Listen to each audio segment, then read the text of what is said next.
why our neutrality in the status quo is bringing us towards peace, honoring those who died. Right now, the US has the influence to pressure both parties into peace.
That's extremely problematic because you're seeing more and more violence against the Muslims every single year.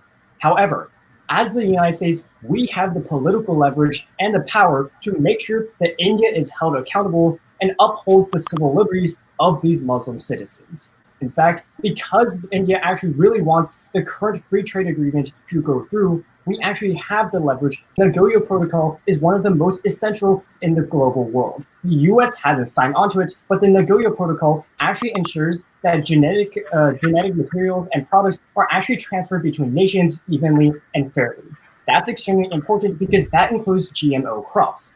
The current US, according to Earth Organization just last month, owns over 70% of all of the GMOs in the entire world.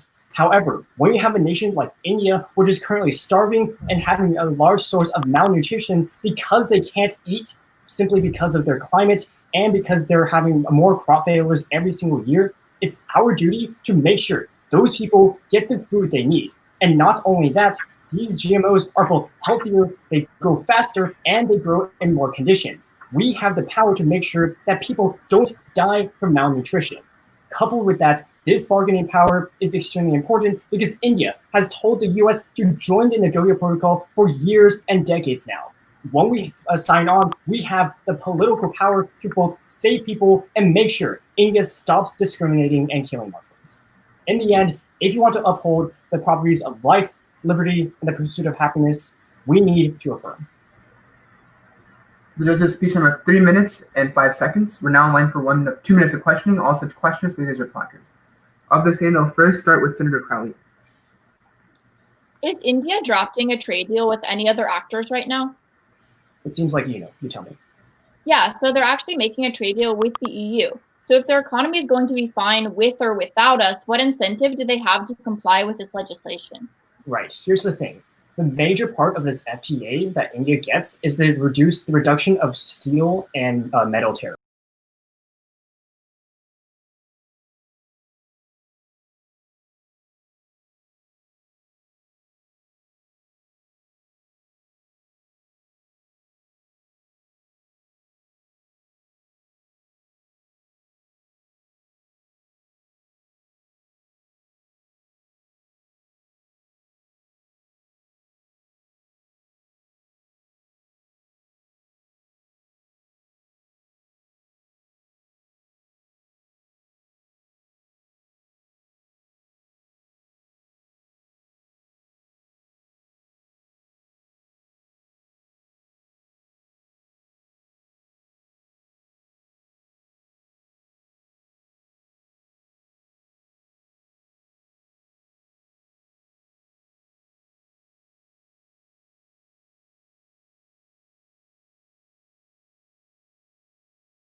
I mean, the only thing, there's some unused judges, but they're hired to have been working, right? So we'll use them throughout the day unless they have specific.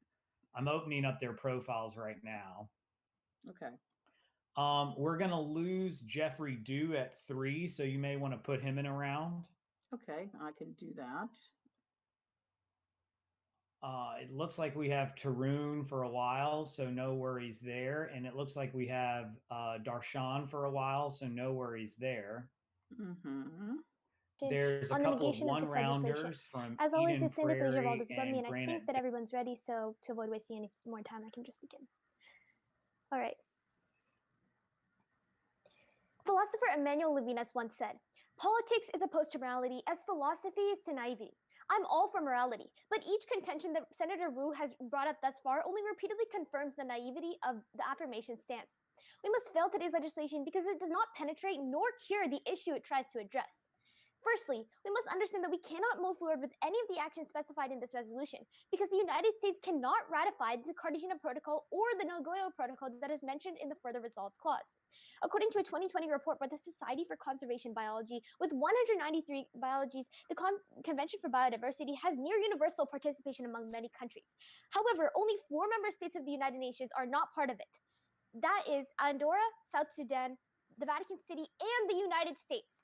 But for those who can't see what this means, allow me to explain the true impact of this legislation. A statement by the Bureau of Oceans and International Environmental and Scientific Affairs on February 23, 2004 directly says, "The United States cannot become a party to the Cartagena or Nagoya protocols because we are not a party to the parent convention on biological diversity. The United States has signed but not ratified the CBD, and so we must go through that arduous process first." What this means for this legislation is that it's useless and it only exhibits the affirmation's poor knowledge of foreign policy. But let's also understand why we can't move forward with the other action proposed in this bill, because we cannot afford to lose India as a trade partner. According to a July 2020 World City Trade Numbers report, India ranked number 12 in total trade value through July with a total of $41.72 billion. Exports totaled $14.97 billion and imports totaled $26.75 billion with a deficit of $11.77 billion. But let's understand why the importance of our trade with India is only increasing as time goes on.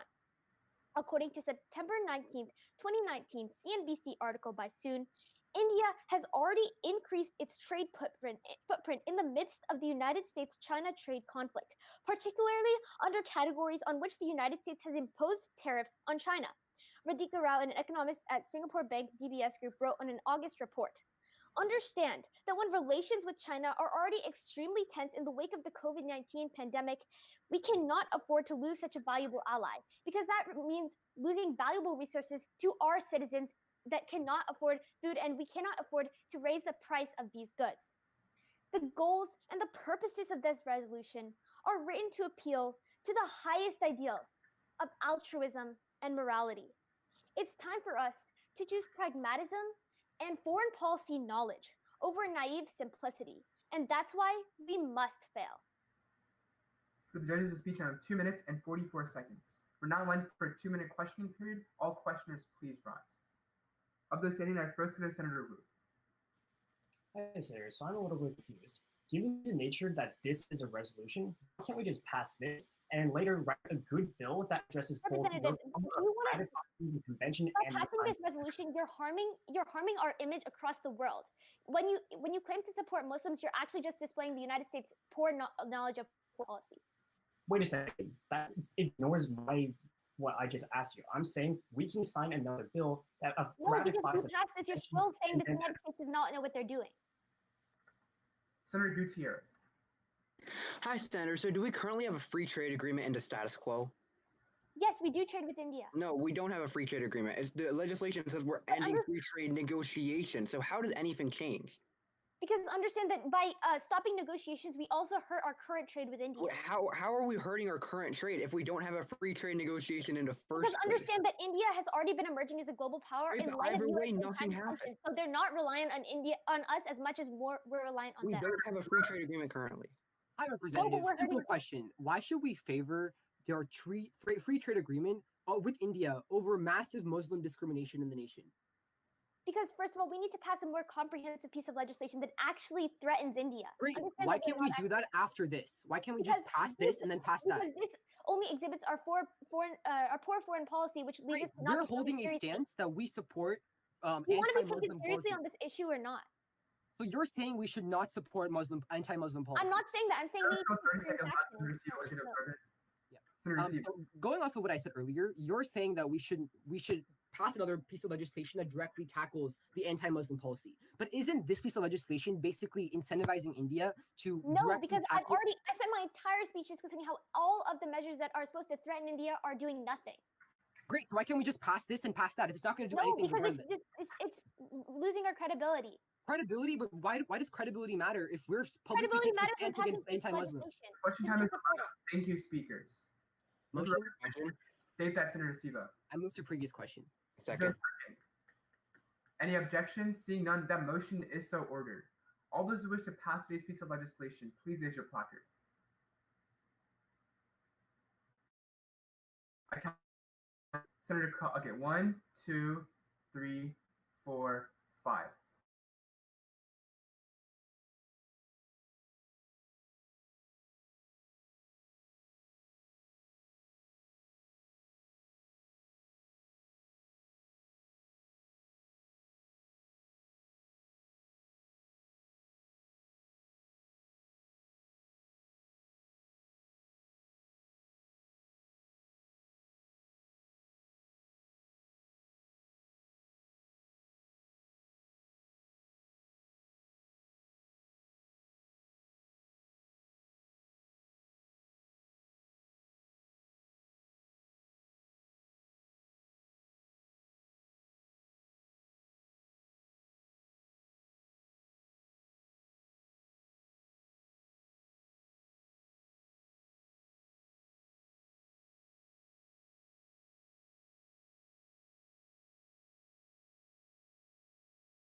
There'll be 1, 2, 3, 4, 5, 6, 7. All those in favor of the negation, please raise your placards. 1, 2, 3, 4. On a 7 to 4, this bill does pass. Any motions on the floor? Senator Yoon. Motion to adjourn. Seconds? All in favor? This session is now adjourned.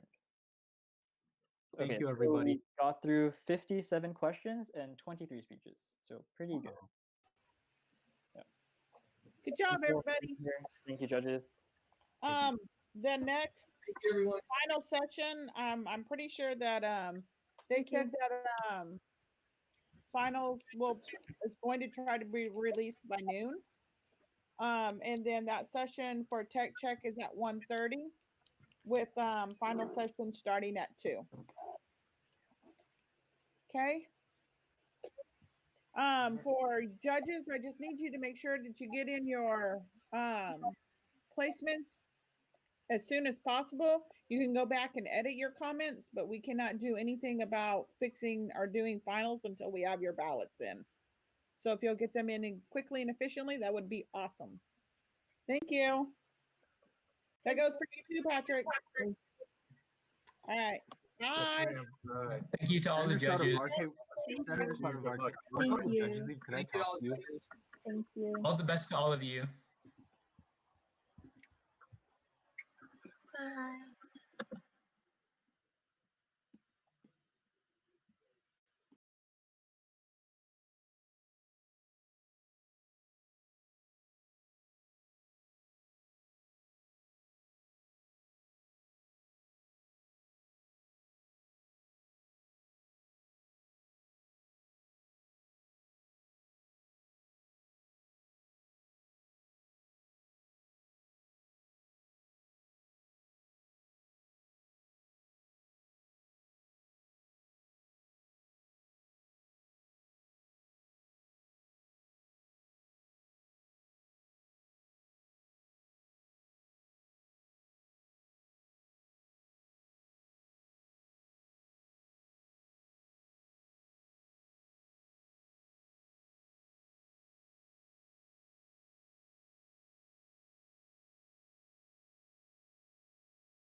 Okay, so we have both of the debaters here now, right?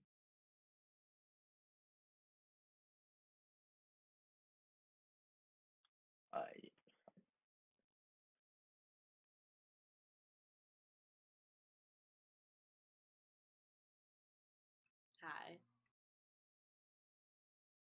Hello. You all want to figure out how you're going to do evidence sharing? Or do you want to just use the file share function?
So this increases democratic legitimacy Right, when you can so- use a mechanism that increases turnout.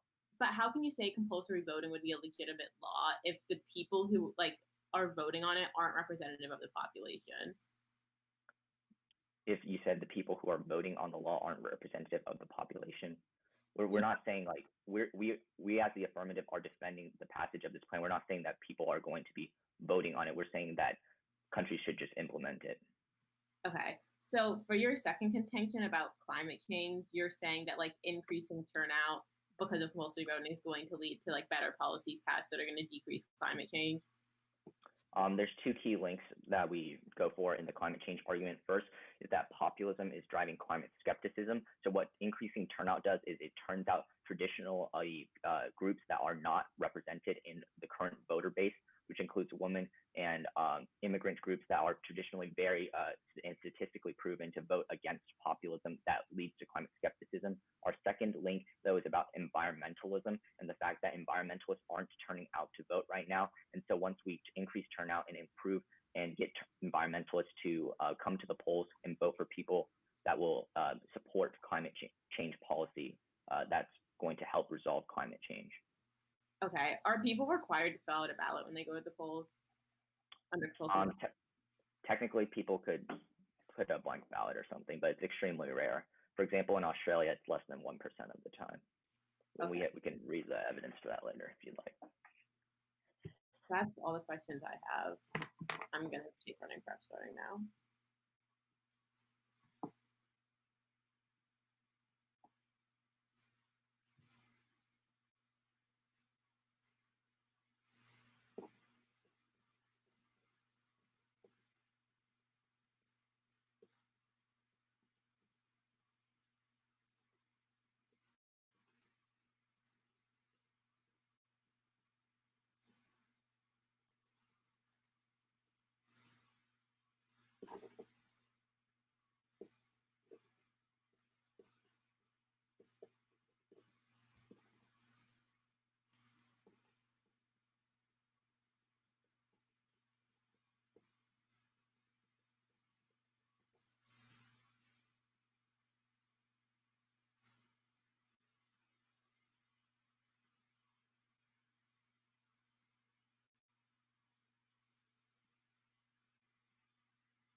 Okay, I took 227.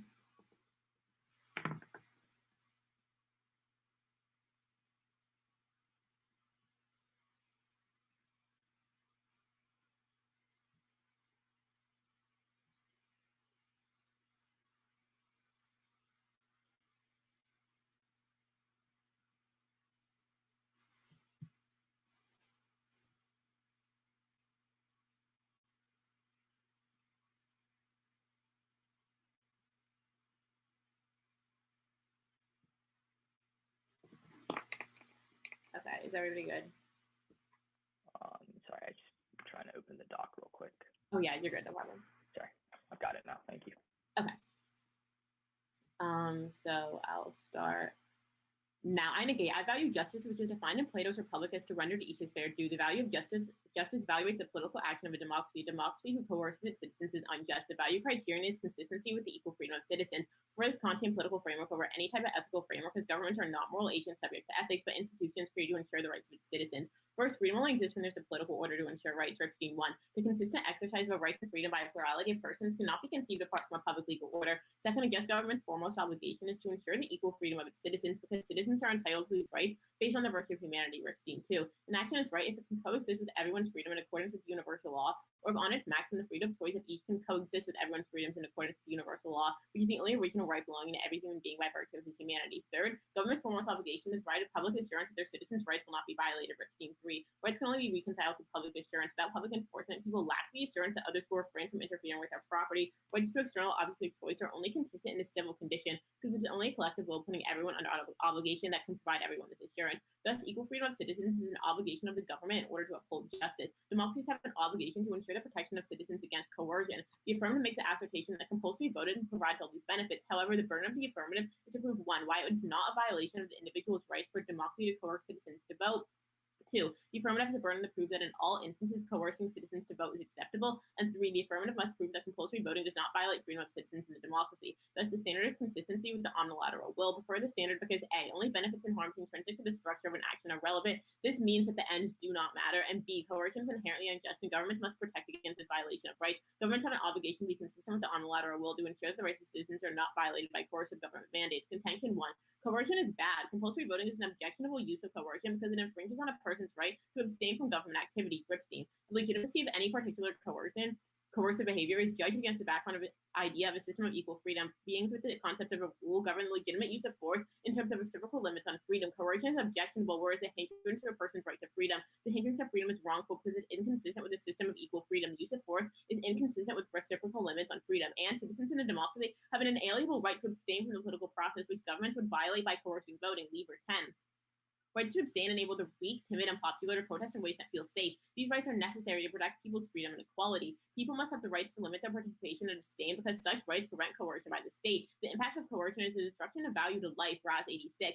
A person entirely passive and continuously led is simply a life which could have been and was not. Rules out the possibility of a life with any kind of meaningful pursuit in it. Thus, forcing individuals in a democracy to vote violates the omnilateral will and individuals' rights. The obligation of government is to protect rights from violations and coercion. A voting mandate which coerces citizens is antithetical to democratic values. Contention 2. Coercion can't promote democracy and human rights. Conroy. When democracy and human rights are the rationales for intervention, intervention is an effective way to advance ideals. Coercion tends to make a mockery of the very principles it was intended to defend. The more the lesson society is inflicted by external armed forces, the less the experience of defeat and failure is likely to be internalized in a useful way and lead to the kind of durable change desired. The impact is that violations of liberty create a slippery slope to more governmental constraints. Mackinac 2. If a man hits his child in some emergency, doing so renders him more amenable under more typical circumstances. A minor breach of trust can beget the same. Moral habits promote a principled course of action. Granting ourselves reasonable exceptions weakens our moral habits. Each new exception provides the precedent for the next until we lose our principles altogether. The same is true of public action. Bureaucratic and police actions increasingly rely on violence and intrusiveness and tell themselves what they're doing is just and right. So on to my affirmative, or my opponent's case. He starts off his value of democratic legitimacy. However, because compulsory voting is a coercive act in and of itself, this means that we cannot be or he's not promoting democratic legitimacy, and we must be looking to justice first anyway, because justice is the basis on which democracy is founded on. So if actions must be just before we can look to whether or not they promote democratic legitimacy. Onto the value criteria of maximizing well-being. Util is not a moral ideal. The individual is second to the good of the whole, which belittles their human value. Klimaca 88. Maximizing utility is not a moral ideal. Utilitarian, or as used, utilitarianism. The goal of it is not to respect people, but to respect the good. If people have the means, morality is dropped out of the picture, and a non-moral ideal that works. Utilitarianism does not merit serious consideration as a political morality. We must be looking at what the intent of an action is. This is the only way we can actually quantify whether or not an action is just, which means we must be upholding my value criterion of consistency with the equal freedom of citizens, because this is the only way to evaluate whether or not an action is actually just or not. Onto his first contention, which talks about inequality. Compulsory voting generates higher numbers of invalid ballots, which are related to income inequality. Cuba and Michigan 19. Compulsory voting generates large proportions of invalid ballots related to income inequality and low education. Benefits associated with higher turnout are effectively erased. Invalid ballots evidence from the Ecuadorian 2009 elections, and 1/4 of all votes cast were invalid, and 1/4 abstained. You can just cut too hard there. I won't read the rest of it. And because compulsory voting does not increase political engagement or education low in at all 2008, right? Those who face financial incentive against abstention should learn more about politics than those who do not face a similar incentive. Those who face financial incentive against abstention should discuss politics more frequently than those who do not face a similar incentive.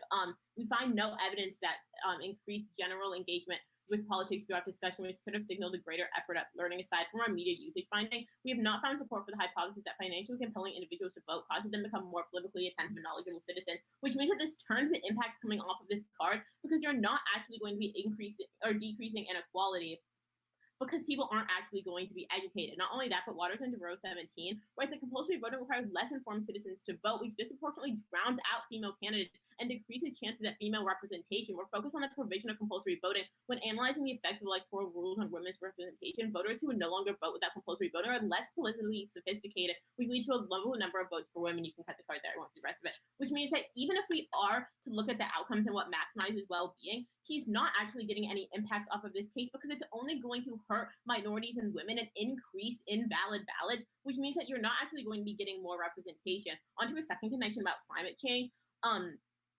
Cave 19 writes that overall Australians shrugged off the warming seas. They're re-electing the Conservative coalition that has long resisted plans to sharply cut down on carbon emissions and coal. Australia just experienced a hot summer record and nobody is voting against this, which turns this entire argument, because it shows how in the example that he's providing, you're not actually getting any sort of climate benefits in the status quo, which means that we aren't actually solving for climate change by implementing compulsory voting. You're only perpetuating coercive actions. Not only that, but Hoffman et al. 16 further supports this, because compulsory voting does not significantly change electoral outcomes. Austria approves. Compulsory voting does not affect votes going to right or left parties. The party that wins does not receive significantly disproportionate votes, which means that you're not actually passing any different policies than if you just had regular or voluntary voting, in which you're not violating rights. And in response to his third contention, the Vijay and Morgan 11 card talks about how compulsory voting does not, or creates a tyranny of the majority, which hurts democracy. Not only that, but you're promoting coercive actions. For these reasons, I urge a negative ballot, and I now stand ready for projects. All right, ready for cross? Mm-hmm. Okay, so like if everybody exercised their right not to vote, what would happen? Right. So the thing is, like, people currently in the status quo are still voting. So you're kind of like jumping to an extreme there about nobody voting. So our evidence indicates only 40%. So our evidence indicates only 40% are voting. So how is this not turning into like basically an oligarchy if only a small percentage of people are actually turning out to vote? Right. Well, like, you have a right to vote, not a duty, and so people are able to choose whether or not they want to. If participation got low enough that it was nobody was voting, then that would be a separate issue. But because people are still voting in the status quo, like, you're still having representative government, people are choosing not to participate. Aren't rights violations going to get worse if only the like a small minority is getting their say and they're controlling politics? Again, because we have to look at the structure of an action, compulsory voting is inherently going to be coercive, which means that it's unjust action. And so, like, regardless of whatever the outcomes of like not voting are, we need to be looking at the fact that compulsory voting would be a coercive action, and so a government can't take that. Okay, so yeah, why exactly is voting not is a right, not a duty? So we can look to like my Ripsey and Lever 10 card in my first contention that talk about this, how you have a right to abstain from government. And so by voting, you're like exercising that right to not participate in government. So the right to abstain, like, can't people still pay a fine or submit a blank ballot? Right, but the problem with that is you would still be disproportionately affecting minorities. So like under your connection, that still wouldn't work, and you would still have to be participating in government. Like that, like the entire structure of the action is that like you have the ability to just stay at home and not vote and not participate, which is like abstention. Okay, so you talk about uninformed voters, right? Yeah. So are you like discouraging these people from voting? No, I'm just saying that like the impact that you have coming off of your case, talking about how like we're going to be like decreasing income inequality and like all these things and establishing norms, like you're actually just going to be continuously hurting these people, because yes, they're turning out to vote, but because they're not educated, they're going to cast like invalid ballots. They're not actually going to get the representation that they want. If these people turn out to vote, though, won't politicians like try to cater to their needs to improve their base? Not necessarily, because you're still going to have like problems about campaign finance, where elected officials are going to have to be more responsible to like big businesses than they are to electors. You're just kind of a bigger electorate. That doesn't necessarily mean that like you're going to reform politics and like the way the political system is situated. So how do you define like an uninformed voter? What's the bright line? I mean, like, there's no real bright line. It's just someone who like isn't as like active in government or like doesn't have like the knowledge to cast an informed vote. So exactly which voters and how many of them would be considered ones that would be detrimental? I don't think I necessarily need to provide like, oh, you need to have like this level of education in order to like be considered an uninformed voter. I think that generally as a whole, just people who like aren't at like the same level of education as like the people who are currently voting would show that. Okay. I'm just going to run prep.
All right, I used 305, I think, so I'm going to upload the doc.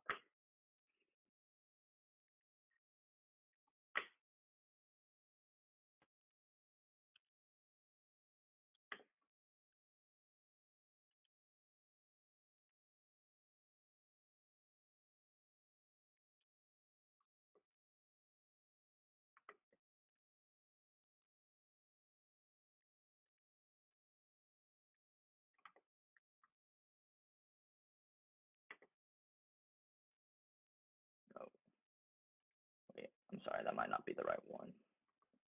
Give me 1 sec.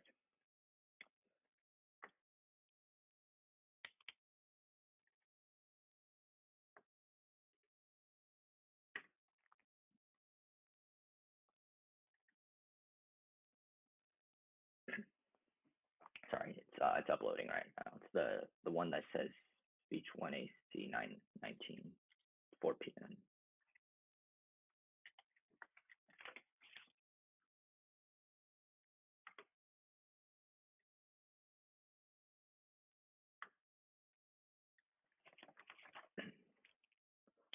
Did everyone get it? All right. Is everyone ready? All right. So it's going to be a framework NCAC. Beginning on the framework of the round, my opponent says that individuals can be subject to the good of the whole, but she forgets that utilitarianism takes into account the well-being of all people, maximizing the well-being of each individual in addition to the well-being of the whole. However, on her criterion of human rights, what you need to know is that rights are not absolute. Democracies have to limit some amount of rights, i.e. through taxation or imprisoning criminals. There's things that are going to benefit the whole of the state more. And compulsory voting, though, as we're going to argue on case, is not even a right, it's a duty. Now, on to my opponent's first contention. First of all, compulsory voting isn't illiberal. It protects the foundations of democracy. Chalfon 19 writes, in the wake of dismal voter turnout, compulsory voting preserves and strengthens non-domination from a political class. The act of not voting does not indicate that a right is being exercised. Impacts of voter turnout go beyond just turning up. Even if the voters cast a blank ballot, it's still meaningful, signaling compulsory voting. And in addition, compulsory voting improves income distribution. Furthermore, compulsory voting does not violate individual freedom, LibJart 97.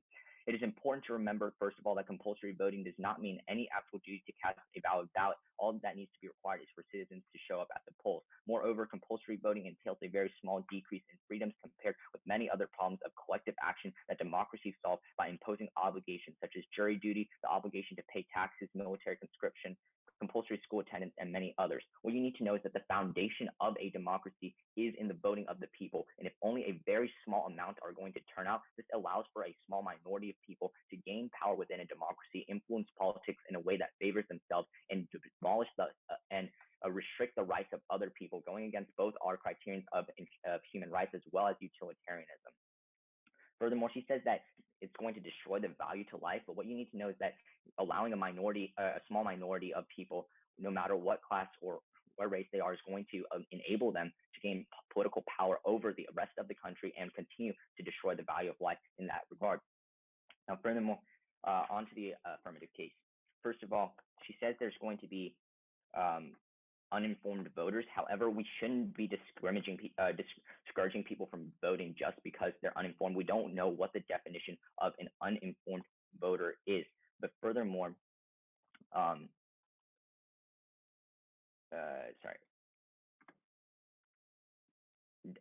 she also talks about the issue that there's going to be people who use like random votes or things like that. Number one, Hill 11 writes that, for example, in Australia, random votes account for only around 1% of total votes cast. More importantly, this figure is actually lower than in many systems where voting is voluntary. We'd argue that in a system where voting is compulsory, people have to engage with the political system more, learn more, and educate themselves to make their votes count. As this is empirically proven because people are not voting randomly, as according to our Hill 11 evidence, and it's showing that it's actually less than when there is voluntary voting only. She says that Australia doesn't support climate change, but that doesn't generalize to the entire rest of the world. It might be the case that people in Australia simply don't push climate policy very much, but what we know is that in other parts of the world, for example, the environmentalists we talk about are going to be pushing for environmental policy. But furthermore, she does not take out our populism links. She says that Australia adds equal to the left and right, but populism doesn't necessarily center in either the left or right. Populism is a separate movement aside from itself that can hijack either side. Populism, and so if you want to offset populism, the only way to do this is to turn out these voters that we talk about. It doesn't matter if these people are quote unquote uninformed, whatever that might mean. These people have historically shown that they are going to move against the populist movement. Finally, on the issue of modeling, this entire contention goes drop. You want to extend this because you don't want to see global democratic backsliding.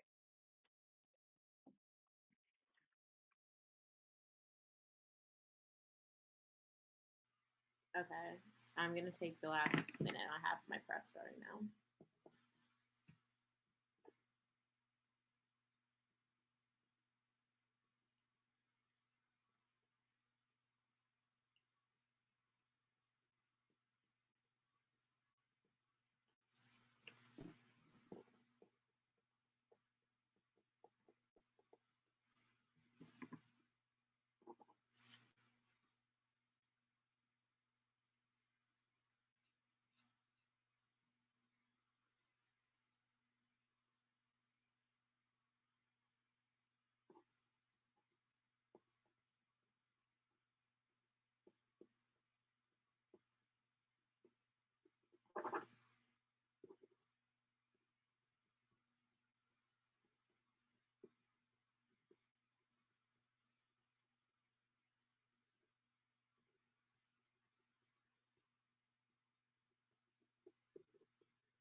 Okay. So I'm gonna start on the net case, and then I'll go to the half case. Everybody ready? And there's no new cards, just all analytics. Yeah, just like analytics. Cool. All right, everybody good?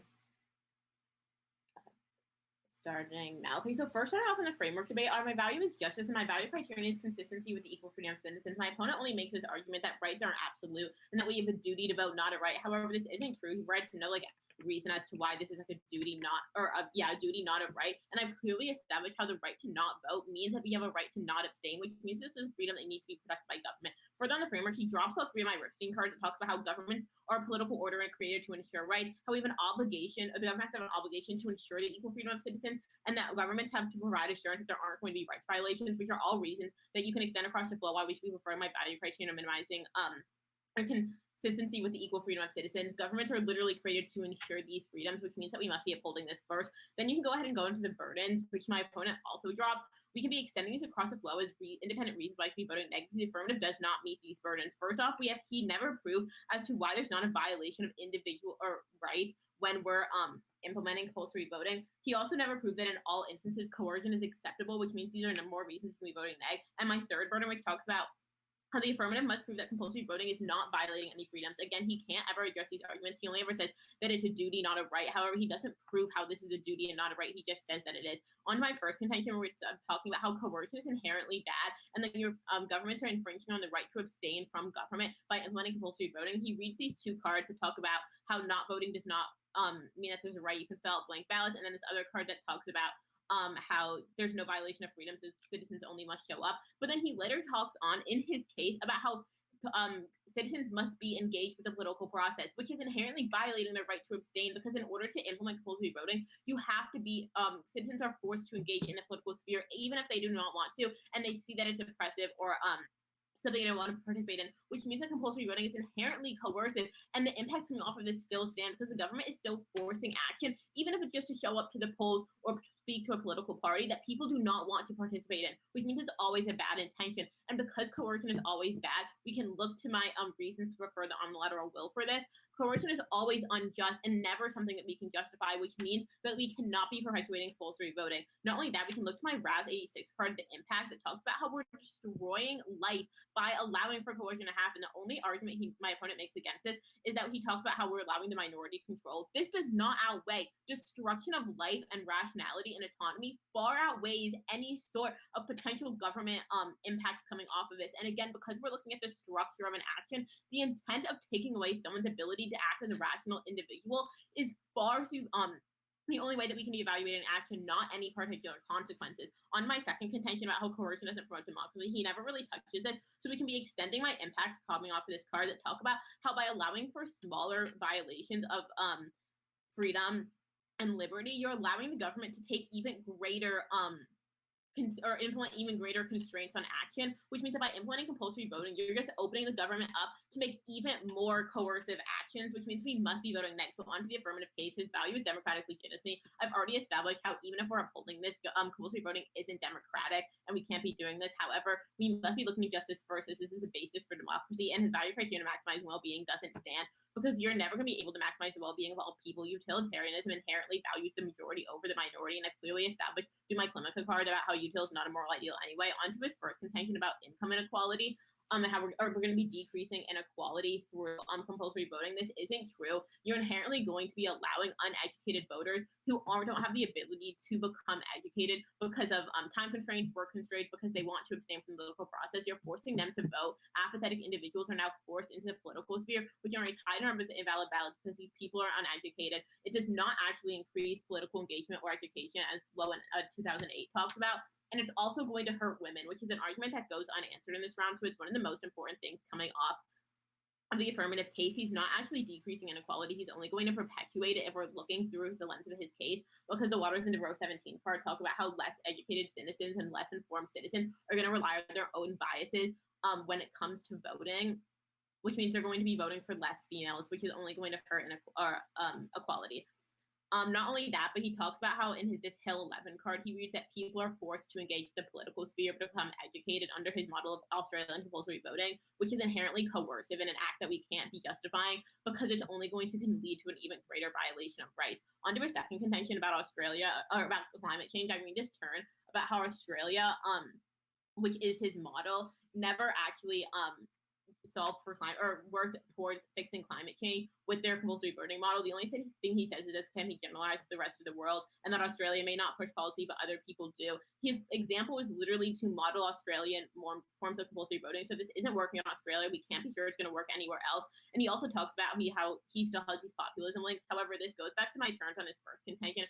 Talk about how we're only going to be increasing uneducated voters. We can also look to my Vijay and Morgan card 11, which I mentioned at the very end of my first speech, that talks about how you're just going to create a tyranny of the majority, which means all these links to populism are still going to stand. And not only that, but the Hoffman L16 card talks about how compulsory voting does not actually change electoral outcomes. So you're not actually going to be changing anything, even if it's not from the right to the left. People aren't going to vote significantly differently or in different proportions. Onto his third card, which he says I drop. Again, I mentioned this Vijay and Morgan 11 card that talks about how you're creating a tyranny of majority, and we can just cross-apply the entire negative case against it because you're promoting coercive action. You're not actually going to be promoting democracy because you're allowing for further freedom violations to take place. So we can vote off a couple places here. First is the framework. I clearly established how coercion is inherently bad and something that we must be preventing at all costs. And second, off the fact that the affirmative has no offense in this round because we're looking at the intent of an action. So therefore, you must vote neg. I think I have 55 seconds left, so I'll take the remaining prep.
It's just going to be framework and voters. Is everyone ready? All right. On framework, she says that you can't maximize well-being for all people. However, at the same time, you can't protect every single right. Total rights results in anarchy. Some rights must be limited in order to preserve democracy's foundations. We'll weigh under both frameworks for the round. Now, on to the first voter issue of this round. It's going to be on human rights. First of all, she talks about coercion and says that it's a violation of human rights and that we don't provide a warrant for why voting is a duty, but we have clearly outlined this to you and it goes conceded. We tell you specifically that the foundation of democracy is in voting and it is in the sovereign power of the people. We told you specifically that our evidence indicates that only 40% of people are turning out to vote, and that when you have such low levels of turnout, it's allowing for a certain group, a certain class of people to gain power and to control politics that will actually result in greater human rights violations and a less utilitarian world that will be more harmful to democracy, leading to large amounts of backsliding. She says that we are forcing people to engage. No, our evidence indicates that people are going to want to engage themselves. If they know they're going to go out to vote, they are more likely going to try to make a value out of their vote, out of their own motivation. However, they can still submit blank ballots or pay a fine, and that doesn't require any amount of engagement or coercion that she talks about. So that's going to be the first reason you're voting affirmative for this round. If you want to actually avoid further human rights violations when you allow a small minority to gain power, which occurs without compulsory voting, you're going to vote aft. Now, onto the affirmative case, she says that it's not going to help like women and other minorities, but she specifically ignores our Chapman 19 evidence, which told you that compulsory voting countries have less corruption and less income inequality, in addition to our Chauhan 19 evidence, which showed you that there's better income distribution in countries of compulsory voting. If you want to see a more utilitarian world where people have more equality of their rights, you're going to be voting AF for that reason. She also said there's going to be a decreased female representation, which makes no sense because our evidence clearly indicates that more females are going to be turning out to vote. Now, onto the issue of populism, she says that there's going to be uninformed voters, and that's her only response to the populist argument. But as I talked about in the 1AR, it doesn't really matter if these people are quote unquote uninformed, because we clearly show you that the types of people who are going to turn out to vote, such as women and minorities and immigrants, are all historically and consistently been against the populist movement. If you want to prevent populism from happening, it doesn't matter if these voters are quote unquote uninformed, they are going to prevent the mobilization of populism. She never actually goes for our populism link to the fact that it's going to lead to huge amounts of climate skepticism. So if you want to avoid that, you're going to be voting AF. Finally, on modeling, this code's completely dropped again. If you want to see more countries be able to model better democratic practices, prevent more rights violations, and prevent democratic backsliding global, you're going to vote AF. Great debate. You two, good rounds.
Okay, I believe that all judges are done submitting the ballots. Um, so with that, is everyone ready? Yeah, I'm good to go. Okay. Um, so with that, it was a 2-1 decision for the affirmative. Um, do y'all want to give small critiques first, or do you want me to go first? I can go first since I squirreled. Okay. Okay. So I'm not really sure why I think that the round ended up shaking out to being an AF win. I don't think that the AF won like most anything in the round. I think that there are several points in the round, in my opinion, where the AF gets close to maybe extending some things. I don't think you extend the climate change impact in the 2AR, so I don't even know, like, if that comes up to be a calculus for other judges, I'm not sure how. I think with me, the way that I sort of evaluated this round is I think that the negative is coming out ahead on framework. There's several conceded burdens, and while I'm not usually a person that's super interested in the gamemanship of burdens, I think that uh, there's a lot of conceded cards that are also critiques of utilitarianism with some pretty surface level answers that are going on in the 1AR and that are kind of dismissive. But particularly in the 2AR, since they're definitely extended in the 1NR, and that was like a large portion of the framework strategy for the negative. In the 2AR, they're not mentioned maybe at all. And there's some argument at top that's like, some rights must be limited, but we can't protect all. But it seems like that's sort of the crux of the entire negative position, is that any violation of right is a moral D rule, and that's bad. That's the last piece of evidence that they read that says that leads to a slippery slope. So like that argument doesn't make sense in the context of a piece of evidence that they've read that says that one violation leads to many. So there's no such thing as one violation. I don't think that your argument is really in conversation with that evidence or has intent to answer it. The other thing that I find particularly problematic about sort of weighing the outcome of the debate in this round is that there's not an ideal way to vote uh, affirmative or for any side in this round. This is where I feel like that there could be some complications. I don't think that the AF or the neg has like very many impacts by the end of the debate. The negative strategy, I think, is reliant on a very low impact strategy that I think is doable. I just think that you need to play to your strengths a little bit more in the 1NR by being a lot more explicit with the way that the speech is set up, exactly what impacts that you're answering. I will give kudos to the 2AR that it was better structured, in the way in which I mean is that you explain directly kind of where the story of the speech is going. I think that sometimes the 1NR gets lost as almost not a rebuttal speech or an ending speech, but sometimes feels like that it's another constructive speech where you're trying to make as many arguments as possible without really wrapping them up in a super concise way. I think that, maybe that could have been a problem with some of the other judges in the round, which is understandable. I think that also my difficulty with sort of adjudicating this round is that there's a lot of impacts that are gone for by the negative, and some of them I'm not so sure how they relate to the framework more than others. Like, for example, it's just hard to weigh an impact about like representation of women when the impact that you're going for is like violation of freedoms or coercion. I understand how it's possible that that's coercion. I just wish that you would use language to relate that to me so that I don't have to do the work of like trying to identify that underneath the framework and you just making it explicitly clear why that does work underneath the framework. I definitely think that I ended up voting on, I guess coercion is an impact. I don't think it's very much of an impact, but I think that the only impact that the AF extends is populism, which I think that there's defense on. I mean, admittedly, it's debatable. I think that there's terminal defense on climate change, and I think that climate change actually really isn't extended as an impact because there's no explicit answer to the card that's like Australia didn't do it before, which seems like terminal defense. And I also think that the 2AR response is, you mentioned climate change in part of a sentence, and I needed the whole 2AR had to be about extinction outways. Like that's the only way that I feel like I could have voted AF, is because I think that extinction was your only way out in terms of the framework debate. And I think that you kind of get lost in the minutia of a lot of these little smaller impacts about um, I don't even know, like populism or people voting in higher proportions or like democracy is a duty. which I don't think even fits very well under your framework and definitely doesn't like outweigh a lot of the stuff that's happening in this round.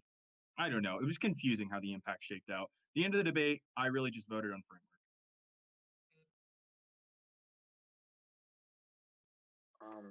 Okay. I guess I'll go next. So I ended up sorry about that. I ended up voting affirmative. Um Honestly, it was a really close round up until the negative rebuttal. There things just got super muddled and I got kind of turned away. Like for example, the negation mentions the destruction of life and autonomy is worse than like a non-functioning or incompetent government. And I don't really buy that because if there's no functioning and structural government, then there is no life or autonomy. And like honestly, one of the main reasons why the affirmative got my ballot was because he called this in the 2AR about the total rights being like the protection of all rights would lead to anarchy. And that just really struck me. And it was something that just kind of refuted most of the arguments made because the negation is focusing on almost solely the violation of human rights and like equal freedoms. But there's not a world where we can have equal protections like equal freedoms for everyone like in regards to every single right. Like the affirmative mention that there are things that like he kind of touched on it without saying it. It's basically the social contract theory that we give up rights to our government so that they can protect us.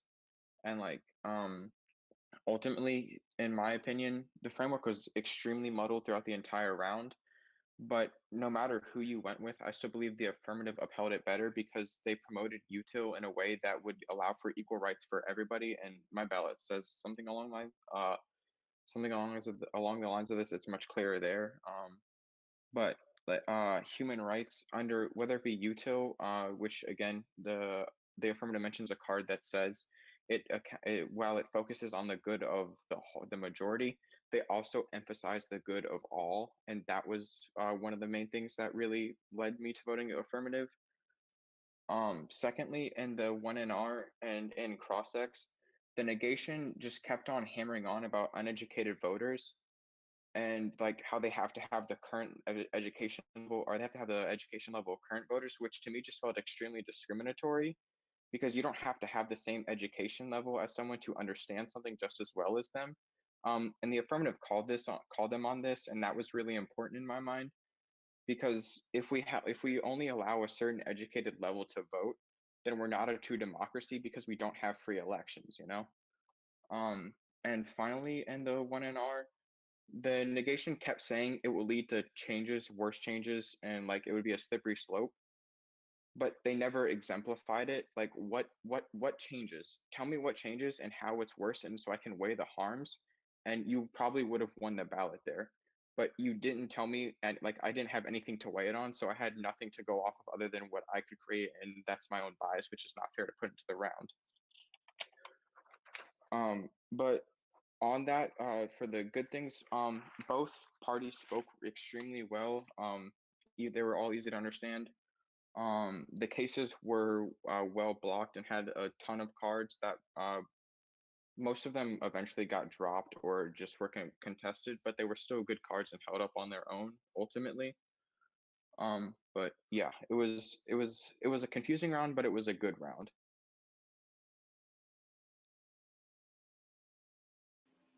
Thank you to both of the debaters. I think both opponents did a really good job. And I think Nick did a really good job of primarily summarizing the majority of my comments. And I think my comments are probably better articulated in writing. I would agree. I think I definitely was won over with some of the letter cross-ex information regarding information that voters needed to have. And we talked about process versus procedure, and I think that was really well articulated in terms of if voters even didn't currently have the information, still having the freedom compulsory to make a vote, I think was really important. And so then there was a debate about maybe we could explore definitions of what do we mean by freedom, what do we mean by democracy, whether it's the individual freedoms or the democracy, the freedoms totality of a society. So I think those arguments to me were better articulated in the AF argument as well. Yes, I agree that it was very, very close. Both of you were very articulate, great cross examination. It was challenging and difficult. And again, I think my comments will be expounded on and articulated better in writing. But I think for the majority of the comments that Nick stated, I agree with those. And congratulations to both of you for being professional. Thank you all for judging. Appreciate your time. Great debate. Thank you. Have a nice rest of your day and good round. Thank you. Thank you both. Thank you, everyone. Thank you, all judges. Good luck in future competitions. Thank you. Bye-bye.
Good morning / afternoon, everyone.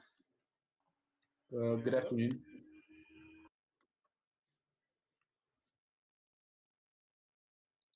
I think we are waiting for a judge. Am I correct? Yeah, you're probably right.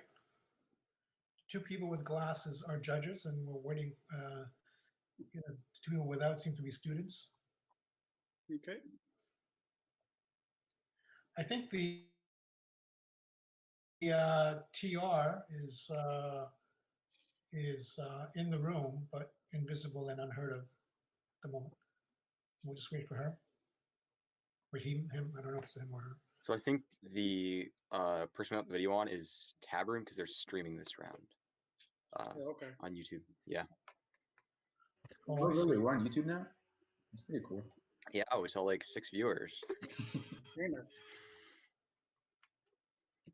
And why this round?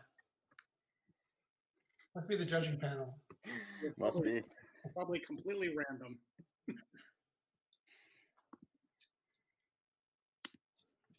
So who is Alexander G?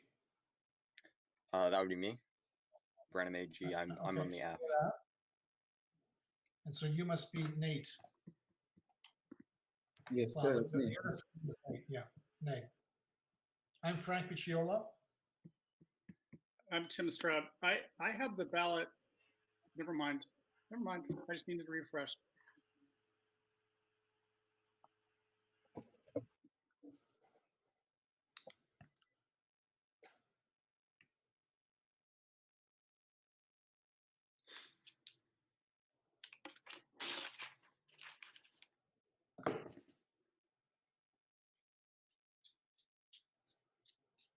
So we're waiting for a judge. Natalie Levitt or Leavitt? Right. Yeah.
Do y'all mind if I use the bathroom real quick before we start?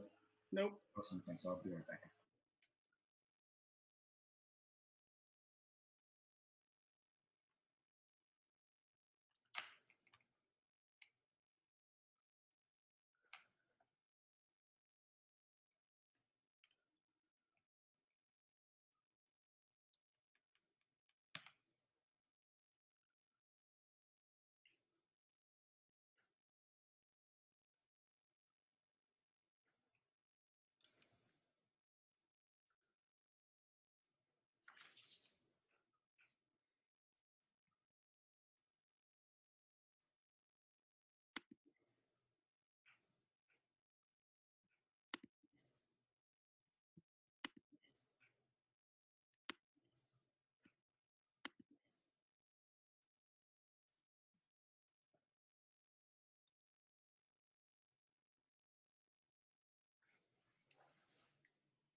Mr. Stroud, are you judging on behalf of Woodrow Wilson? Yes, given that I'm their coach, yeah. Yeah, big congrats to Tristan for also making it to octaves. Thank you.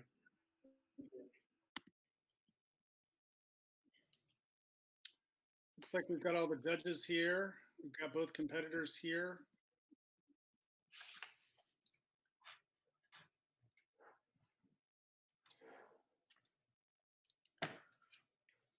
Natalie, just so you know, this is being, I guess, streamed on YouTube. So if everybody's ready to rock and roll, I think the debaters are ready to go. We can get started. Yeah, cool. So I'm just gonna send off a speech document real quick, in case any of you want to like look at the evidence or want to follow along. As I understand it from like your paradigms, none of you like a fast debate, so I'll be reading at a conversational pace.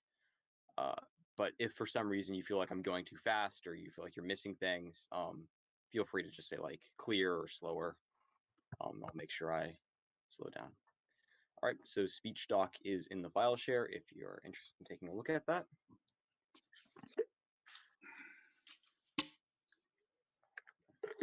Otherwise, are we all good to begin? Yep. Okay. This is going to be a 6-minute speech.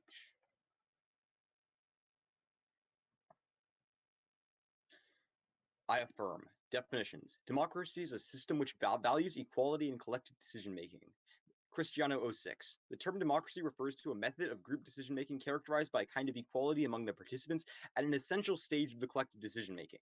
And voting as a process which includes prerequisite actions, including registration.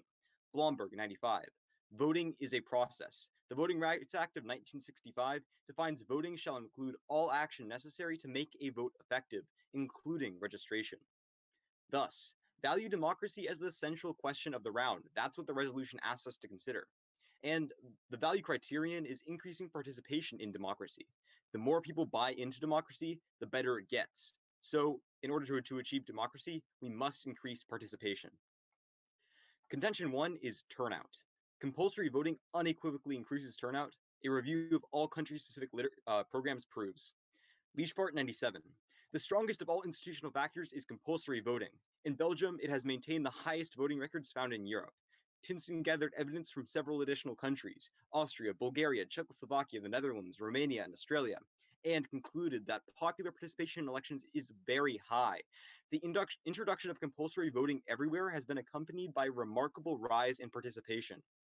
In comparative multivariate analyses, compulsory voting has been found to raise turnout by 7 to 16 percentage points.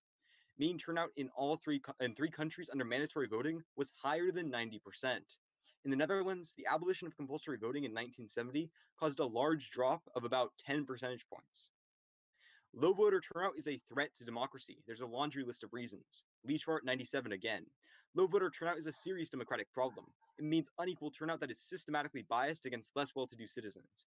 Unequal turnout spells unequal political influence. U.S. voter turnout is especially low. It is also relatively low in most other countries. Turnout in midterm, regional, local, and supranational elections tends to be especially poor. Turnout appears to be declining everywhere. The inequality problem can be solved by institutional mechanisms that maximize turnout. The option which can maximize turnout by itself is compulsory voting. Its advantages far outweigh the normative and practical objections to it. Low voter turnout magnifies inequalities. Compulsory voting is key to solve. Leachfart 97. Political equality and political participation are both basic democratic ideals. Participation is highly unequal. Unequal participation spells unequal influences, a major dilemma for representative democracy, which depends on citizen participation. The inequality of representation and influence are not randomly distributed, but systematically biased in favor of more privileged citizens, those with higher incomes, greater wealth, and better education, and against less advantaged citizens. In the United States, the smaller the number of participants in political activity, the greater the inequality in participation. In other countries, too, it is especially the more advantaged citizens who engage in these intensive modes of participation. Voting is less unequal than other forms of participation, but it is far from unbiased. The bias is especially strong in the United States. The level of voting participation and class inequality are strongly and negatively linked. The same pattern of inequality can be seen in other democracies. Turnout is increased with economic status, and that more schooling the individual has, the more likely they are to register and vote in presidential elections. A partial solution to the dilemma is to make the most basic form of participation, voting, as equal as possible, especially important as a democratic counterweight to other forms of participation which are bound to remain unequal. Compulsory voting is a particularly effective method to achieve high turnout in spite of lax enforcement. Thus, the plan: require all U.S. citizens 18 plus to vote. Those who do not wish to vote must declare as a conscientious objector or turn in a blank ballot. Those who refuse and do not have an excuse will be subject to a small fine. Because voting is a process, the process can be streamlined through voting legislation as part of the plan. The plan includes moving Veterans Day to Election Day, making it a federal holiday, which will make it easier to access polls, eliminating onerous ID requirements, increasing access to mail-in ballots, etc. Remember, the Voting Rights Act did not just say people of all races have the ability to vote, it had detailed and prescriptive reforms to make that so. Plans are a good way to debate this resolution. They give us the ability to think as legislators and policymakers and consider the outcomes as we try to achieve our values. Advantage 1 of the plan: civic duty. Collective civic duty is a better explanation of why turnout increases. CV may combat decline in civic engagement. Beatosa et al. 19. Our study represents a first attempt to explore the association between compulsory voting and civic duty through a quasi-experimental approach. It connects aggregate level work on the determinants of turnout to individual level theories of what explains turnout, specifically the well-documented association between electoral participation and individual sense of civic duty to vote. Civic duty, a far more important turnout determinant, is also affected by compulsory voting. Compulsory voting can serve as a source for the development of civic duty. Our results suggest that one way in which the decline of civic duty that is observed in many advanced democracies may be deterred and civic duty augmented. New generations adhere less to the voting norm. Compulsory voting constitutes an important mechanism that might be able to foster a civic-spirited citizenry that vote in elections. Advantage 2, information. Information is endogenous to participation cost. There is no trade-off between participation and informed voting. Schneemann 18. This study proves strong evidence in support of the hypothesis that information levels are endogenous to participation costs. Results suggest that electoral policies that increase incentives for participation will also motivate an increase in the types of political information that are necessary for making a good vote choice. As predicted, mobilized subjects demonstrated significantly higher levels of information. Increases in information were generated across high, moderate, and low propensity voters. The magnitude of these increases was substantially significant. I'm going to cut the card there. Advantage 3 is inequality. You can cross-apply the turnout arguments here, but also CV remedies electoral inequality between high and low income groups. Schaefer 11. Lower participation rates mean more unequal participation, since voters and non-voters are not evenly distributed in society. That's time. So, open for cross-sects. Love it. All right. Everyone ready? We're good? All right, cool. I'll start time now. So why do you get to specify the U.S. for your plan? So, I mean, like, the compulsory voting is good across the board, I will say that, but the best way to debate like a resolution, especially like a policy-oriented one like this, is to consider it in the real world, in a real country, and Okay, like imagine we so- are policymakers putting it in place. So why does affirming that compulsory voting in 1 out of the 74 EIU named democracies mean that you affirm the entire resolution? So here's the thing, like, it's impossible to actually go out and research what kind of compulsory voting would work in like all 74 named democracies that you give, right? Okay, so you can't just defend the resolution as a general principle then? No, like I'll defend the resolution as a general principle, sure, but if you want to make like arguments that like, oh, we should do it in every country but like one, like I'm not that's gonna run picks, don't worry. ridiculous. I mean, like, sure, but the best way to consider this is to look at one country, like a major country like the US, and see the impacts that implementing the resolution would have. Okay, cool, that's fine.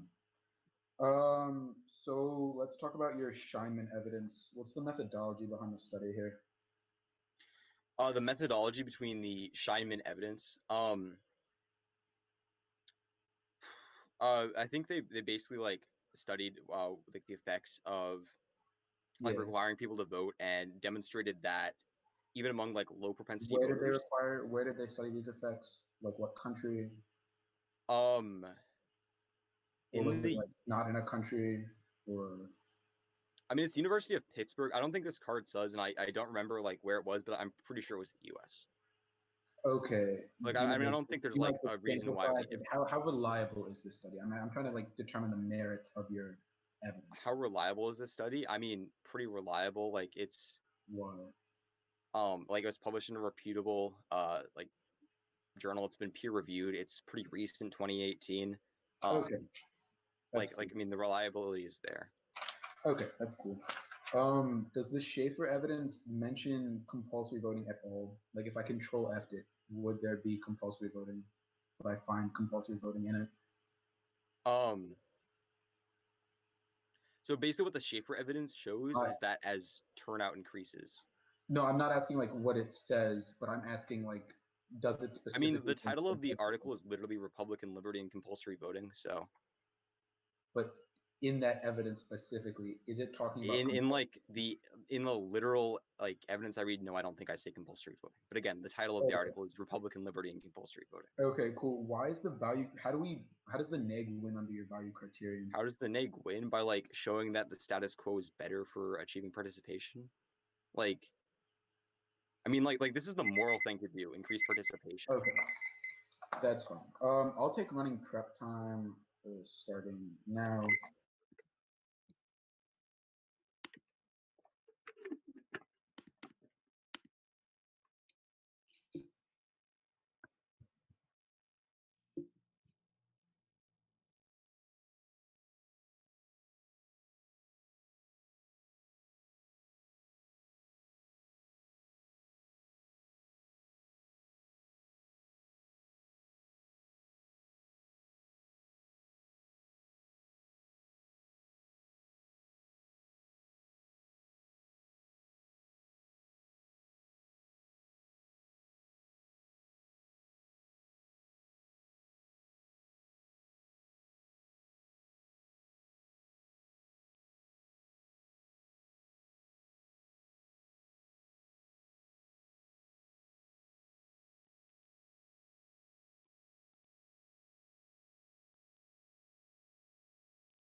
Okay, that was 1 minute and 48 seconds taken. Oh, crap.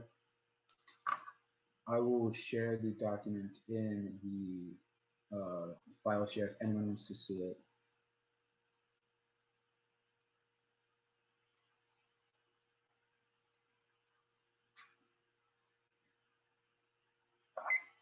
All right, it's in there. The order is going to be NCAC, top down on the AC. Is everyone ready? Mr. Stroud? Yep. Sorry, I didn't see that. Okay, awesome.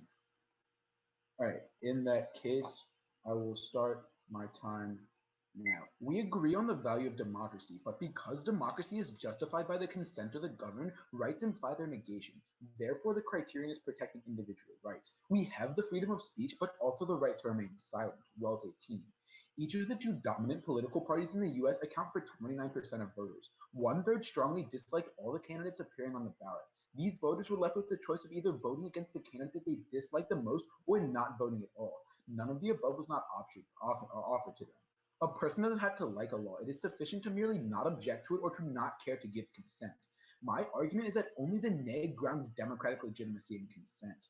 Contention 1 is the right not to vote. Compulsory voting deprives minorities of their right to protest the entire system by not voting. Warren 15. To reject hope in a nihilistic way is to reject compulsory forms of hope, particularly compulsory voting. In the traditional political calculus, action and reward determine civic engagement. African American does not follow this calculus, because if it did, there would be no rational reason for African Americans to vote, given the historicity of voting as an ineffective practice for achieving equality. African Americans are a faithful voting bloc not because of voting's political efficaciousness, but as a way to contend with a painful history of exclusion and disenfranchisement. One votes because someone bled and died for the opportunity. The field of permissible action is delimited, and an unrelenting binary between action and inaction silences critical engagement with political hope. In 2016, people of color turned out at a lower rate than the previous two elections because all the candidates were white. In 2020, the Democratic Party responded by naming a person of color to the ticket. Not voting was a far more effective practice for achieving change and representation. Contention 2 is disinterested voters. Compulsory voting entrenches hyper-partisan loyalty because less motivated voters rely on simple heuristics like Republicans bad, Democrats good. The best research here proves, Hugh and Steyer 17. Hostile and reluctant voters use a partisan heuristic to make their choice. This is most pronounced for the least knowledgeable. Compulsory voting engenders partisan attachments by compelling participation among those likely to search for a shortcut when casting their vote. Right-wing authoritarians uniquely take advantage of these voters by emphasizing personality over policy. All of Latin America proves. John Quera 19. The compulsory vote facilitates the rise of populist leaders, and the entirety of Latin America is an example. In Brazil, 61% have little interest in politics, and 15% make their choice moments before their vote. Politics becomes a matter of passion. Brazilians idolize candidates like their soccer teams, and the discussion becomes more about the candidates than their plans. Candidates become celebrities by making controversial statements on Twitter to catch the attention of those who only vote because it is mandatory. Abolishment in the compulsory vote would certainly reduce populism in the whole of Latin America. The terminal impacts here are violent backlash, gridlock, and accelerating the slide towards authoritarianism, McCoy 16. The other is transformed into a political enemy posing an existential threat. Categorization extends to all aspects of life, and peaceful coexistence is no longer possible. Communication breaks down, and the two camps prove unwilling and unable to compromise. Gridlock freezes the government and produces instability or authoritarian behavior by the incumbent to stay in power. Now, let's move on to my opponent's case. On his value criterion, we know that the app increases turnout. That's the definition of compulsory voting. So the criterion isn't a real way to evaluate its round, it's just another reason to affirm. And 2, protecting rights are a prerequisite to achieving democratic legitimacy. So if we do not first protect rights, we can't even talk about what is good in democracy. On the Leiphardt cards, in its contention 1, 2 responses. 1, they don't say anything about how compulsory voting would potentially solve for this inequality. And 2, we're going to turn this argument. The burden of complying with compulsory voting falls disproportionately on minorities, Syed 19. Compulsory voting disproportionately burdens low-income voters. Fines on individuals who fail to vote is neither fair nor encouraging.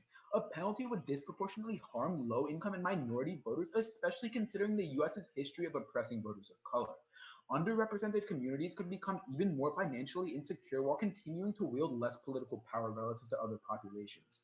My opponent says he's going to solve voter suppression through a number of different means, but one, if compulsory voting is passed in the US, it is totally illogical to think that leaders like Trump would just automatically reduce voter suppression laws and get rid of voter ID laws. And second, even if he can solve for some voter suppression, he's never going to be able to solve for the entirety of it, meaning there will still be a disproportionate harm which falls upon minorities, increasing discrimination in the affirmative. Now, onto the plan. This on face, this isn't sufficient to affirm. He's saying that a democracy means one democracy, but the phrase in a democracy is an indefinite plural, indefinite pronoun, meaning in democracies generally. That's like defining a hot dog as a flaming poodle. That means even if the app wins the entirety of their case, that isn't sufficient to prove the resolution true and affirm. But compulsory voting is still bad in the US too. On his first advantage, he reads one card which says compulsory voting increases turnout by enforcing civic duty. This assumes that compulsory voting is a civic duty and that people have no reason to opt out of the supposed duty. This assumption is obviously not true. Cross-apply the Warren evidence from case which specifically said that people of color need the ability to abstain to protest the racist political system. Now, on his second contention, 2 responses. 1, cross-apply the Hugh and Stiers and the John Quera evidence which says that people who don't want to vote lash out and protest by treating elections like soccer matches and voting randomly. And 2, we're going to turn the link here. The best and most recent evidence shows that compulsory voting increases random voting and linearly decreases education, interest, and willingness to vote. Freire and Turgeon 610. We adopt a new approach to compulsory voting by asking respondents directly. About 10% admitted to voting randomly. Random voting is more prevalent in low-profile races and among the less educated, disinterested, and reluctant voters. That is, voters who would otherwise not vote if it were voluntary. Compulsory voting produces electorates that are less engaged, compelled and uninterested voters to express their dissatisfaction by voting blank or spoiling their ballots by choosing haphazardly. Coercing voters to the polls may not be a solution if it fails to engage new voters. If a non-negligible number of voters decide on the basis of a coin toss, electoral outcomes under compulsory voting would become less representative. This is obviously a net harm to the affirmative because they are trying to claim they will increase representation for low-income voters, but they will not, and empirics prove you're going to prefer this study based on recency. It was from 3 months ago, and because it's a meta study. His third advantage is just a harm of low turnout, but one, there's no evidence that says compulsory voting solves this inequality, and in fact, cross-apply the arguments I make on case and the McCoy evidence, which says that politicians won't pass more equitable laws. I'm open for cross. All right. Yeah, sure. Everyone good? Mm-hmm. Okay. So let's talk about the Wells evidence, like the right to remain silent. That's basically about how people have like the right to abstain, right? Yeah. So insofar as we can agree that democratic legitimacy is grounded in the consent of the governed. What's like a so is abstaining like a sufficient, like is casting a blank ballot sufficient to abstain? Absolutely not, and there are a couple of reasons that I can explain. So just tell me what's sufficient to abstain then, like what is sufficient to abstain? Yeah, like abstention. What's abstention is sufficient to abstain. So just like not going to the polls. No, like not participating in the political system, so not casting a vote. You can't solve this through mail-in ballots or through casting a blank ballot. The only way I get what you mean then. Okay. You say it like, so okay, then your contention one is about how like a lot of minorities want to reject the entire political system, right? Is that a good summary of it? How would you describe it? Yes. Okay. Sure. So do you have like actual statistics on the number of African Americans who say they want to reject the system by not voting? Yeah, so it's not about the number, and we can't like. No, but I mean, like, what's the statistic though? Like, the argument here is that African Americans need the option to. It doesn't matter how many want to or how many will want to in the future. It's that they require the option to. It is like grounded in the principles of democracy that they should have the option to. Everyone needs the option to abstain. This is just basically repeating the Wells evidence then. No, because the warrant evidence gives specific warrants as to why African Americans in specific need this option. Okay, so sure. Do you want me to give those warrants? No, I mean, I got that all down. Okay, and then contention 2 is about like the people voting based off simple heuristics, right? How do you determine whether someone's voting like off of something they shouldn't be? It's not whether they're voting off something they shouldn't be, but the Hugh and Stiers evidence did like a super big. So I mean, like, is it bad to vote off simple heuristics? Yes, because that leads to increased polarization and hyperpartisanship. So then you're of the opinion we should stop people from voting off of simple heuristics? Or should implement policies that mean that people don't vote off simple heuristics? The only people who vote off of heuristics are uninterested voters, which the F forces to vote. If we don't, the only people, like period, ever. There's no one who ever votes off simple heuristics who's an interested voter. The only people who vote off of simple heuristics are the ones who don't want to vote in general because they are disinterested. And even if you buy that even if like you don't believe that they're the only people, the F greatly increases. All right, let's talk about populism. Isn't like populism rising across the world whether or not countries have compulsory voting? I don't know the answer to that. Okay. But compulsory voting speeds up the process, whether or not you believe it is or not. I will take running prep.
1 minute, 20 seconds of prep time taken. Everyone ready? Oh, what's the order? It's going to be neg then af. Neg af, you said? Yeah. No new cards. Okay, cool. I'm ready. All right. All good. Okay, so let's start with a framework here. They're like, we both value democracy. That's like a wash. Their value criterion is individual rights. Mine is increasing participation in democracy. Like, democracy is all about participation. You should prefer my value criterion because it's like literally a prerequisite for democracy. And if you're valuing democracy, you need participation. You need to do my value criterion first. He's gonna say that like he can't function under this value criterion, and like first of all, yeah, he can't. All he needs to do is to show that like compulsory voting is bad for participation in democracy, which means it's bad for democracy. But even if you don't buy that, we can still function under his framework of individual rights because we're reducing things like income inequality and getting people out to the polls and making sure that they have the right to vote available through our plan. They say there's like a right to remain silent. And like, yeah, sure, compulsory voting doesn't actually require everyone to cast a ballot for a certain candidate. People can, one, choose to abstain, or two, declare that they're a conscientious objector and don't even wish to show up to the polls at all. If people feel it is immoral to vote, like he talks about in the Warren evidence, under compulsory voting, as long as they declare they feel it's immoral, they are not required to cast a ballot. This is how compulsory voting systems work. It's not depriving anyone of their right to like remain silent in the political process. Let's talk about their contention one, where it's like it deprives minorities the right to reject the entire system. Here's a line from that card, the Warren 15 evidence. African American vote participation doesn't follow this rational calculus. Like, come on. This card is basically just generalizing about an entire group by saying like African Americans can't fully participate in the political system, even if they choose to because of the past of slavery. Like, it's up to the individual African American. We shouldn't be making generalizations about an entire group. Even if it might be true for most of them, which cannot be proven because he doesn't actually have any statistics or evidence for this. Also, we give people the ability to object or abstain under the compulsory voting system. So this point is basically moot. On to the contention two, where he says like people vote off simple heuristics, and it becomes a matter of passion. Like, first of all, voting is already a matter of passion for a lot of people. Just look at our current highly polarized political space. He's like, Democrats bad, Republicans good. That's already the political mentality of America and a lot of the world. So this is like totally unrelated to compulsory voting. This is just what happens in the status quo. And for second of all, it doesn't matter like why people vote. We shouldn't be bracketing off who like good and bad voters are. There's just no good way to do that. And if people want to vote and choose not to abstain, they should be free to vote however they choose, even if it's based off of like passion, because feelings are legitimate. Back onto my case. He says that like increasing turnout doesn't solve, but again, look at the leaf chart evidence. It's pretty damn good. It definitely solves income inequalities. He says it deterrent because it falls on minorities like the burden. Again, the compulsory voting allows for excuses. It allows for abstention. And the plan provides a lot of different ways that make it easier to vote, like mail-in ballots. He says Trump is never going to do it. Like, yeah, so what? We're not like arguing that it's literally going to happen like right now in America. We're just examining the effects if it did, so we can tell if the plan is moral or not. That's what this debate is about. And he says it can't solve for voter suppression. Like, at least solve somewhat by decreasing voter ID requirements. Even if it can't solve entirely, it does a lot better than the neg. Then on the civic duty, he says like, of course, like turnout increases civic duty if you're measuring it. No, the Fiatosa evidence actually surveyed people and asked how they felt about their civic duty. So we know compulsory voting increases civic duty. The information, he says people vote randomly. Best most recent evidence, like no, there's no such thing as random voting. People vote how they choose. If they just choose to fill in a random ballot as like a protest, that's their right. And C3, he says it doesn't solve inequality. We've already gone over it. Finally, the plan, I'll defend the entire resolution. I'm already defending it, but the plan is just a way to consider how it is implemented. I'll take the remaining 212 with my prep starting now. All right, I'm going to step out for a hot second.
Okay. The order for this speech will be the NC, then the AC, and then voting issues at the end. And then I will definitely signpost for everyone. Is everyone ready? Yep. Okay. Awesome.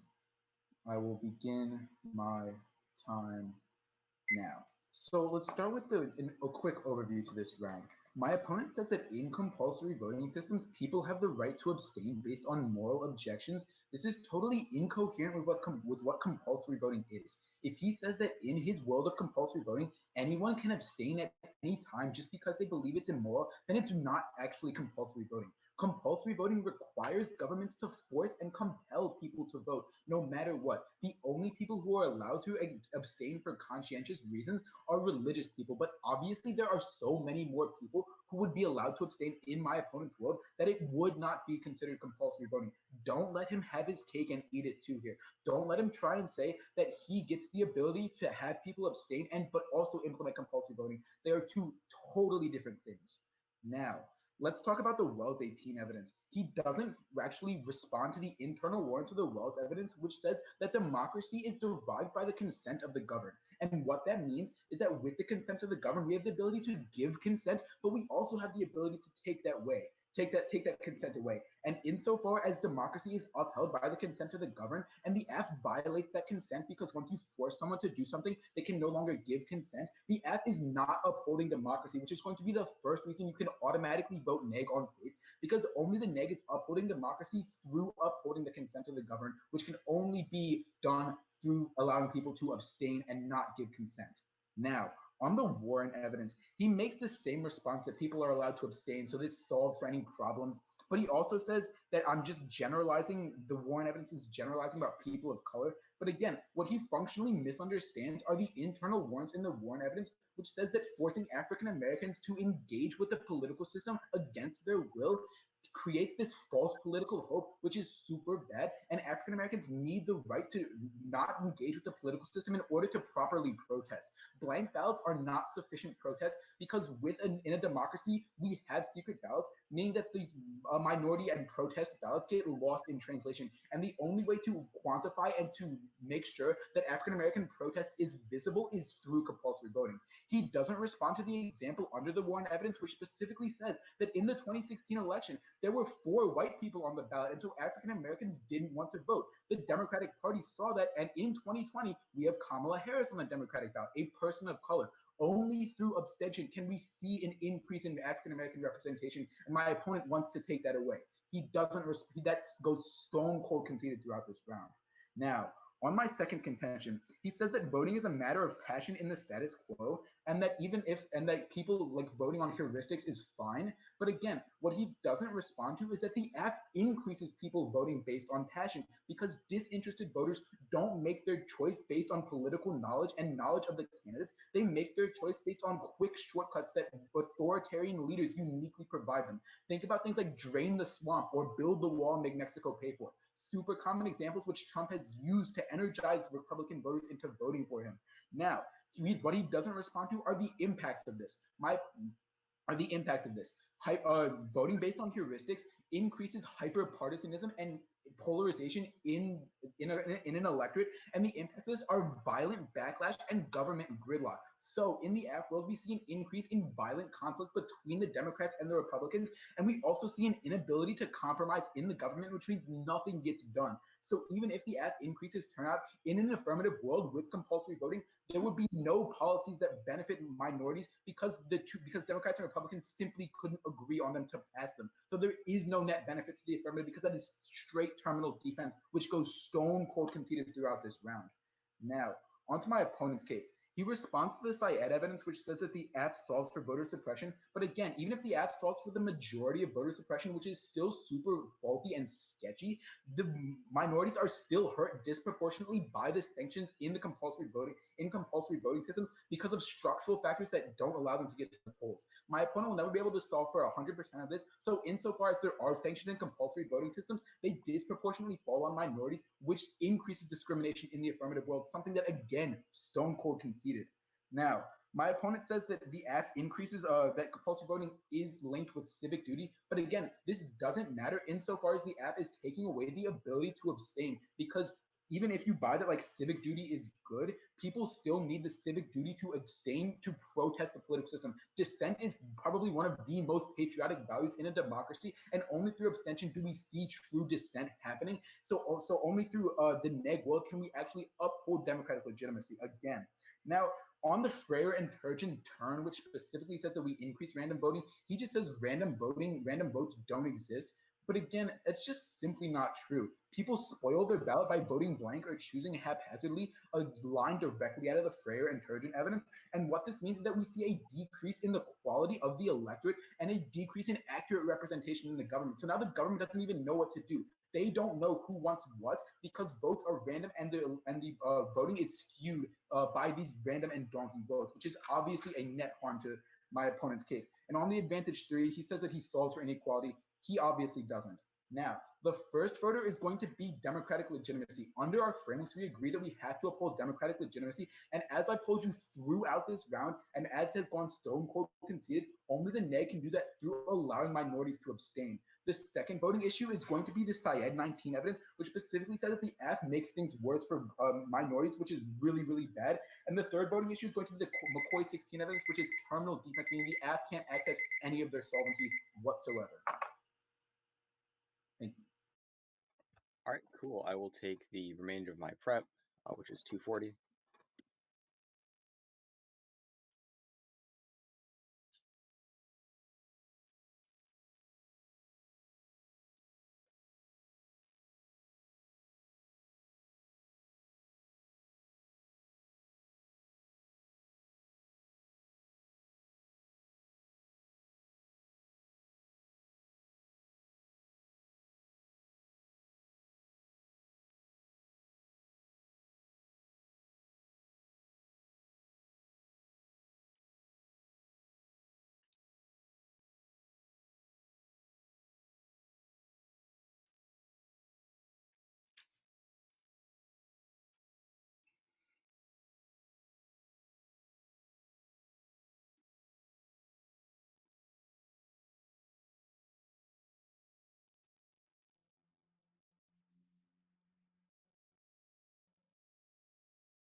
Okay, everyone ready?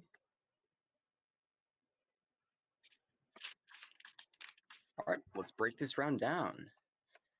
All right, so let's just start on like the offense that's coming out of the neg right now. Basically, they have two arguments: one that we're depriving minorities of the right to reject the system, and two, people will vote off of simple heuristics. Basically, both these reasons are false. First of all, the minority argument basically comes down to like a generalization about African Americans in particular. And like the fact that they're not allowed to abstain under compulsory voting. Two responses to this. First of all, like these generalizations are straight up bad. It basically just says, like his analysis basically just says that like African American people didn't vote because like there wasn't a black person on the ticket. That's super overly like generalizing. So basically that knocks out this contention. But even if you like, and also like there's other reasons why African American people might not vote for Hillary Clinton. But are the same as the reasons a lot of other people didn't vote for Hillary Clinton. Don't let the negative just generalize about African Americans here. But also, if people want to abstain, we give them the right to abstain. They can declare themselves as a conscientious objector, which is the same thing as casting a blank ballot. They just do it well in advance. So we compel everyone to vote, but we allow people who disagree with the system to express their opinion by declaring that they object to it by casting a blank ballot even well ahead of time. Contention 2, where he says like people vote based on simple heuristics. One, he literally admits that people already do this. Nothing changes under compulsory voting. His like example is Trump for some reason, even though like that literally happened without compulsory voting. So I don't know what's going on there. Like populism is on the rise all across the world. Compulsory voting literally changes nothing. But even if you don't buy that, like people are free to vote however they want. There's no way to like say, oh, people can't vote like this. Don't let them bracket off like what good and bad votes are. Back on the AF, here is what the debate comes down to. My opponent loves saying Stone Cold's conceded, so let me tell you what he Stone Cold conceded, which is going to be really important in this round. The framework. He doesn't address the argument that participation is literally the prerequisite for democracy. He's conceded the framework, so if the affirmative increases voting by even like a little bit, which we obviously do at least 10% according to the lead for evidence, which goes unrefuted, we win the round. But even if you don't buy that very easy reason to vote affirmative, you can vote affirmative based on the fact that there's no offense coming out of the neg. It's all based on like this idea that there's no right to like say I don't want to cast a ballot for anyone under compulsory voting when very clearly there is. He says that like the right to abstain under compulsory voting is incoherent. One, new argument, don't allow this. And second, it's literally the same as casting a blank like mail-in ballot. That's all abstaining as a conscientious objector is. We don't take away anyone's right to abstain. Instead, we allow people to vote however they please. He wants to talk about consent of the governed. Compulsory voting guarantees that everyone consents to government. Thus, vote AF. Good round. Yeah, good round. Thank you guys for judging. Mm-hmm. We'll have a decision for you in just a minute. Awesome, thanks.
Have the other two judges submitted their ballots?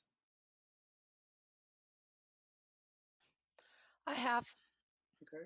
Frank, have you sent yours in?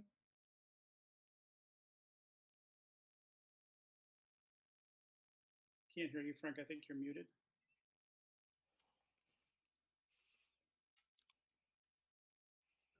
Yes, I've submitted my ballot. Sorry for the delay. That's okay. So whoever the third person was that submitted, you should get the decision on your screen someplace.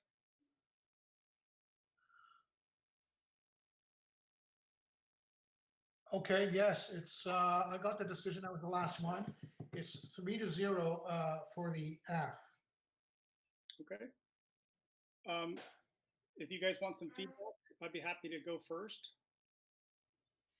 So quite frankly, I think the negative position in the round was a little weak to begin with. While I do believe that individual rights was a strong criteria to be able to run, I think you kind of drop it after your 1NC.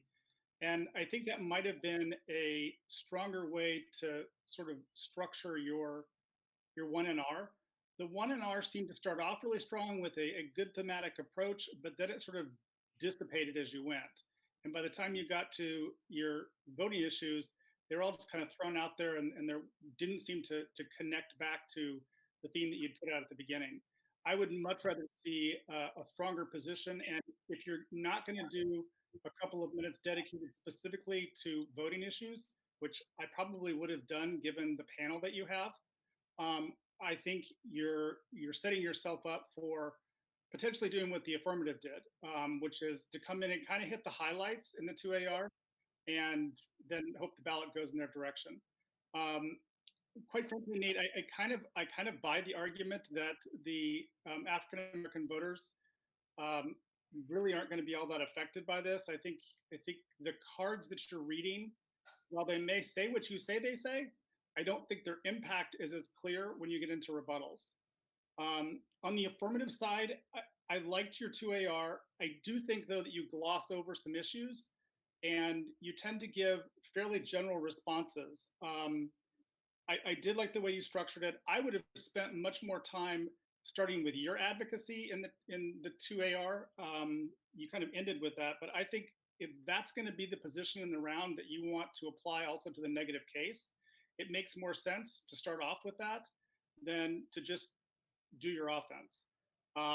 The offense I thought was fine, but I would like to see you come up with some counter evidence. And both of you need to be very careful. You tend to be a little, what I tell my debaters, you're a little lax in your language. You may, like Nate, it was pointed out that you use the same phrase several times in your rebuttal. I think that is what I would call a verbal tick more than anything else. And when you claim something is as dramatic as it is, and it's really not that dramatic, it undermines your credibility with the judges, at least it did for me. On the affirmative side, again, I think you sort of glossed over some issues in the 2AR and you said, well, it doesn't really matter anyway. Well, it does matter because it's an argument on the flow, so you need to make sure that you refute it. So I thought it was a closer round as I put on my ballot. I think it was a closer round than it needed to be. Meg, I'd like to see a much more substantial position and then a direct refutation that does something other than just question the affirmative. It needs to actually undermine the affirmative. And while this isn't policy, I probably would have bought something that might have been structured as a counter plan or even some specific DAs. I think you had some disadvantages out there, but you didn't really develop them a whole lot. They were just sort of like, here's kind of a DA. And I'm not sure what that strategy was all about, but I didn't think it was real effective. So yeah, I think you guys both did a great job though. You're both obviously belong in Octa, so I'll leave it there.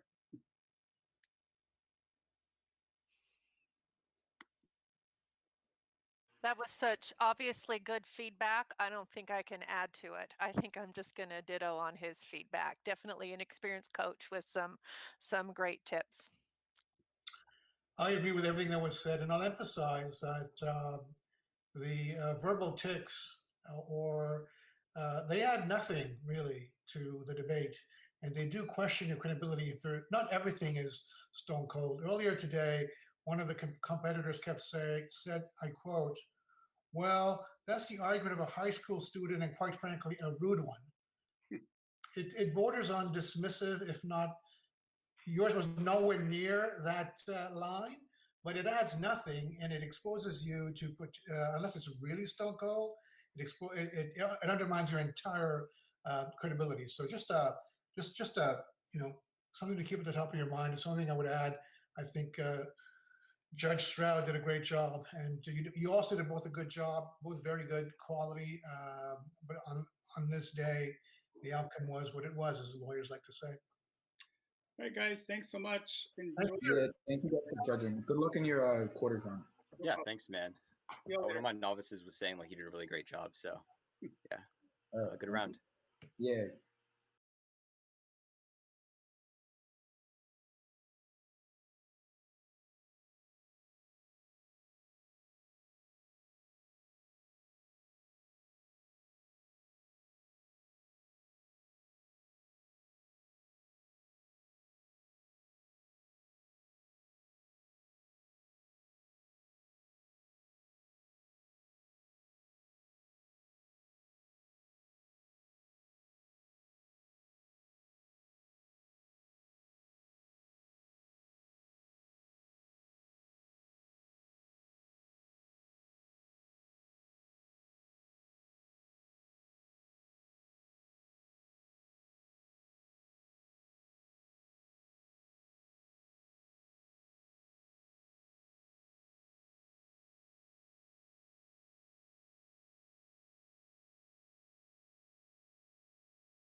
video so the students can see you. That's great as well. Awesome. All right, so welcome everybody to the 2020 Duke Invitational Impromptu Finals Round. So big round of applause to all of our finalists. This is one of the first live speech virtual tournaments, so we just want to thank everyone across the board, students, judges, TAB, for working so hard for us to get to, our finals rounds today. So really awesome on that end. Just to let everyone know, we are being live streaming this round on a YouTube link right now. So just want to make everyone aware that others are probably here and listening to these great speeches that are going to happen. So I'll keep official time, and we encourage all the students to keep track of your own time with the campus timer. But if you would like oral or visual time signals for prep or for speaking, please just let us know, let me know before you start your prep and after you've chosen your topic. And I'll start that official time after you've chosen your prompt and let our judge panel know which prompt that you've chosen. So I'd like to remind everyone to please keep your microphones on mute while we do have speeches going. But after the speeches are finished, just please unmute and join us in a round of applause as we celebrate, what a great round and great speeches we're going to be having. And judges, after you finish compiling your notes on Tab Room, just give me a thumbs up or something in the chat if your video's not on, just so we can keep the round moving and I know when everyone's ready for the next speaker. So with that, let's go ahead and get this impromptu finals round going with our first speaker, Siddharth, and I'm copying the prompts in the chat right now.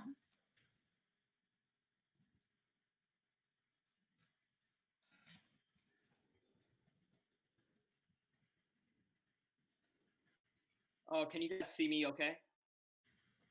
Yes, I can see you. Perfect. All right. Okay. Let me just read these and let you guys know.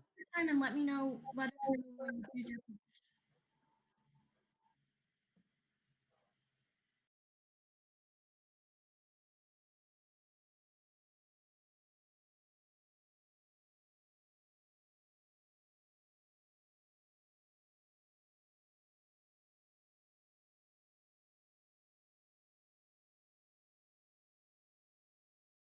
All right, I'm going to go with the first quote that says, "You can focus on things that are barriers, or you can focus on scaling the wall or redefining the problem."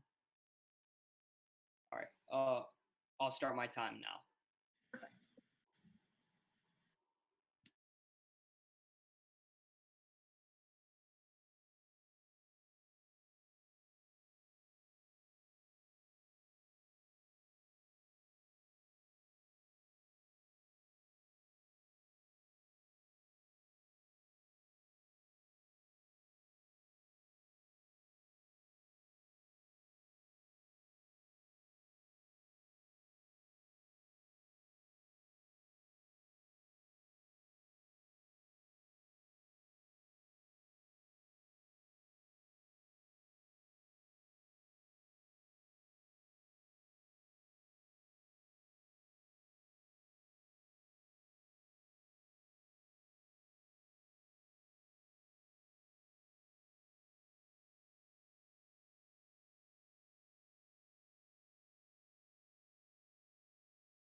All right, is everybody ready?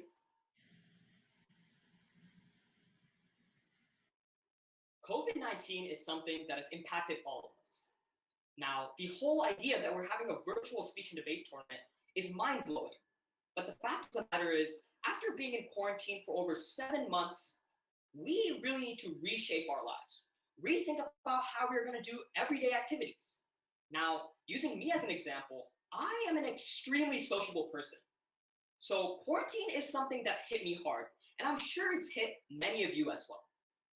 But this is a barrier that nobody can escape.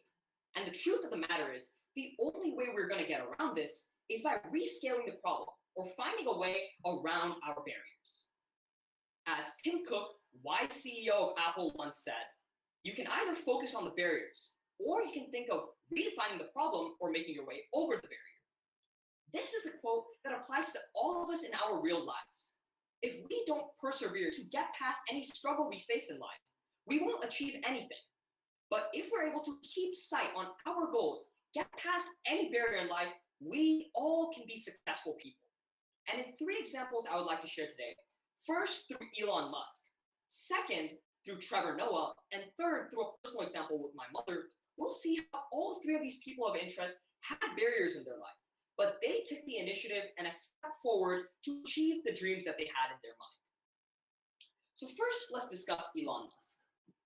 For those of you who don't know, Elon Musk is the founder of 2 very successful companies, Tesla and SpaceX, both of which are redefining the human race. Tesla is providing electric vehicles to reduce fossil fuel emissions, and SpaceX is trying to provide space travel for general consumer use. But many of you probably didn't know that Elon Musk actually had an extremely difficult childhood and upbringing. He had an abusive father, and growing up in South Africa, he really couldn't associate with anybody. But Elon Musk kept sight on his goal to create a better world for himself and those around him. And he climbed over his barrier, just like what Tim Cook said, and today has become an extremely successful man. So successful to the point that he's released all of his patents publicly because he's not trying to make money, he's trying to make the world a better place. This brings us to Trevor Noah, another man of interest. He too, growing up in South Africa, had a really difficult childhood because he was half white and half black. And South Africa, having apartheid at the time, he was literally born a crime. No, seriously, it was illegal to be a mixed child. So as a result, his whole life was surrounded by hiding. He couldn't be friends with anybody in his community because he feared the fact that one day the police would show up and just take him away. But Trevor Noah looked at his natural tack, which was comedian. He was an extremely comedic person and saw that despite all of these barriers that he faced in life, almost not being able to even go outside, if he was able to persevere, he could achieve anything. Just like Tim Cook said, he didn't dwell on the barriers. Rather, he redefined his problem and found a way to come to the United States and found The Daily Show. And today, he's an extremely successful comedian that I'm sure all of us know about. Now, a third person of interest that exactly exemplifies this quote is more personal, which is my mother. Now, my mom growing up in India really had 2 career options, conforming to the stereotype, which was being either a doctor or an engineer, neither of which she wanted to do. Once she came to the United States, she followed the norms. She was blocked by a barrier. She became an engineer and had a life that she really didn't enjoy. However, when I was born, my mom kind of had a revelation looking at me. She was like, she's not going to be blocked by a barrier of what society says is a good profession or isn't. And today, my mom has decided to follow her passion, and today is an extremely successful woman and has founded a counseling company of her own. This shows, just like Tim Cook said, dwelling on the barriers caused her struggle at the start of her life. But later on, she redefined her problem and found a way around the barriers and allowed her to become a very successful woman. So what do all 3 of these people have in common? Elon Musk, Trevor Noah, and my own mother. All 3 of these people had difficulties in their life, but the fact of the matter is they climbed over this wall. They were able to persevere and achieve whatever dream they had in their life. Now, I would like to urge all of you, COVID-19 is an extremely difficult situation, and I'm sure we all have a lot of barriers that are stopping us from achieving our dreams. But if we let these barriers stop us, we won't go anywhere, and it is our duty to climb over these barriers, redefine the problem, just like Tim Cook said, and achieve our dreams. Thank you.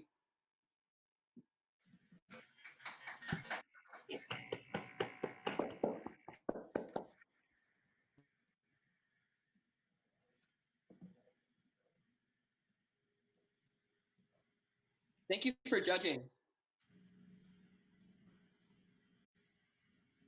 Judges good? Sweet. So we have our second speaker, Pedro, and I'm copying the. Hi. Well, before I see anything, so I don't get a head start, would it be okay if we discuss time signals? Yes, let's definitely do that. What would you like? Would it be okay if you verbally told me each time a minute has passed during prep, and then afterwards just count down? Yep. All right. Thank you so much. I'm sending the prompts now.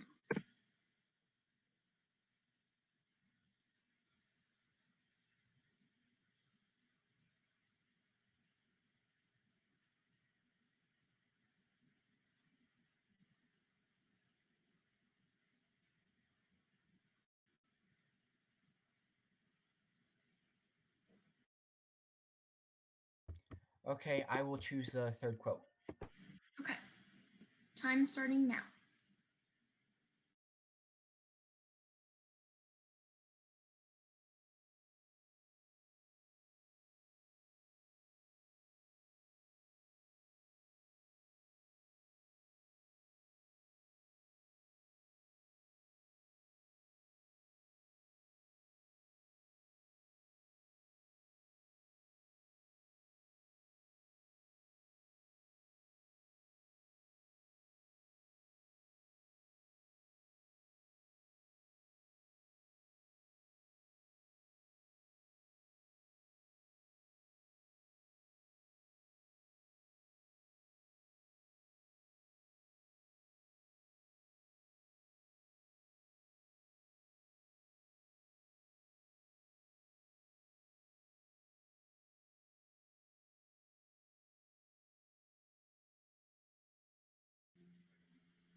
One minute has passed.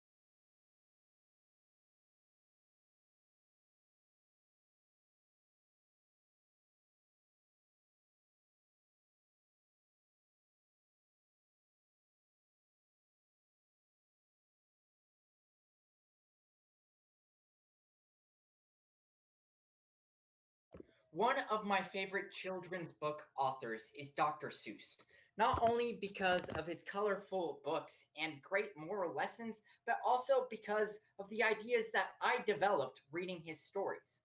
My favorite Dr. Seuss book is The Sneetches, and in this story, there are two creatures, one with a star on its belly and one without. Other than the star on its belly, the two creatures are the exact same. However, those with stars treat themselves as better, and those without stars think themselves as worse. This story taught me and millions of other kids around the world that our differences don't have to be important, and that the reason why we may be prejudiced against other people is because we think more emotionally than we do logically. And whenever we read the quote, even the most analytical thinkers are predictably irrational. The really smart ones acknowledge and address their irrationalities. We can conclude that this quote is also pointing out the bias that we have, that we rule on emotional thought rather than logicality. And we know that this is true because of three pillars. First, through a personal anecdote that describes my own experience on emotional thought. Secondly, by discussing historical examples on when emotion has trumped logic. And finally, by taking a look at the status quo and analyzing how emotion leads our decisions. Personally, I consider myself to be a logical thinker. In fact, when I was in sixth grade, I told myself I am going to make a lot of friends this year, but not because I like them, but because it will benefit myself by being their friend. As a matter of fact, I compiled a list of potential friend candidates that I met at the beginning of my sixth grade year. And I ranked them based on things like looks, things like how many people they knew, and similarities between myself and others. Obviously, this is a freakish thing to do, and on the surface, it may seem like I'm a psycho, and it may seem like I was doing it because I value logic over emotions. But in a deeper sense, I was doing it because I wanted to find the perfect emotional friend. I wanted to rank people based on whether they would fit me emotionally. And at the end of the day, I didn't end up going with my rank system. I started meeting people, learning new experiences, and making some of the best friends I've ever made in my entire life, all because of how I felt about them emotionally rather than logically. While I tried to go on this through a logical approach, it failed because I was more emotionally involved with my friends than I was logically. Historically, emotion has been used to make countless decisions. One of the most famous ones was when Henry VIII divorced his wife, Catherine of Aragon, in order to marry Anne Boleyn. Sure, many historians say that he only did this because he wanted a male heir, and Catherine of Aragon couldn't do this. However, they leave out the part that Henry VIII was infatuated with Anne Boleyn. He loved her. He did not love Catherine of Aragon. This decision of love over logical ties and political ties with Catherine of Aragon meant that he had to choose the woman he loved, and eventually it changed history as we know it. Through this decision, he created the Anglican Church and made England the powerhouse that it became and the empire that changed the world. The logic was trumped by the emotion because humans value emotion more than they do logic. And finally, in the status quo, we can realize that this is true because if we analyze the current election that is going on, we see that many voters vote based on how they feel rather than what they know is true. In the 2016 election, Donald Trump was notorious for getting votes based on the fact that he was likable, he was charismatic, and people felt like he would tell them the truth. They ignored all logic when it came to this conclusion. Every time any lie was caught by Donald Trump, they still thought that he would tell them the truth because they felt it emotionally. They formed an emotional attachment to this candidate. Similarly, Democrats now have an emotional attachment to Joe Biden. They choose him because they think he will restore the soul of America. It is an emotional decision rather than a logical one. Humans are motivated by emotion. We may like to think of ourselves as logical creatures. However, through a personal anecdote, historical evidence, and the status quo, we can see that what this quote references is that we are more emotional than we are logic. And just like Dr. Seuss taught us, we must embrace our emotional truth. Thank you. Thank you so much for judging.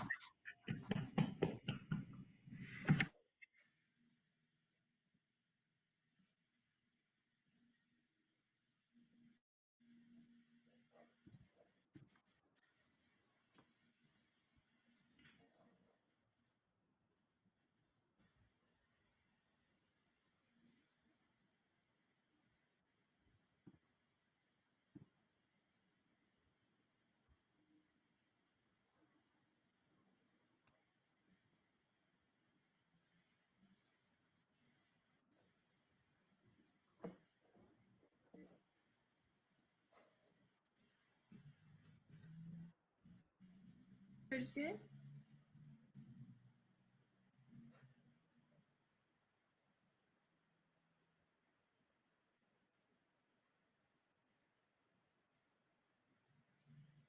Okay, let's move on to our next speaker, Alex. Hi, just to confirm, you can see and hear me waving? Yep. Okay, awesome. And then before the prompts, I won't need time, so I'll be timing myself. Can I just get like a 1 minute left and then a fist when my grace period starts? Yes. Thank you. Prompts are coming to you now.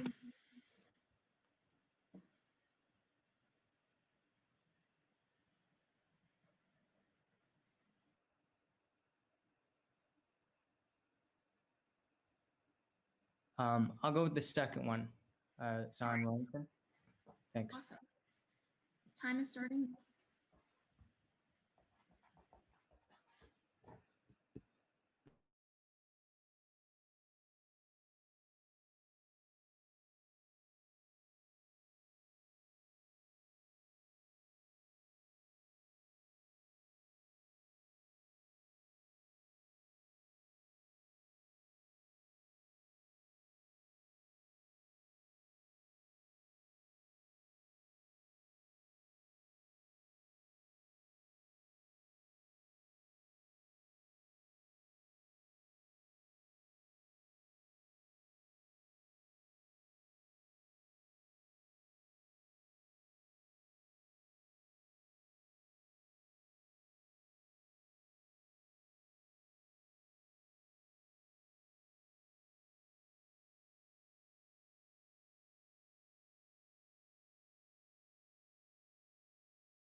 You live one life, so why spend it listening to what other people tell you and doing what other people want from you?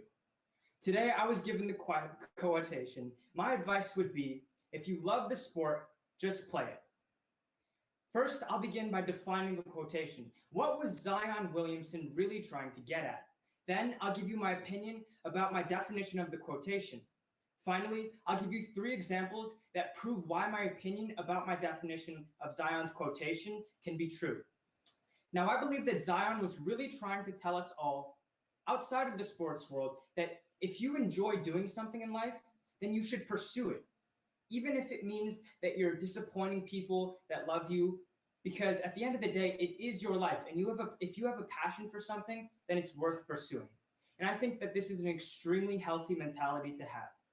3 examples why this is true is the story of 5'3" Muggsy Bogues, the story of Jonathan D'Amico, and the story of late registration.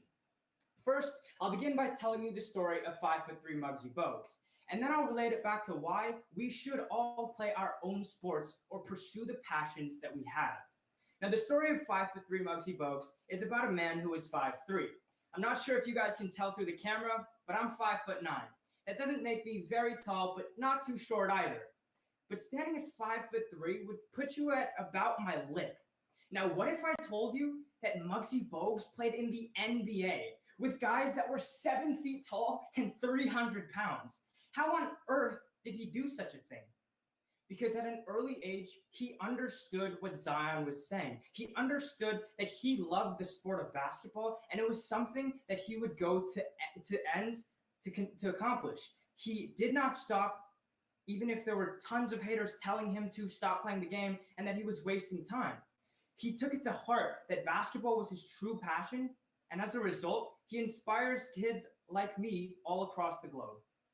Next, I'll tell you the story of Jonathan D'Amico, and then again, I'll relate it back to why we should all pursue our passions. The story of Jonathan D'Amico is about a high schooler.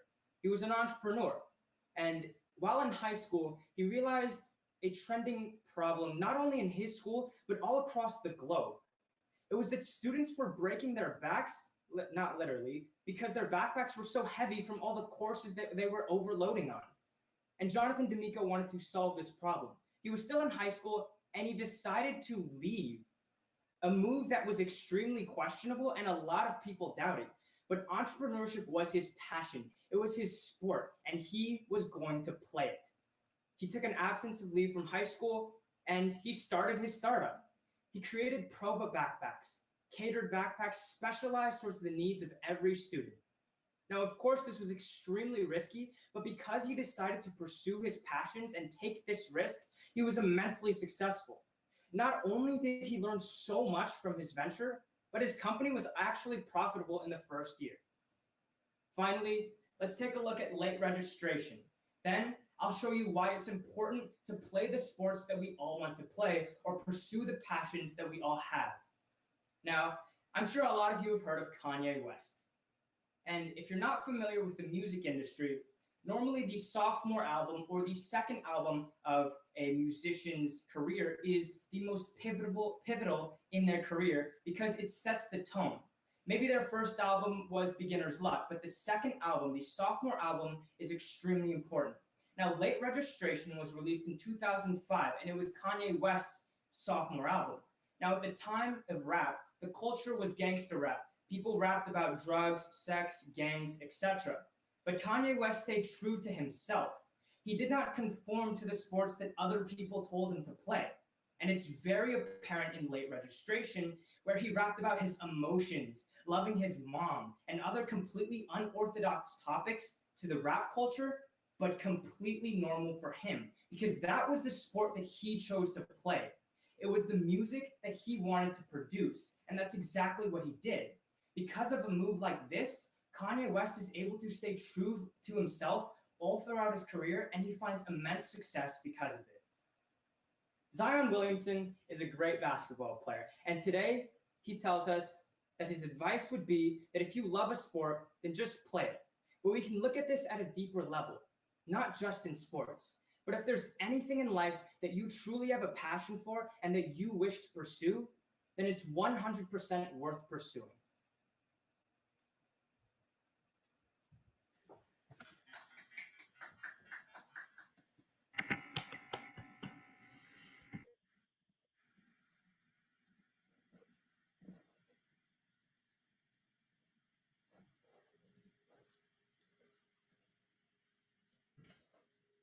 All right, our next speaker is going to be Laurel. Hi there. Hi, Laurel. Do you require any time signals on my end, orally or visually? If I could just get a fist at 7, that would be perfect. Okay, great. And I'm sending the prompts in the chat now.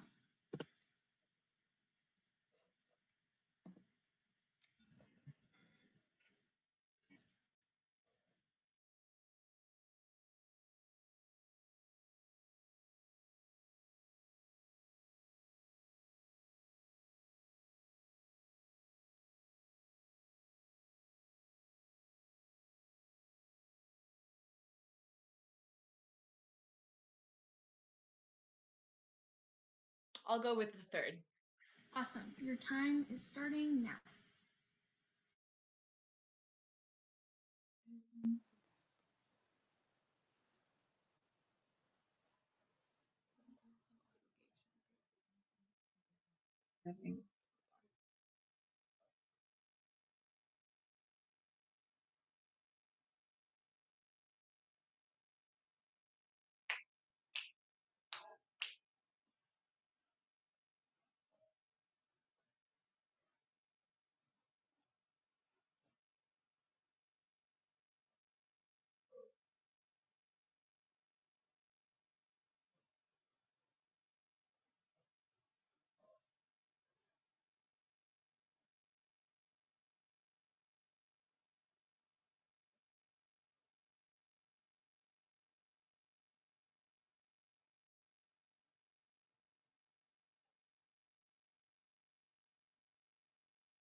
Everyone good? It appears that my generation Z, members of this generation, and all of my peers tend to shirk responsibility. Any chance they can get, they'll run away from homework in school, cut class, and go get Brewster's ice cream. It's a phenomenon that we're all guilty of, and it appears that Generation Z is getting blamed heavily for it, saying that they have no obligation towards anything but having fun. And this might be slightly true. As much as I don't want to admit it, there are definitely times where I've strayed away from the books and towards TikTok. Sometimes you just gotta let stuff go. But on the other hand, Generation Z has done a wonderful job of holding on and upholding its obligations to what truly matters. Events in the past few years have rocked our world, from school shootings, such as the one at Marjorie Stoneman Douglas High School in Florida, towards the killing of George Floyd, and even smaller incidents within our own communities. Generation Z has sprung up and responded strongly to these situations. So today, let's examine first how Gen Z has been filling their obligations on a national scale, before then translating this to what we all can do locally to make ourselves live in a better world. Now, it appears that none of us can get rid of the news cycle for too long. With 24-hour news, news apps on our phones, even Snapchat telling us the most recent headlines, it's clear that millennials and Generation Z have had their fair share of knowledge of what is going on. In the wake of the shooting at Marjorie Stoneman Douglas High School, thousands, if not millions, of students, upon receiving this news, decided to dedicate their time towards organizations such as March for Our Lives and Students Demand Action. two organizations that allowed high schoolers across the United States to get involved in their communities and petition their local, state, and national representatives to go more harsh on guns. In a similar situation, following the killing of George Floyd at the hands of a police officer in May of 2020, Gen Z, not to mention all members of the United States, regardless of their age, felt mobilized by this to uphold their obligation in Floyd's memory and speak out against police brutality. Even today, students are discussing what it means to defund the police in the Duke Invitational Congress session. And within the Black Lives Matter movement, different communities have started their own chapters to begin speaking, discussing, marching for what truly matters, upholding the obligation towards the living and the dead of the Black community who has suffered so many losses, but in the face of it all has been resilient. But secondly, it appears that such large-scale endeavors could never compare to what happens in our small communities. But it does. In the small town of Greenville, South Carolina, a single family recently lost their home to arson. Students at the children's high school instantly started a GoFundMe page, raising over $8,000 by simply donating $5 when they could, not to mention going on shopping trips with the students who were their friends and providing them with whatever they needed to get by. Yes, tragedy strikes wherever you might live, but we have an obligation towards the innocent, towards the dead, towards the living, towards our children and their children, as stated by the former president of Chile, Ricardo Lagos himself. And we can uphold that on a national scale and a local community scale. High schoolers across the state of South Carolina also engaged in something called a Spirit Week, where for the duration of a week, students pick a charity and fundraise thousands of dollars to donate it. What started as a small dream from one high school student became a reality across the state. And now everyone is upholding their obligations towards the innocent who have been harmed by diseases they were born with, towards people who have passed away due to mental health complications, and for their parents and their children who also might be suffering from similar situations. Today, we've explored Generation Z as well as the wider population of America and how they've upheld their obligations toward the innocent, those killed, those who are alive, and members of the affected communities, and all fulfilling their obligation to make a world a better place for their children and future generations. Yes, Ricardo Lagos might be the president of Chile, but his words ring true across the globe, proving that even though Gen Z might shirk responsibility when it comes to homework, people across the world can pick up their mantle when it truly matters. Thank you.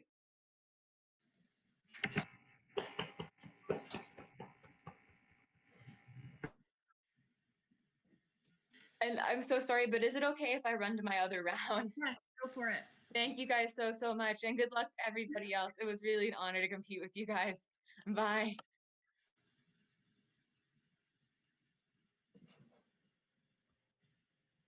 Judges good to go?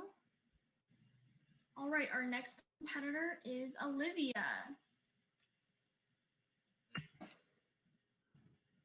Hello. Hi, Olivia. Can you hear me? You're a little quiet on my end. Okay.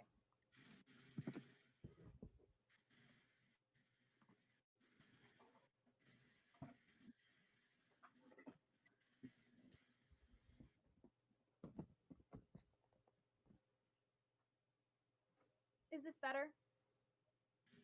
Yeah. Okay. Thank you. Although now your video is off. Okay, now we can see you. Perfect. Okay, I'm sending the prompts in the chat now.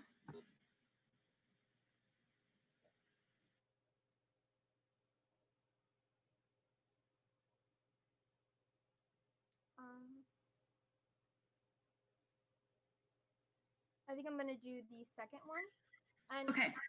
May I get a verbal 1 minute, 2 minutes elapsed, and then just 3 down when I'm speaking? Sure. Yep. Thank you. Time starts now.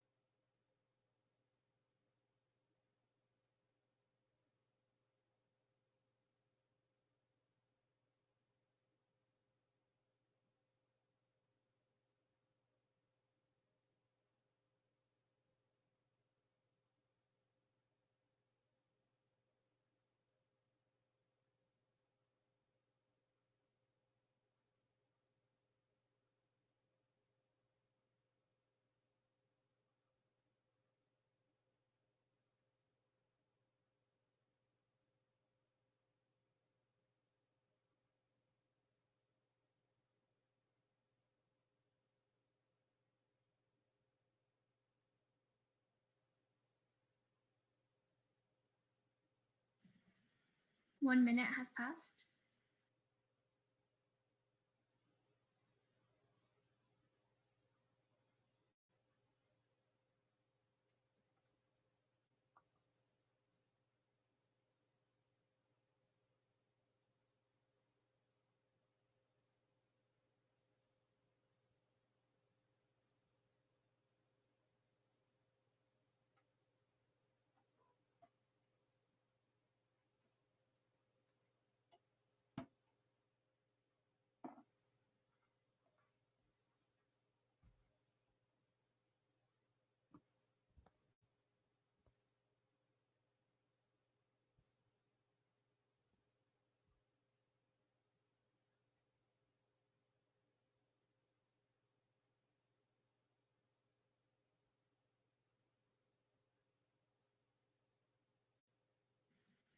Two minutes has passed.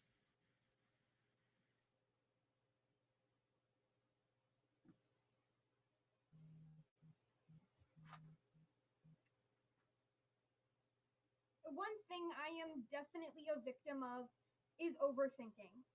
When I was a 6, 7 year old, I did cheerleading, but not really, because I spent most of the time obsessing over whether or not the next move I was going to do was going to be perfect or not. I always had to know exactly what was going to happen. And if I didn't do anything at all. So when we see the quote, toughness is the ability not to rationalize, by J. Biles, we see that sometimes overthinking or choosing to go to the bare minimum in order to avoid pain simply is not going to work. And we can see this through causes, effects, and finally, a solution. Because right now, our society isn't able to simply, as Nike says, just do it, or rip off the band aid that we call problems. So, what exactly makes us avoid difficult situations?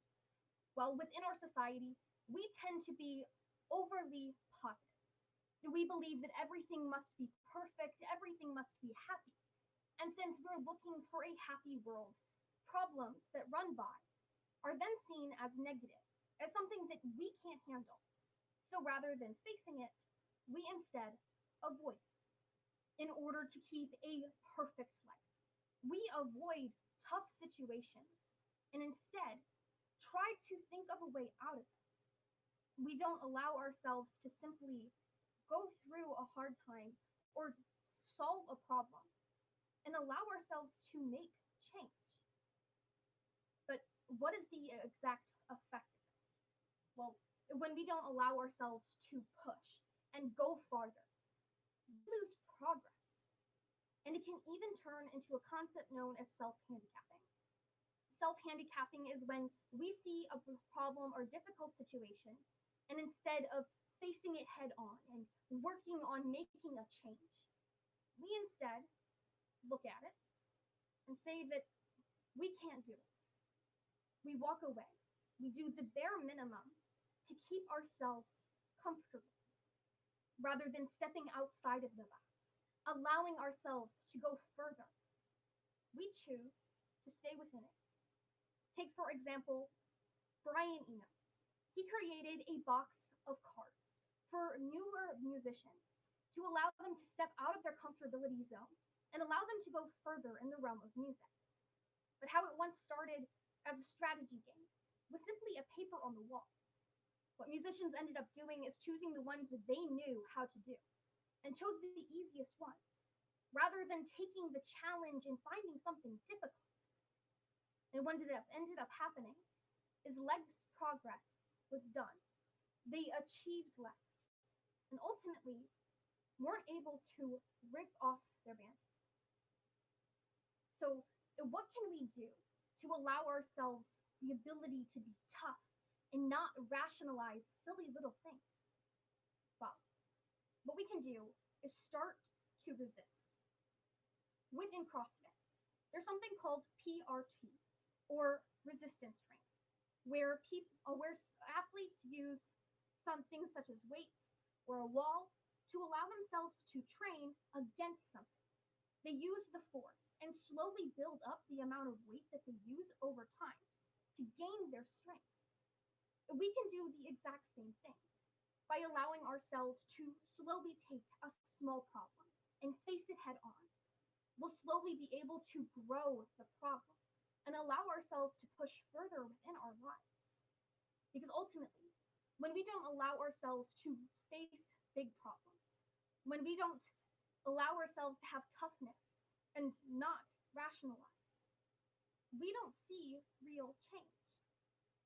But if we do, if we go ahead and make the cheerleading move, or go ahead and do an event and speech and debate that they have never done before, take the plunge, take a risk, we'll see progress within our society.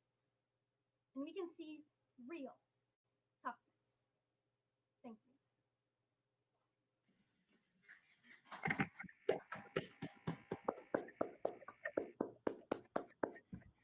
Thank you for judging.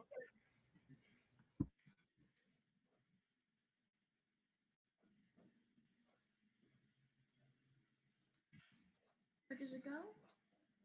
Last but not least, our final speaker for our impromptu final round is going to be Sean. Also, hey guys, hey everybody, hey the 20 people watching the live stream.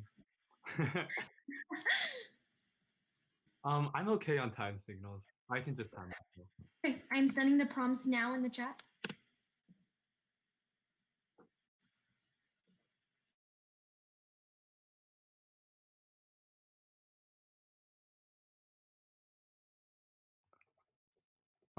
I will take the second one.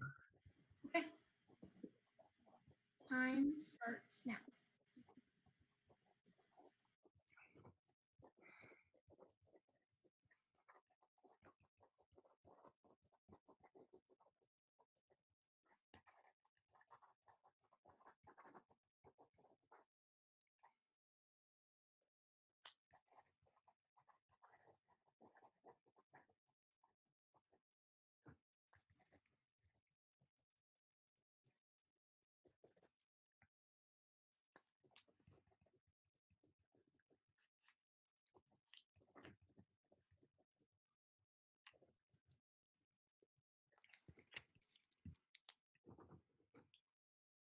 Now, both my brother and I loved the game of Club Penguin, but unbeknownst to me, my mom and dad said we could only have one account to share together. And as my brother was the older one between the two of us, it was clear that he hogged all the time. Once my parents actually gave us the gold membership for Club Penguin, he was all over it, spending 24 hours every single day obsessively playing Club Penguin, basically never giving me the opportunity to play it. He had the power over me, because he used his justification as being the older brother to the one who had the opportunity to hog his time 24/7. He didn't use his power that positively, bringing in today's quote, power is a positive force if it is used for a positive purpose, stated by Elizabeth Dole, the first female secretary of transportation. And it's very clear that in the instance of my brother, he may have not used his power so positively. But we'll see 3 instances of people who did and did not. First, in the case of Alexander Hamilton, who utilized his power as Secretary of Treasury very powerfully. Secondly, Richard Nixon, someone who not so much used it positively. And finally, in the case of recently passed away Ruth Bader Ginsburg, who definitely used her power in a positive way to make impactful change.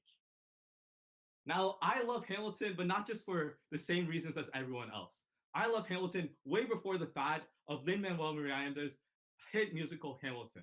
I love Hamilton because he not only threw away his one shot, but he made sure every single opportunity he had was utilized to the best of his ability. Because under his reign as Secretary of Treasury, he saw mass changes, including the institution of the National Bank, making sure that there was a consolidation of power. Because as it stood, many states had their own way of controlling banks and controlling the budget. But unbeknownst to them, it was extremely inefficient. Because under the Articles of Confederation, it was inefficient for every state to have their own individual government. So what Alexander Hamilton recognized and realized was to utilize the national bank to an advantageous resource. Now he did this by making one consolidated power, the national bank, under a federal government. Now he could have continued to let the United States to fail and plunged all the way to the ground, but rather than doing so, he used his power in a positive way. And we can again see how Alexander Hamilton used his way the election of 1800.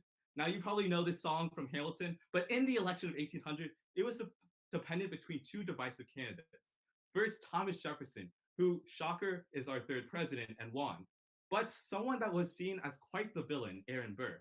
Now, as the song of the election of 1800 says, Aaron Burr was a divisive candidate because he never held to his words. He often was a wish-washy candidate, and Hamilton was in the middle of this because many in the House of Representatives were looking directly at him and trying to understand where Hamilton will take the approach.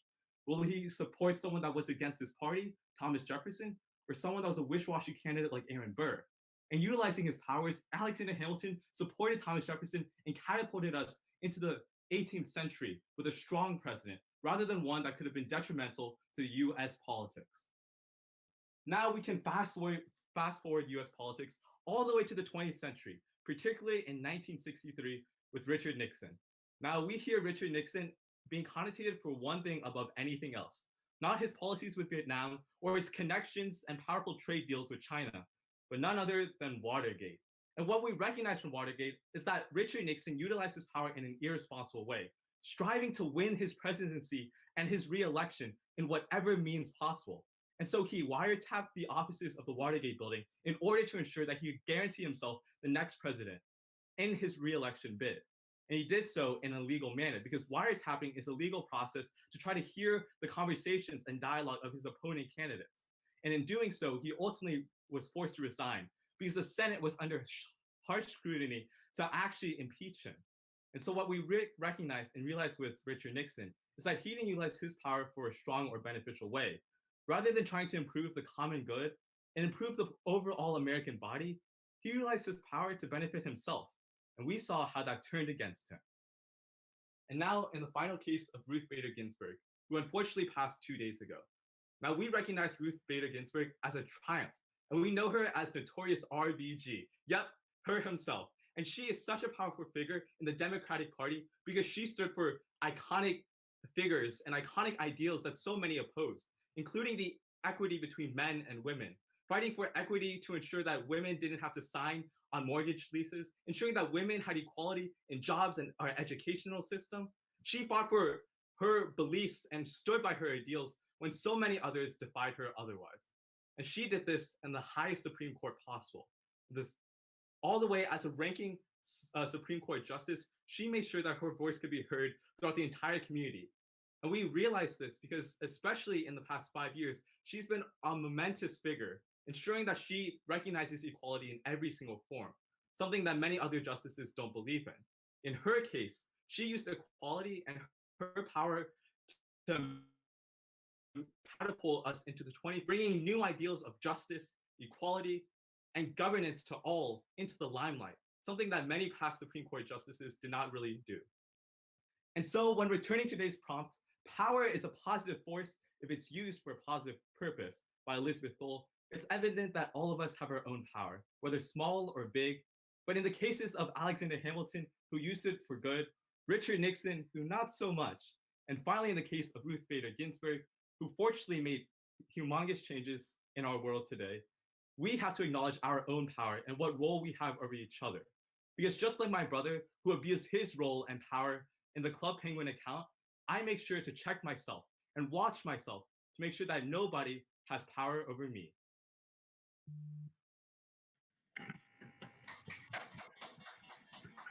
All right, everyone, those are our speakers for our 2020 impromptu finals round. A huge round of applause one more time for all of our speakers. Thank you all so much, and good luck to all of our competitors. Thank you. Thank you so much. Have a good day.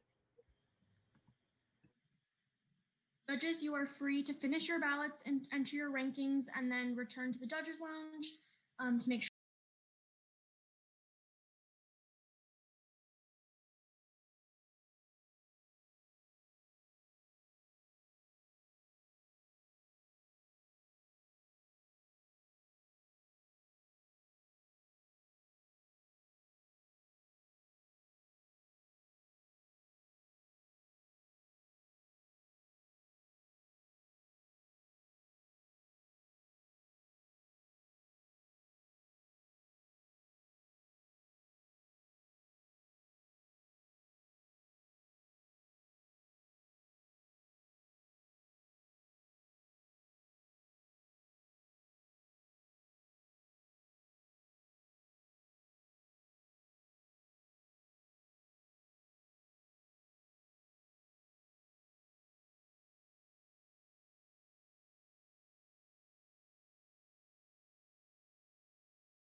All right, I believe we have the live stream up and running.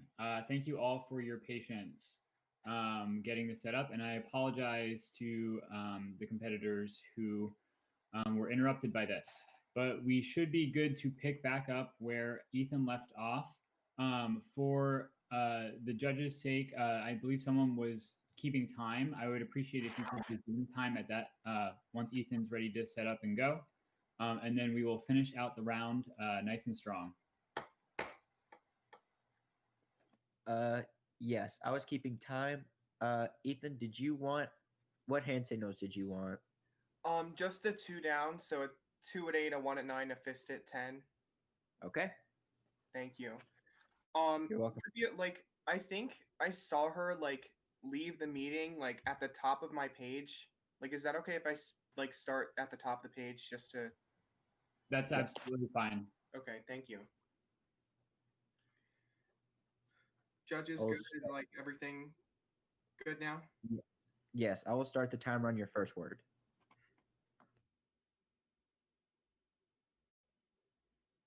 The next few hours could be best described as a blur. Now, I believe I moaned, "Move me!" repeatedly, which you people opted to do. For what reason, I'll never know. I mean, who takes orders from a shell-shocked trauma victim convulsing uncontrollably in a pool of his own blood, tears, and accidentally discharged feces? Which reminds me, please inform the Hilton's ballroom staff that I am willing to partially subsidize the refinishing of their elegant wooden floors. Truly a lovely venue when not covered in human excrement. Now, some people might hold a grudge over the whole lifting my body caused my quadriplegia situation, but that's just not my outlook. See, it's actually quite the opposite. I checked a major life goal off the old bucket list. Get medevac from a large social gathering. Talk about leaving in style. I totally put that 1959 white Rolls Royce that you and your husband rented to shame.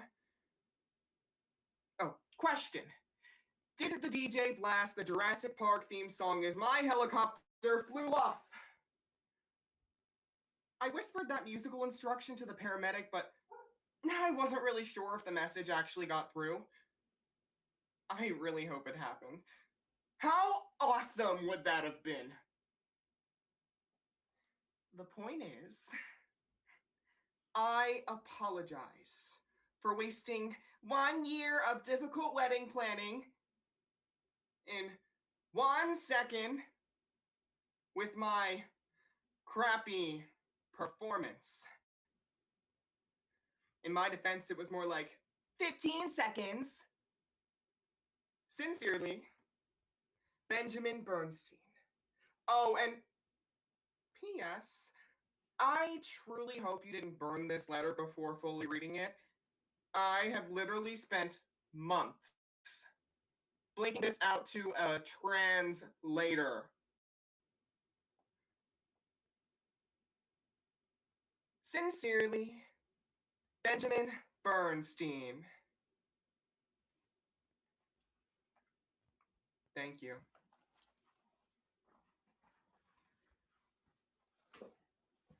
Great job, Ethan.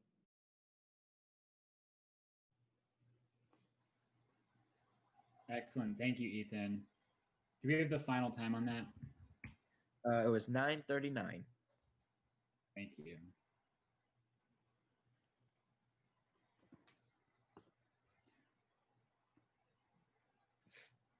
Judges, are we all set for the fifth speaker? Yes, I'm all set. All set.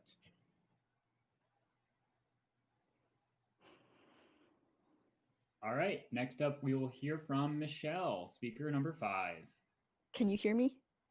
Yes, we can. Yes. Can you see me? Mm-hmm. Okay, nice. All right. Would you like any hand signals? No, thank you. In all of my imaginings, I was filled with the sense that I would soon become perfect. My mother and father would adore me. I would be beyond reproach. At least, just like Jingmei, the main character of this story, that's what I thought as a child when I was told I could be anything as long as I worked hard. Before I realized what working hard actually meant and just how heavy my parents' expectations would weigh. Growing up as a Chinese American child, I was never the overachieving Asian people expected me to be. It's not like I didn't pour hours of work into piano and school and whatnot, but I was just a kid who wanted to play all day. I'm sure you can guess how all that went over with my mom. I never became the champion of a state level piano competition or took college level math in high school. In the end, after everything, I was just me. And to my parents, that meant I was a disappointment. The Joy Luck Club by Amy Tan. My mother believed you could do anything you wanted in America. You could work for the government and get good retirement. You could become rich. You could become famous. Of course, you can be prodigy too, my mother told me when I was 9. You can be best anything.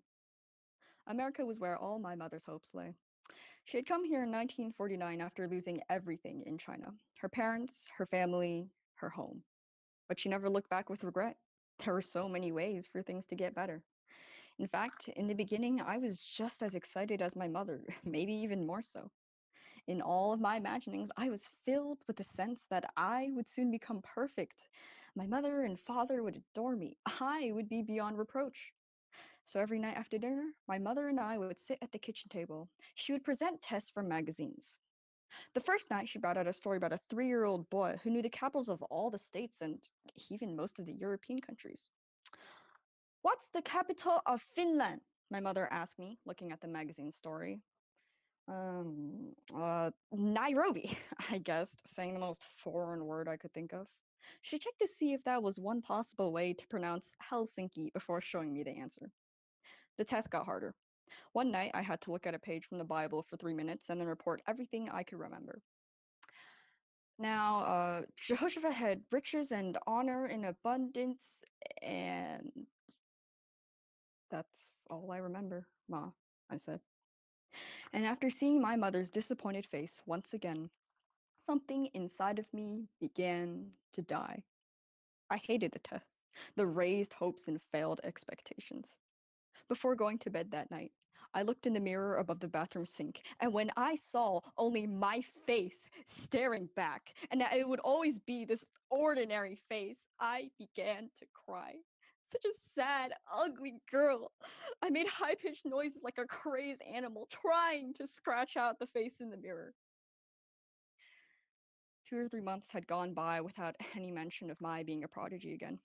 One day, my mother was watching the Ed Sullivan Show on TV. Suddenly, the TV broke into loud piano music. She seemed entranced by the music, a little frenzied piano piece with this mesmerizing quality, quick passages and then teasing, lilting ones. "Nikhat," my mother said, calling me over with hurried hand gestures. "Look over here." I could see why my mother was fascinated by the music. It was being pounded out by a little Chinese girl about 9 years old.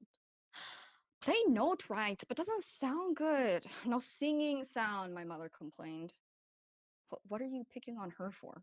I said carelessly. "She's pretty good. Maybe she's not the best, but she's trying hard." I knew almost immediately I would be sorry I said that. "Just like you," she said. "Not the best, because you not trying." 3 days after watching the Ed Sullivan Show, my mother told me what my schedule would be for piano. She had talked to Mr. Chong, a retired piano teacher. When my mother told me this, I felt as though I had been sent to hell. I whined and then kicked when I couldn't stand it anymore. "Why don't you like me the way I am? I'm not a genius. I can't play the piano. And even if I could, I wouldn't go on TV if you paid me $1 million, I cried. My mother slapped me. "Who asked you be genius?" she shouted. "Only ask you be your best. For you sake. You think I want you to be genius? Huh." I soon found out why old Chong had retired from teaching piano. He was deaf. Our lessons went like this. He would play the C scale a few times, a simple chord, and then gradually add more notes and running trills and a pounding bass until the music was really quite grand. I would play after him the simple scale, the simple chord, and then I just played some nonsense that sounded like a cat running on top of garbage cans. Old Chong smiled and applauded and said, "Very good, but now you must learn to keep time." So that's how I learned that Old Chong's eyes were too slow to keep up with the wrong notes I was playing. That was how I also learned I could be lazy and get away with mistakes. Lots of mistakes. If I hit the wrong notes because I hadn't practiced enough, I never corrected myself. And Old Chong kept conducting his own private reverie. Over the next year, I practiced like this. One day, I heard my mother and her friend Lindo John both bragging. Auntie Lindo's daughter, Waverly, who was about my age, was standing about 5 feet away.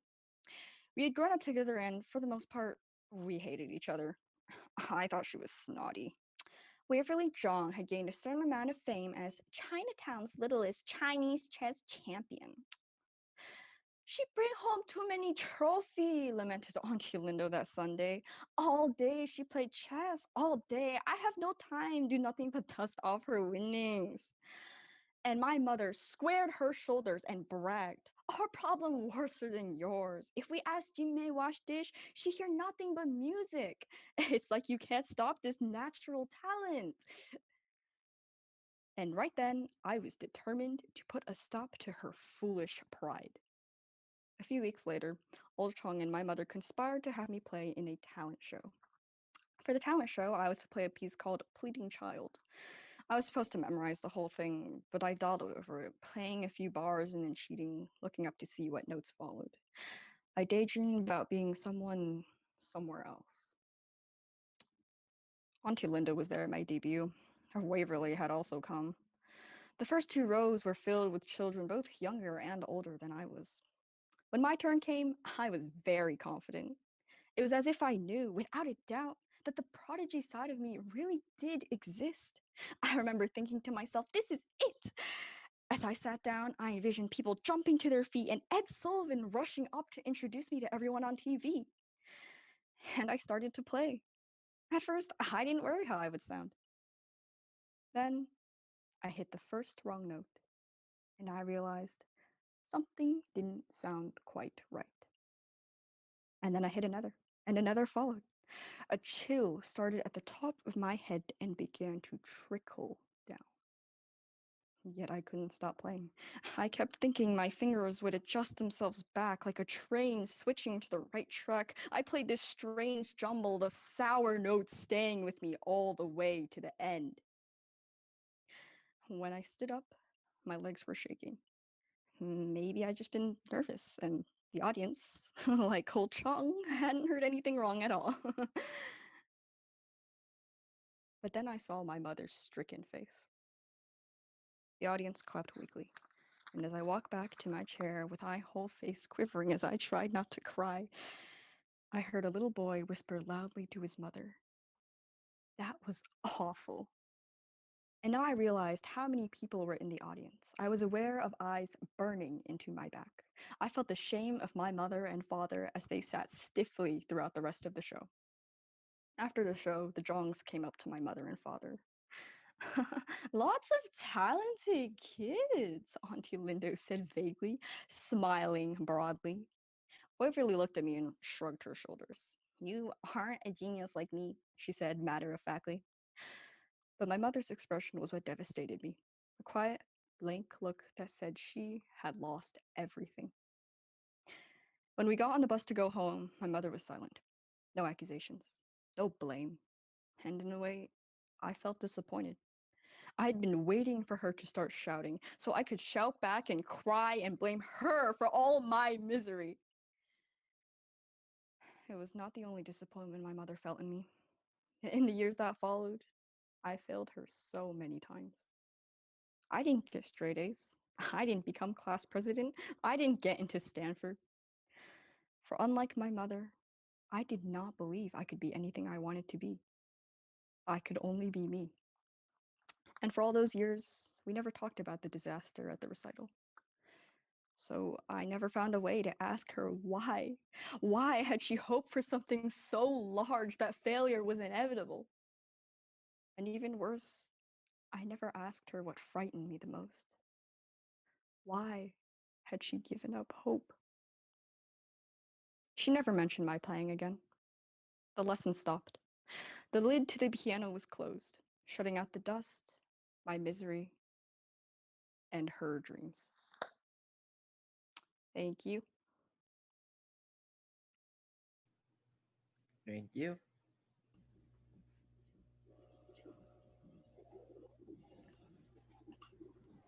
Thank you, Michelle. What was the time on that one? 10:14. Terrific. Thank you. Judges, are we all set to proceed to the 6 speakers round? Yes. All set. All right, terrific. Finishing up the final round of oral interpretation, we'll hear from speaker number 6, Katrina. Would someone mind giving me time signals? Just a 2 at 8, 1 at 9, fist at 10. If You got it. Thanks so much. Judges ready? Yes. Yeah. Okay, awesome. Fun fact. My great-grandmother was the lone survivor of a shipwreck. My parents like to point to this story as evidence of family strength. We're descended from survivors, they'd say. We cling to planks off the coast of Maine. We don't freeze to death. And when we wash ashore, we marry, we procreate, and we catch lobster to feed our children. Crying? There's no crying in shipwrecks. My brother Sam and I grew up loving that shipwreck. Every summer, when we visited our mother's childhood home in Maine, he and I descended to the rocky shore behind the house and imagined we were underwater explorers in search of the wreck of the Lyric. At the hospital, I joked my brother's stomach pump was his snorkel, and my mother said, "That's enough, Violet," so sharply that the nurse dropped his stethoscope. By the time Sam woke up later that afternoon, my parents had new plans for all of us. Counseling for them, treatment center for my brother, Maine for me. Dear Sam, sorry I couldn't keep it in my pants after you tried to kill yourself. Fixing that now. Step 1, bad hair. Step 2, bad clothes. P.S. How's the maple syrup?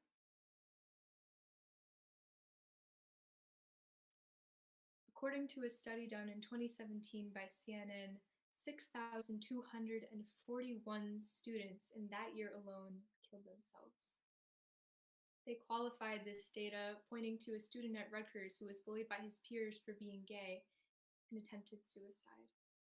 They pointed to a net under a bridge at Cornell University during finals week because so many students had launched themselves off of it. This pressure to be perfect is echoed in this family until it breaks Sam's resolve and he himself attempts suicide, forcing main character Violet to rethink her life of rebellion and find her way back to him, learning that sometimes the best families are often imperfect. The Last True Poets of the Sea by Julia Drake. Lyric was 4 hours north, and we inched along the main turnpike past construction and tourist traffic. It'd been 3 years since our last family visit to Maine, but that briny, sharp sea smell was exactly the same as I remembered. My parents had sent me here for a reason. Think of it not as a punishment, but an opportunity, my mother had insisted. With less distraction, maybe you'll finally be able to turn off the romance channel. I was already 2 steps ahead of her. I'd sworn off everything else that had led to that moment. My wild hair, my tequila, my unrelenting insensitivity. Maybe I'd even disappear. Dear Sam, remember me, your long-lost sister? Dear Sam, when Mom called that day to tell me about you, my first thought wasn't surprise. I just asked, which hospital? I had no trouble believing that you tried to kill yourself. I saw it coming, and I didn't do a thing. I sent him a dumb WikiWiki postcard instead. A ship. Hands had made it, used rivets and bolts and sheets of metal to build a thing meant to last. For a time, like magic, it had floated, and then it sank. But it couldn't be lost for good. I imagined handing Sam a screw from the deck of the Lyric when we saw each other next. I'd say, "Here, have this." I could give him proof that he mattered. Suddenly, the Lyric wasn't just an idea, it was real. I wanted to see it fiercely, what Fidelia had escaped. I didn't just want to. I needed to. For us. Ding dong, around 7 a.m. the doorbell rang. It was Sam. "Dear Mom and Dad, we're safe. Please don't be mad. Sam's not in New York, but we're together. We're going up north and we'll be back by tomorrow afternoon. We can be grounded for life when we get back, but right now, we have to find something. We're not sure if we'll find it, but we think that if the two of us look with 2 sets of eyes and 2 good brains and 2 adventurous hearts, maybe. We love you a lot, and we're sorry to scare you. Love, Sam and Violet." Sam's gone. He's looking for the wreck. We have to go after him. I felt only fear. A horrible thought occurred to me. What if Sam wasn't just looking for the wreck? What if he was trying to join it?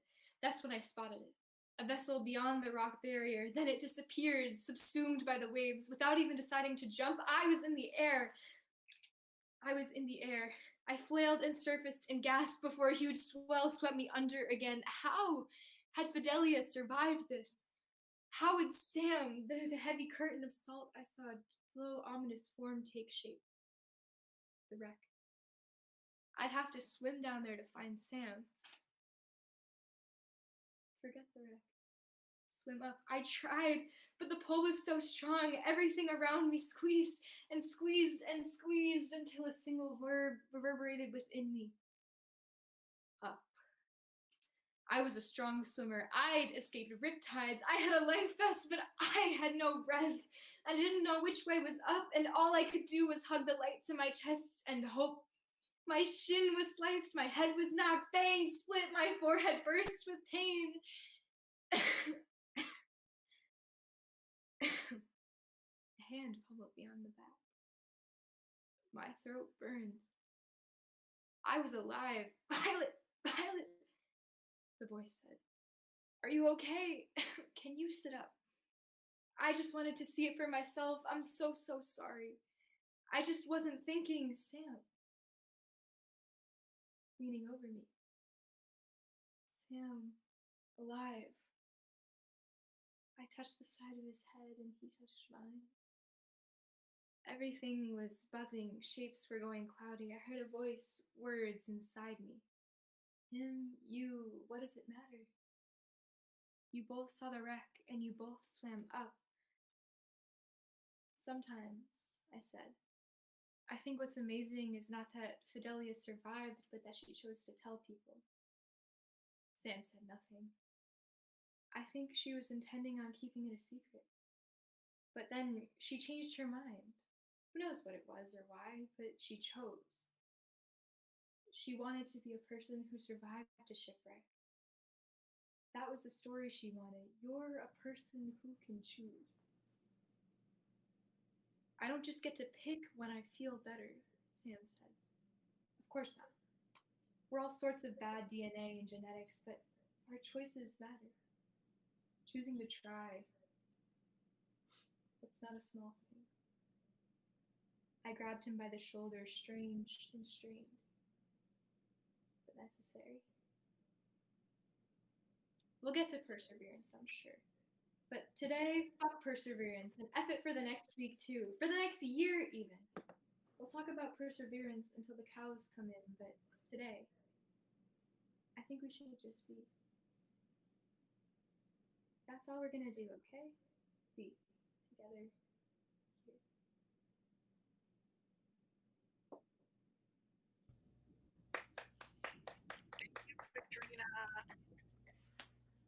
Great job. Thank you. Thanks so much for judging. Do you need anything more from us? Great job, Katrina. What was the final time on that? 8:27. Terrific. Congratulations to everyone once again on the final round of oral interpretation at the Duke Invitational. Thank you all for your patience with all of the technical difficulties that we experienced in this round and in other rounds throughout the tournament. This is a new environment for many of us, and we're all working to figure it out, but we're figuring it out together. If the judges could stay on the line for just 1 minute, I just want to share some messages from the tab room. Thank you for judging. Thanks so You're much. welcome. Thank you for judging. Have a good luck, everybody. Have a good rest of your day. Bye. Hey, Rahul, could you stop the live stream?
Thank you all for judging, giving up your Sunday.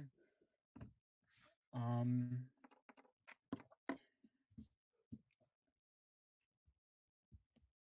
okay, if I have any Wi-Fi problems, just let me know where I cut out, and we'll just pick up from there. Just like take note of like the time signature or whatever. Um, all right. So let's begin. I'm going to begin on first word. Myers Park, EA for the F.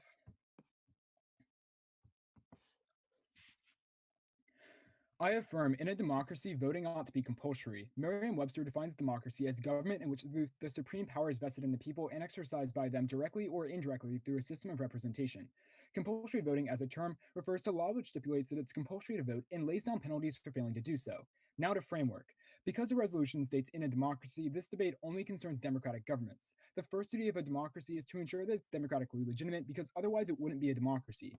Therefore, democracy should only take actions that are legitimate. The only relevant question in this debate is whether or not compulsory voting promotes a legitimate democracy. Thus, the value is democratic legitimacy, Chiocchetti 17. The legitimacy of a given democracy rests on the quality of consent of the people. This may be conceptualized in a variety of ways, with the openness and fairness of political competition, the integrity of electoral procedures, the level of participation, and so on. Chiocchetti continues to say that democracies are democratically legitimate insofar as they provide fair elections, direct participation, and substantive representation of minorities. The value criterion is minimizing oppression. In many democracies, there are groups of citizens who are unable to fully participate in the political process. Minimizing oppression ensures that these people can actually have a voice in their government. If we do not prioritize this criterion, full consent of the government will not be achieved. Instead, there will be consent given by some citizens and oppression felt by others. Contention 1. Compulsory voting decreases political participation gaps. In this status quo, affluent white voters are disproportionately turning out for elections compared to lower income communities and people of color. McElwee 15. There's an ongoing legacy of institutional racism in our election systems, disproportionately affecting people of color, people who are poor, and young people. An important consequence of this is unequal voter turnout, with affluent white Americans outparticipating people of color and low-income people significantly. As a result, large numbers of less advantaged are left out of the democratic process. Voter turnout gaps are also an important factor of the growing misalignment of public policy with the needs of the low-income people, particularly in communities of color. This participation gap between the educated wealthy and everyone else is often referred to as class bias, and I'll use this name for the rest of the debate. Furthermore, class bias is worldwide. Fowler 2013. The effect is greatest for nations with low rates of turnout such as the United States and Switzerland. There are two impacts. First, class bias minimizes the influence of less privileged voters by effectively making their voices insignificant. This makes the government less legitimate because the government isn't deriving consent from all. Verba 95. If some citizens are invisible, one cannot respond to them. Thus, the public must provide information about themselves, who they are, what they want, and what they need, in order for the government to work. Compulsory voting is necessary for governments to gather this information. It's also a necessary prerequisite for democracies to be legitimate and to be ordered to fight structural oppression. We can't change what we can't see. The second impact of class bias is that it passes policies that harm the poor. As a result of low voter turnout in the negative world, we have greater income and political influence inequalities. Engelin 07. The more citizens that abstain, the greater income inequality will become. The logic is clear. As turnout declines, less privileged citizens abstain and they have less influence. Fortunately, AF solves for both by increasing turnout from the less privileged. Two warrants. First, Birch 2018. Mandating electoral turnout reduces participation disparities between groups and addresses inequality of access to political decision.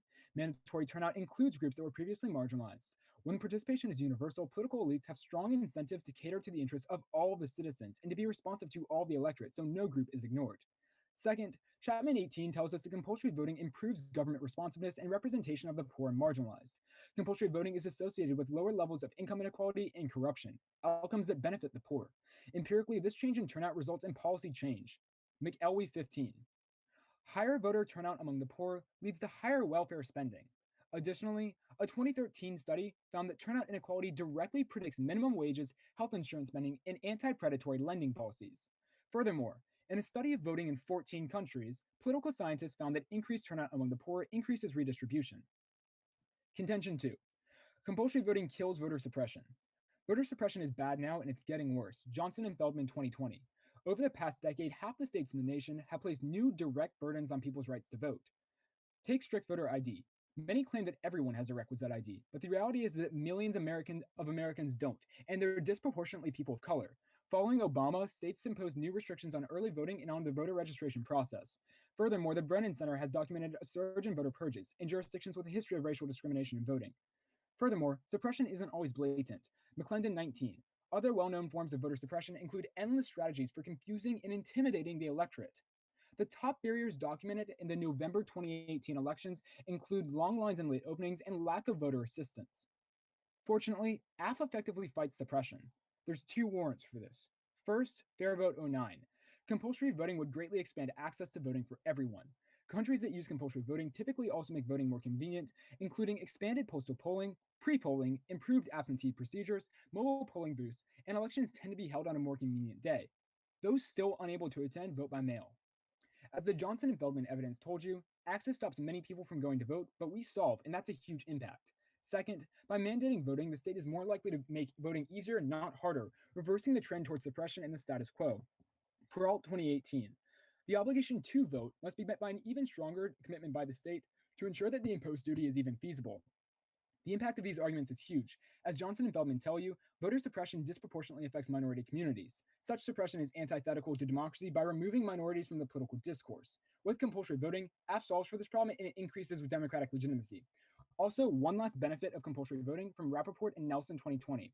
Civic duty voting would encourage same-day registration, and schools would have a strong incentive for civic education. Civic organizations could invest more in public education about voting and spend less on driving turnout. Because compulsory voting upholds democratic principles and fights discriminatory political practices, I affirm and stand ready for cross-ex. Dope, is everyone good? Yep. Okay. Let's begin with this voter disenfranchisement argument. If we implemented the 1AC today and compulsory voting was just mandatory, how would that magically solve the massive voter disenfranchisement that is happening around the country?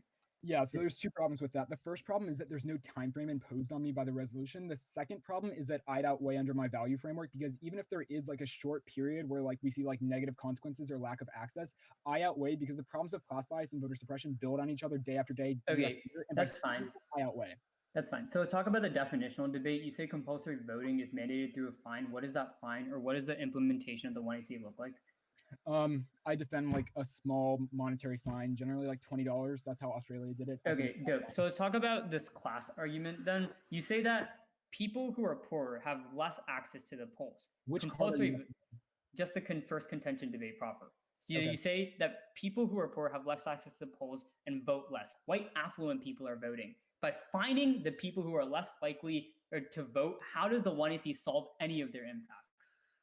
Okay, so there's a few problems with that argument. First off, like the accessibility thing was specific to my second contention, not my first. I want to make that clear. Second of all, like I'm not going to find people if they go to vote. So by like making voting compulsory, like we assume that like large amounts of people would go to vote, and I can read you cards about how compulsory voting drastically increases turnout if you want me to. Okay, that's fine. Let's discuss. These people go to the polls and then policy changes. Okay, the framing debate, you say that democratic legitimacy, or you value democratic legitimacy. What does that look like? How can I tell if the democracy is legitimate? Yeah, so I direct you to my Verba 95 evidence, which tells you that democracies need to like represent people and like hear what people need and then represent them based off that. And I give you some qualifiers for what defines a legitimate democracy in my framework with Chiocchetti 17. Okay, that's fine. You say strict voter ID. How does that solve? What? You say strict voter ID exists within the status quo. You say that you magically like solve this impact. How? So I want to be super clear about something. I'm not saying that I solve every single form of voter suppression. That's explicitly why I included the second card about McClendon 19, telling you how suppression isn't always blatant. I'm just saying that I increase accessibility to a fairly large degree, and that's a large impact. Okay, how can we quantify that? Like, how do I know you are helping people if the affirmative passes? There just seems to be an assertion rather than an actual warrant. Yeah, two reasons. One practical, one principle. My empirical one tells you, my empirics are from Fair Vote 09, which tells you that empirically this happens. My second one just says that like states have a duty to make things possible if they're implementing rules. And I think I get to assume that like my actors are benevolent and like want people to participate and don't actually. Wait, why do you get to assume that? Yeah, that all democracies are like magical agents? So the reason why is because if like we're discussing states that, like actively want to suppress their minorities, then I'd argue they're beyond both of our reaches. Like that's like I can't like fix like a system that's like in like premise on like suppressing people. Like we have to assume that people will like want to solve problems, if that makes sense. Gotcha. I'm sending the doc out. It's gonna say like octas. It's just the same NC. Yeah, there's also gonna be like some typos and stuff. Okay, yeah, that's all good. How are you sending it? I'm putting in the file share just because like I don't really Okay. want to send an email to now if that's okay. Yeah, that's fine. Okay, it said that it was sent. All right, give me a sec. By the way, sorry I accidentally I told you I wasn't going to read that last card, but I just had extra time. Sorry about Gotcha. that. No worries, no worries. Okay, it's sent. Let me know when everyone's good. I'm opening it right now. Give me a sec. Okay. The orders are just going to be like NC, AC, starting on framing, contention level stuff. Yeah, sure. Okay, I'm ready. Okay. Everyone else good? Yep. Okay, cool. I negate the resolution resolved in a democracy voting ought to be compulsory. For today's round, I value life, and my criterion which best upholds it is utilitarianism. Prefer for multiple reasons. First is actor specificity. It is states need to aggregate since policies benefit some and harm others. That means side constraints freeze action. B is no active mission distinction since states are responsible for the public sphere, and an action is implicit authorization of action since they have to approve or reject every bill. C is there's no intent foresight distinction. Actions are informed by predictions from mental states, so consequences are collective of a will, and states lack wills and intentions since policies are collective actions. This outweighs since different moral agents have different ethical or different standings and ethical obligations. Two is alternatives to my frameworks are contradictory and justify inaction in the face of injustice 986. One way is to treat rules, moral duties, appeal to consequentialist reason to judging competing moral claims to protect against the basic difficulties of comparing different people's interests. A consequentialist would require very substitutional majorities. A consequentialist argument can be provided for giving the weight to motives as well as means. Such an argument can be abused, but there is no satisfactory solution to these issues. None appear to avoid what most regard as an intolerable sacrifice of value. When value is sacrificed, there is the problem of dirty hands. Not all ethical decisions are pure. The absolutists may avoid dirty hands at the cost of having none that does not exempt us from making difficult moral choices. Contention one is democracy. Democracy is running strong in the status quo. However, uninformed voters are chipping away at it. That's Marcos Konlakis in 20. Democracy is a test. Only 5.7% of the world lives in a democracy. Democracy relies on its participants knowing what they are voting for or against. Our ability to judge and value that information is severely diminished. A citizen's ability and responsibilities are challenged. And making voting compulsory would flood the polls with uninformed voters since it makes everyone vote. That shreds democracy. That's Piero Marraro in 12. More people go to vote is not a better thing for democracy. Forcing everyone to vote means that those with no interest in politics will influence. This generates pollution of the polls. Careless voters seriously undermine those other citizens who spend time and energy gathering sufficient information before voting. Compulsory voting backfires. It makes it pointless for citizens to develop political awareness. And democracies are key to solving climate change. That's Looney in 2016. Democracies are likely to give environmental sustainability priority. Voters whose lives and livelihoods are increasingly impacted by climate change are beginning to demand action. Democratic governments become more likely to comply with global agreements. And climate change causes extinction. There's ocean acidification, water and resource wars, economic collapse, and regional conflicts. That's Pachauri, Meyer, 15. Climate change will amplify and create risks unevenly distributed for disadvantaged people. Rising magnitudes of warming increase the risk of severe impacts. It can increase extinction risk to food security globally, reduce surface water and underground groundwater resources, intensifying competition for water among sectors, aggregate economic losses, accelerate with increasing temperature. Climate change slow down economic growth, prolong existing, creating new poverty traps, increase risk of violent conflicts. Contention 2 is the pandemic. Compulsory voting amid coronavirus is a disaster. It forces voters to choose between their lives and voting. Making voting compulsory would flood the polls as a hotspot for corona spreading. They're going to say that they don't have to implement the 1AC right now, but that's infinitely abusive because they can say, I can implement the 1AC in 2050, which is representative as to how we have no disad links. That's Zach Stanton in 20. Coronavirus birthed a 2020 nightmare. The election takes place in America is totally unprepared. Fear of coronavirus isn't a valid reason to request an absentee ballot. Americans are forced to choose between voting in person or not voting at all. And in-person polling drastically increases coronavirus cases. The best empirics prove that Shen Dietrich 20. A study release suggests that in-person voting had led to a large increase in positive coronavirus tests weeks later. The study teased out to the effects of an election on a broader scale by comparing the crowdedness of polling places with the rate of positive coronavirus tests in the weeks afterwards. Counties with higher density saw a higher rate of positive coronavirus tests, a 10% increase of the number of voters correspond to a 17% rate of positive coronavirus tests. The researchers incorporated census data to control demographic differences. We tried to account for as many factors as we could. There's a good relationship here. And compulsory voting reverses this and causes cases to skyrocket. Coronavirus causes extinction via global dimming and climate change. This is a linear disad. Even if we don't win Brink, the AF contributes to climate change, which is irreversible. That's McPherson and 20. Coronavirus is causing an abrupt reduction in industrial activity. As a result of the reduction in global dimming, Earth experienced an abrupt rise in global average temperature. An abrupt rise in global average temperature could destroy the habitat for humans on Earth. Human extinction could result. Cut it there. We'll get to the rest of it if we have time. Starting on the 1AC framing. Group the value and criterion. A point is that insofar that you have to be alive to achieve any form of democratic legitimacy, that means my value and criterion come first. B point is they say it's a question of topicality, but obviously if I say the statement in a supermarket, you have to buy something, you wouldn't value the supermarket, but rather it's a location in which an action takes place. C is that the democracy contention uniquely turns under this framework as to how they in and of themselves are chopping away at democracy. D is that the 1AC isn't a fair election. They force everyone to vote. This internal link turns their argument, because insofar that they're forcing people to take away their rights, that is representative as to how it's not a democracy. E is that they don't magically solve the violence of voter disenfranchisement. Crossex was damning on this issue. They said that we don't have to solve it, but however, that just that's representative as to how you can negate on presumption. Insofar that the affirmative does nothing, you can negate. On the first contention, A point is turned. They're recriminalizing the people. They are literally finding the poor people who have less access to the polls. This is their evidence where they specify how white affluent voters are more able to go to the polls. Insofar that they can only implement the compulsory voting happens and they don't move it to a weekend or something, that means that they're extra topical. It is representative as to how they're finding the people who are less able to vote. Independently on, they say two impacts, but A point is cross-apply the argument above as to how the affirmative doesn't solve. B point is independently elections will still be proportionate, i.e. in the United States, if everyone voted, it would still be representative of the white vote because the white people make up the majority. Next, on the second argument, A point is that it's non-unique. Look at this quote. We have two multi-millionaires running for office. It's representative as that class bias never is solved. B point is the second contention. Link turns is because poor people are affected by coronavirus. Next, they say the affirmative solves, but A point is it just reduces disparities in the context of Australia. It's not universalizable in their study. On their second contention, A point is cross-apply how that the uniqueness argument as to how they will always fail insofar that voter suppression isn't being solved by compulsory voting. They're recriminalizing the people who have less access to the vote. B point is they say that things make it easier, but obviously with things like voter mail fraud, the government doesn't want everyone to vote, which means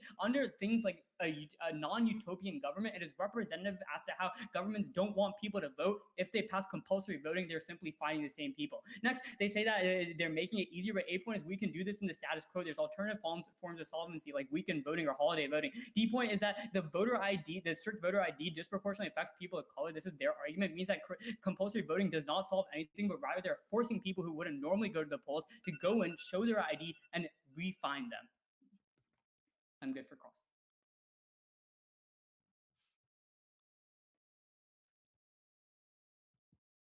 Okay. Everybody hear me? Awesome. Everybody ready? All right, let's begin. So, first off, why does life necessarily come before democracy in a resolution that's asking us about actions that democracies are we made it a question of topicality. If I say in a supermarket you have to buy something, obviously it doesn't mean that you are democratic legitimacy isn't a place. A democracy isn't a place? No, it's a system of government. You can't it's like saying the United States is a state. It is not a place. The democracy in and of itself is a noun. I.e., the United States isn't. I'm not going to waste time on this in cross-sex. Let's move on. Secondly, we made a prerequisite argument answering your question. I want to move on. Thank you. I want to move on. How many uninformed voters are there in the status quo? Can you quantify this for me? We make the argument that no matter how many people who are uninformed in the status quo, the 1AC is forcing people who have no interest in voting, which uniquely supercharges the link to the argument. Okay, wait, but you're addressing a problem I don't even know is real. Like, how many people have no interest in voting? Or did they cut out for y'all? Yes. Yeah, I stopped time. We're gonna resume at 58 when he gets back.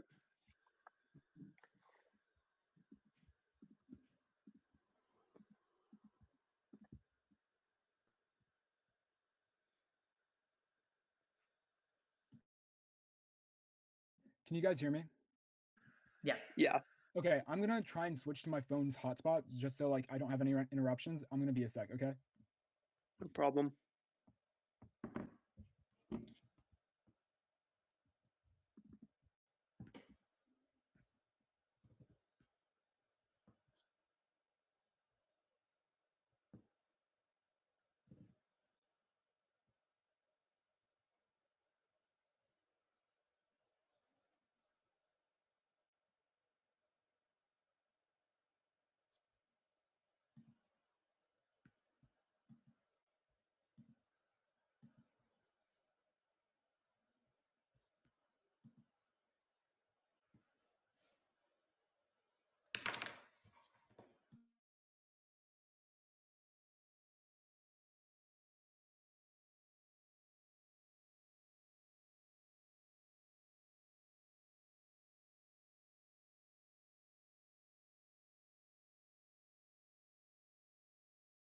All right, hopefully that solves the problem. I'm gonna keep my video off for the rest of cross just to be like super careful about that. I've got 158 remaining. Everybody good to go? Yeah. All right, awesome. Let's begin now. Okay. Okay, so we just finished the. Okay, so how many uninformed voters are there? Can you give me a stat for that? No, but the argument that Shen and Diedrich 20, or sorry, rather the Piero Moraro evidence specifically says that no matter how many uninformed voters exist in the status quo, the 1AC will mobilize millions more. Yeah, doesn't that like impact outweigh for me? What? No, you are mobilizing millions of uninformed voters. This in turn, or Moraro impacts this out in an internal link specifically saying that that's gonna hurt people Okay, who are wait, politically why informed. should people not have the like? Why should we not be encouraging people to vote if they're uninformed? Like, isn't that, You can absolutely encourage people to vote. Forcing people to vote is two very different things. Okay, so what's the problem with forcing people to vote? Because people who don't want to vote, who have chosen not to vote, who have chosen that they do not want to engage in the federal state system, or rather the elections, are forced to vote. Dude, you're weighing under util. Why does that matter under util? Deconstructs democracy, climate change. Okay, so like your entire link, no, your link to climate change is that uninformed voters lead to bad policy. No, but rather you are chipping away at the concept of democracy, and democracy is key to combating climate change. Okay, so if I prove that like what I'm doing, like by promoting this is actually more democratic, then I turn your link, right? You'd have to make how this like actual link isn't true, or rather how compulsory voting doesn't mobilize millions of uninformed That's voters. fine. Okay, I want to talk about mail fraud on my second contention.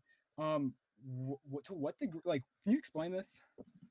The argument was that insofar the mail fraud is prevalent in the status quo, it is representative as to how the government does not want people to vote, which means even if we have compulsory voting, can you like to what degree? Or rather, mail voter disenfranchisement under the pretense of mail fraud, i.e., what the Republicans are doing now in regards to mail-in voting during the 2020 elections. Okay, like I agree they're trying to cast doubt, but can you show that they're actually effective at like stopping people from like mailing in ballots?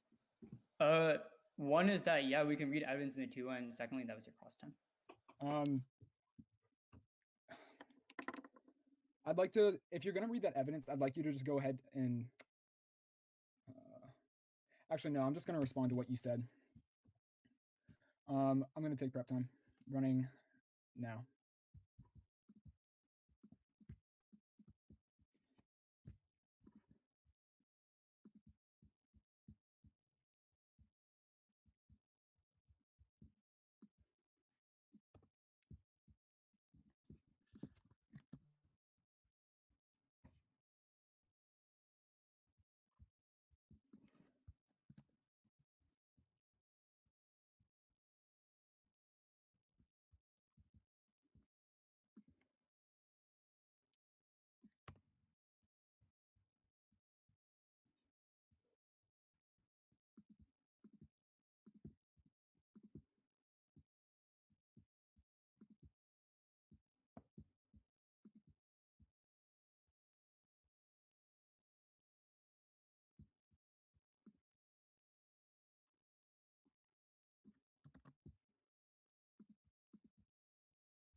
Okay, I'm gonna stop there.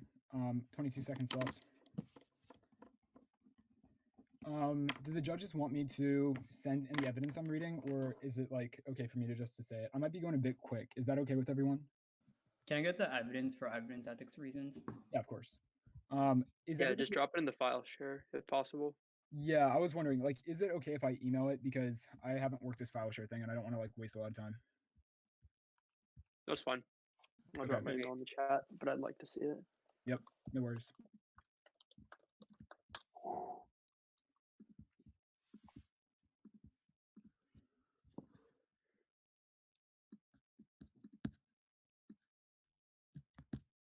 And you have mine, right? Lies?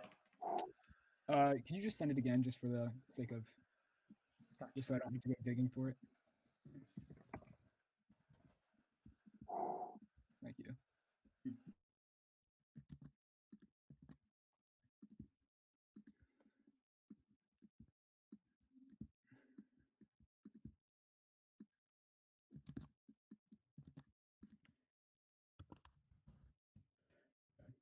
Emails I'm sending Ev quickly.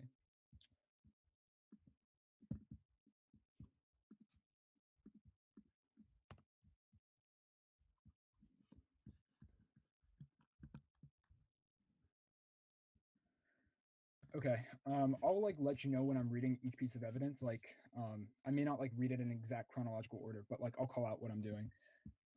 It should be sent now. Let me know when everybody sees it.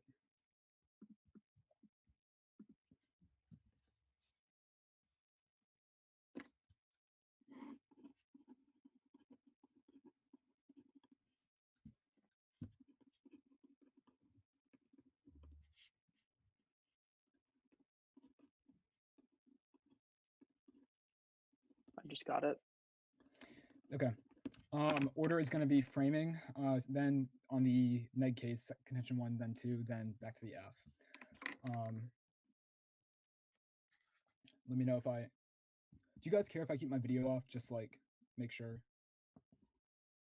That's fine. Okay, I'm going to take that as it's okay. All right, so beginning on my word. All right, let's begin. Now, okay, so first on framework, democracy isn't a place, it's a system of government, and therefore it's necessarily an actor. Actors have certain duties. I outlined the duty of democracy in my case as a stop minimizing oppression. If he wants to win the framework argument, he has to prove that the democracy isn't the actor in this case, or that there's another actor. But even so, I can still win under util, but you should prefer my framework and evaluate it first. Okay, now on his first contention. There are a few problems with this. First, he drops my Rappaport evidence, which I read you at the end of my first contention, my case, my first speech. What that tells you is that we see increased education with compulsory voting, which eventually checks back against this problem. Even if you don't buy that, I have a few other responses. First off, he can't quantify for us the amount of uninformed voters, so the impact from this goes away, especially under util framing. Then you're going to look at the cards that I sent to you guys. First, this argument is inherently undemocratic. We want to give everyone a voice, but your argument is that people shouldn't exercise their voice as if they're wrong or if they're uninformed. Everybody has an ability to exercise their voice, even if you agree or think it's against their interests. Who are you to tell them how to use their voice? Next, England 07, the purpose of democratic elections is to reflect the views of all citizens. We do not value democracy because it's the most efficient form of government, but because it's based on a principle that no vote is less worthy. Turn the link about democracy. I uphold democracy by pushing everybody to the polls. Then Birch 18. The common assumption is that less informed citizens are more ignorant about politics than the typical citizen who votes. Yet recent work in the study of electoral behaviors demonstrated that most politically aware and sophisticated voters are the most severely affected by cognitive biases. So many identifies cognitive bias as one of the two principal ills affecting modern voters. What this means is that we don't really know if like policy is going to backslide or democracy is going to backslide, because like right now we've only got really polarized people going to the polls. By all means, like I could actually be fixing this problem, and I'm strengthening democracy. And then one last argument, there are multiple reasons why people don't go vote. One such reason is collective action. Birch 18, voting fits into the democratic collective action problem. Voters do not see themselves as necessary democracy. Practical experience tells them that enough people turn out the polls for legitimacy not to be at risk. Members of largely non-voting groups over time come to the accurate realization that policymakers pay scant attention to their needs, and this further disencourages them from engaging with the democratic process and reinforces the cycle of disengagement and underrepresentation. This tells you two things. It tells you first, not all voters, not all people who aren't voting are uninformed. They just think that the government's government's not going to listen to them. Second, I solve for that because by forcing everyone to go vote, I necessarily eliminate the democratic collective action problem. And that entirely flips his entire first contention. His link chain is broken. Then we go into the second contention about the pandemic. Okay, there's a few problems here. First off, there's no reason why the pandemic wouldn't necessarily spread. We can distance that. There's like, we can limit people going to the polling booth. Second of all, he only like cites Texas as a few examples. Texas isn't representative of all states. That limits his impact. Then also his evidence is bad on the Chen and Diedrich 20. A, it's not peer reviewed. B, it's by economists. And then C, it's in May. But May trends of COVID are drastically different than trends of COVID in September or November. You can't apply old data. He has no offense. Onto the affirmative case. First on the first contention, he says that I'm criminalizing people. Three responses. First off, there's low fines. It's not actually hurting people that much. That you weigh that under util. Secondly, I increase accessibility, so there's like not that many problems with fines in the first place. And then third, I outweigh on time frame, scale, and scope. Any minor infringement, any minor harm from like small monetary fines are outweighed in the long term by the vast amounts of benefits from like fighting against class bias and voter suppression that I get on my side of the flow. Then he says that the U.S. would like still be white. First off, empirics prove you wrong. We're going to close the gap. Even if like the U.S. is still going to be majority white, we're still closing the inequality gap, which means that policy is more likely to favor the poor. But secondly, even if you don't buy that, policy proves him wrong. Look at Chapman 18, Birch 18, and McElwee. They're cross-national studies of 14 countries that show you hands down policy improves that benefits the poor and low income. He can't argue with facts. Then on contention 2, he talks about the poor being disproportionately affected by COVID. I already proved his COVID argument wrong. Then he says I don't solve suppression. I never claimed I solve suppression. I mitigate suppression. That's the whole point. He talks about like how I'm just also, one key thing, he drops Peralt 18. That's a theoretical argument for why governments would have to make voting accessible. That flows through. That wins me the suppression argument hands down. Also, you can feel comfortable voting for Alf on the suppression argument because I've shown you that to some degree suppression decreases. That's positive in of itself. I don't have to solve for suppression all the way. Okay, 4 minutes of prep starting now.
Alrighty. The order will be NC starting on framing, then it's just going to be contentions, and then down the AC flow. Is everyone good? Yes. Excellent.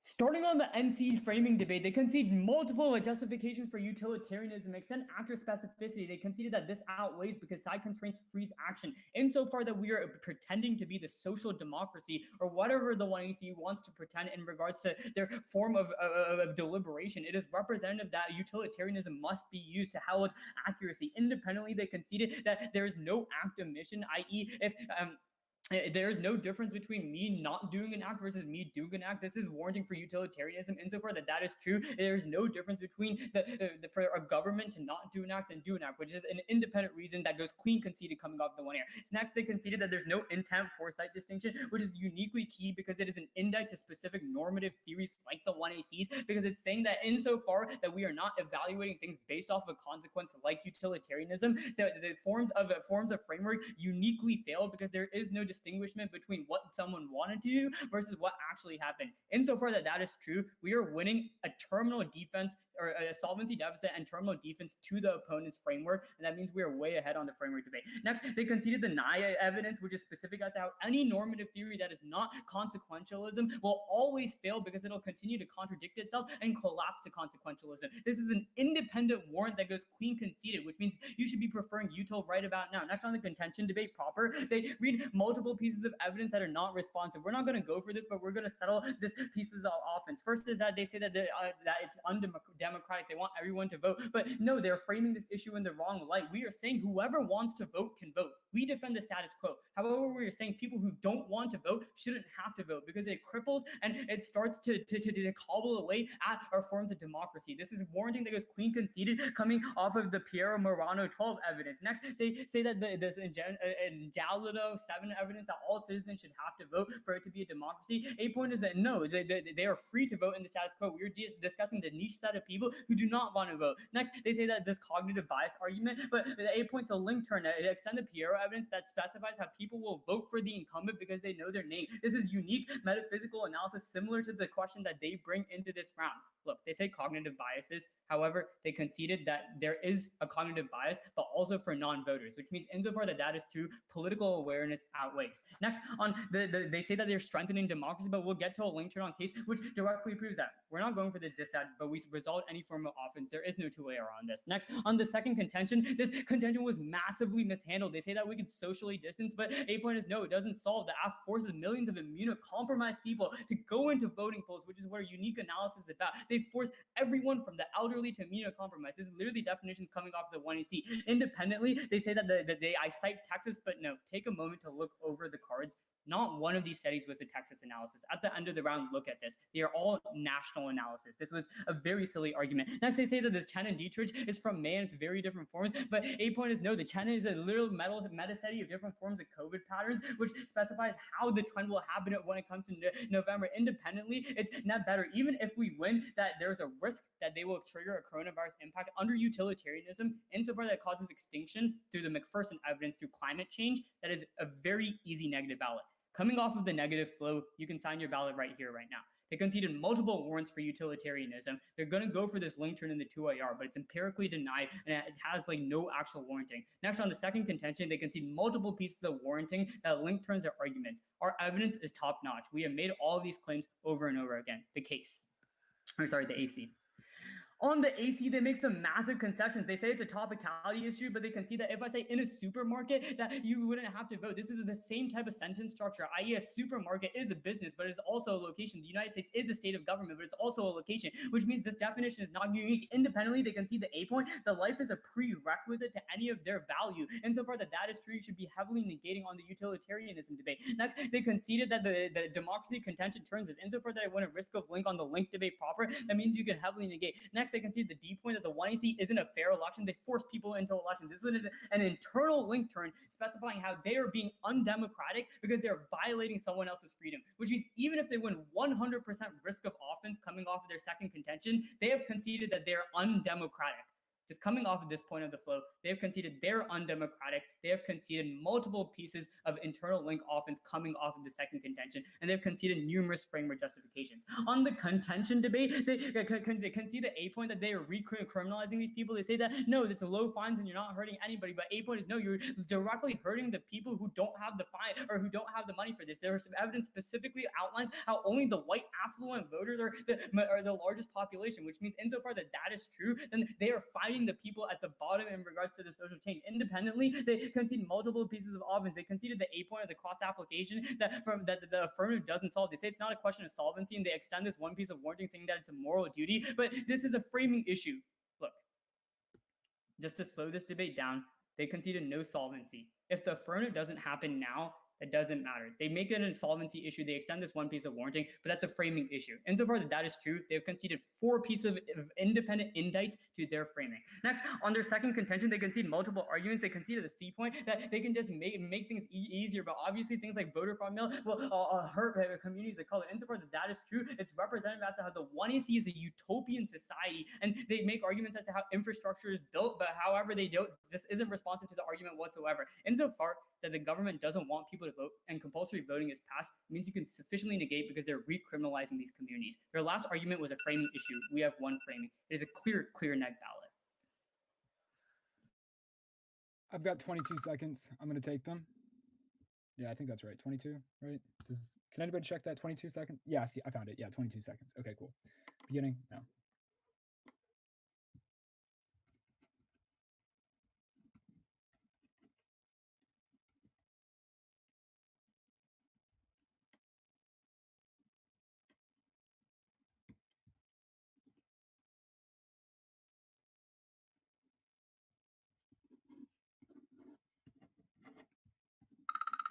Okay, that's time. Okay, the order is going to be framing. Then we're going to move on to the negative case and then to the AF. Okay. Is everybody ready? All right, let's begin. My value criterion is minimizing oppression. That means that I care about consequences. That means that I have access to util and consequentialism. I just care about a specific type of consequences, consequences that impact the disenfranchised and the ignored by society. I still get access to way through util. That debate is ridiculous. We're arguing about the same moral principle. Consequences matter. You're voting for the debater who best accounts for the disenfranchised and marginalized in today's society. Now onto their contention 1. Their contention 1 relies on the idea that uninformed voters having mass amounts of them go vote is bad for democracy. 2 reasons why they lose this. 2 reasons why they lose this. First, they cede Rappaport. Rappaport tells you that when you institute compulsory voting, education increases. We backwards solve. Given that we're winning with util, I win long-term based off that, because any short-term negative impacts are outweighed by the fact that we're increasing education and then checking back against uninformed voters. Second, they see the argument that not everyone refuses to vote for the same reasons, i.e. being uninformed or disinterested. One of the problems that I give you is collective action problems, and I specifically tell you how we solve that. And you can actually turn that back as offense, because remember, the negative is the status quo. If you do nothing, class bias, voter suppression, and the collective action problem all persist. Then we move on to contention 2. So the problem with his contention 2 argument is he assumes a few things about the affirmative argument. So first off, he says that I'm forcing everybody to vote, forcing mass amounts of immunocompromised into go vote. That's not what I'm doing. Remember, I promote accessibility. He never proved to you why mail-in ballots were impossible. He just said that Republicans were casting doubt, not that people were taking it away. I'm not forcing people to go in and vote. Secondly, the evidence from this is in May. It doesn't matter how smart you are, you can't predict the trends of a pandemic 9 months into the future. This evidence is bad. He has no offense at this point. Now onto the affirmative case. Okay, so this round breaks down really easily. We're weighing under util, and so you're going to try and prioritize policies that help the most amount of people. My first contention of class bias is the most important argument. This is for 3 reasons: scope, scale, and time frame. First, on scale, my evidence is cross-national. It's from 14 different countries. Then on scope, then on scope. Scope, yeah, sorry, I got them confused. Then on scope, it affects millions of poor people in all these different countries all around the world. That's a huge impact. Then on time frame, and this is the most important, these policies don't go away after a day, right? They build on each other. When you've got policies that systematically benefit the rich over the poor, day after day, they create systematic influence and economic gaps that build over and over time. These are harms that occur over and over again, and I'm winning off of time frame. Every single one of his impacts is short term. I'm solving institutional problems that he can't even begin to get at. That's an immediate ballot under util. So I win because I decrease the participation gaps between the poor and the elite classes of society. That leads to policy change. That's empirical from Chapman, Birch, and McElwee. And that's a huge impact. Under util, you have only one way to vote. All of his impacts are short term. All mine reach far into the future and affect far more people on a larger scale. Thank you. Good round. Good round.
Okay, so I was the last judge to submit my ballot, so I have to read the decision.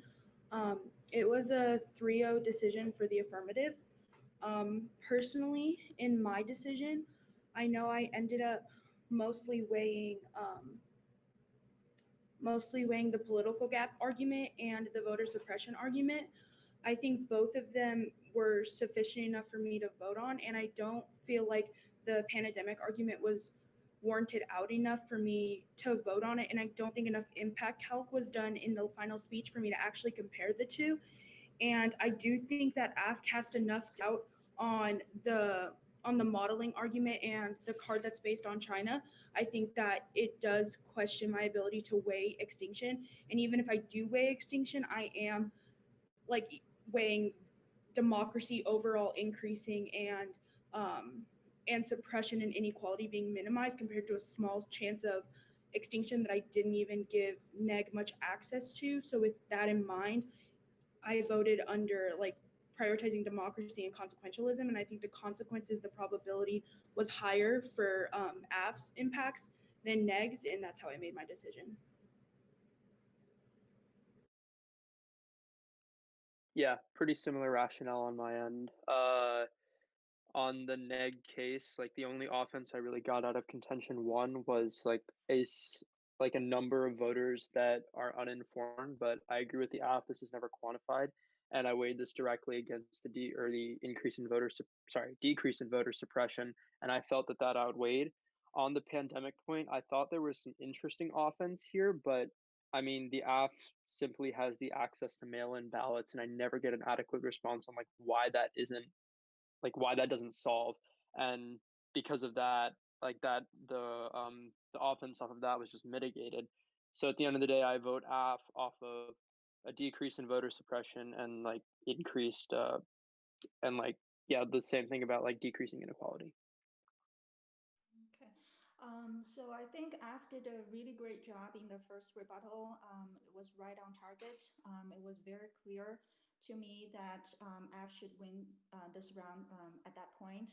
I think the links in next case was weak. For example, there was not enough evidence or analytics supplied to show that uninformed voters would be more ignorant to climate changes. And also next offense on the AF case, it seemed covering a lot of different points. However, many of them didn't make the connection or impact. So that's why I voted F. Okay. It was a very good round. Thank you both. Thank you for judging. I appreciate it. I have a few questions, if that's okay. Yeah. Okay. So going into the 2-1, I have this link turn that was conceded saying that they're undemocratic because they're forcing people. Doesn't that, I made this as a cross application to an internal link turn on the disad. How did that not function?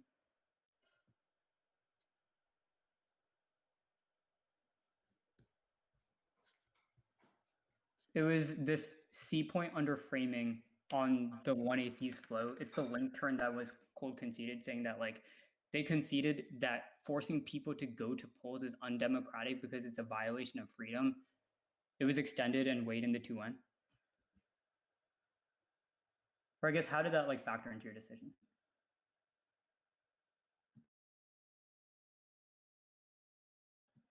I think one thing that came to mind after that was just like that didn't really play into my decision because they gave alternatives such as like mail-in voting.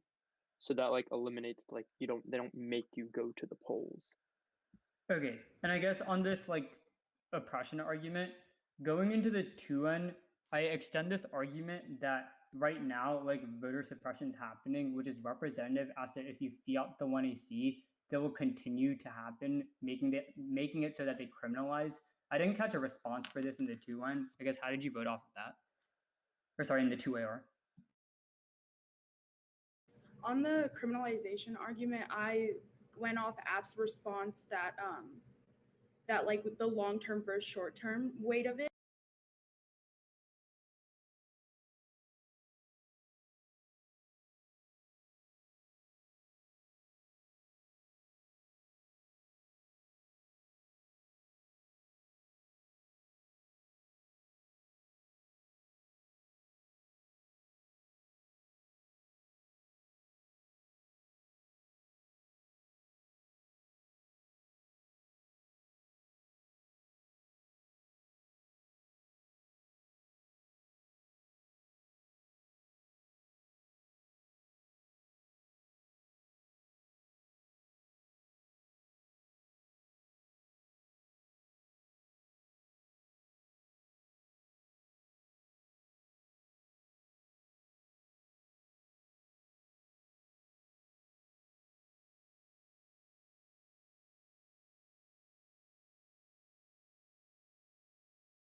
Okay, I just sent the one I see, so let me know when you guys are good.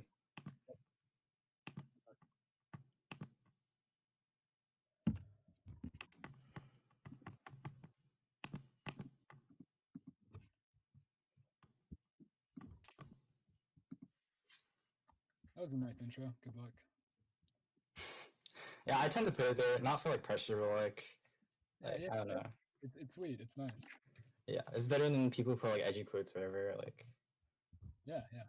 It's wholesome. I like it. yes, indeed. Have you guys received the email chain yet? I have. I'm good to go. Okay. Have my parents received it? / are you guys ready to start? Cool. Yeah, I got it. Okay. What about the last judge? Ready. Okay, cool. Since I am speaking faster than conversational, if I'm unclear or like super fast and incoherent, please feel free to clear me, slow me, anything. How would you best prefer me to do that? Like, I won't do it if. Just like say it once, and I'll try to change as much as I can. I'll try and be accommodating though. Ready when you are. Okay.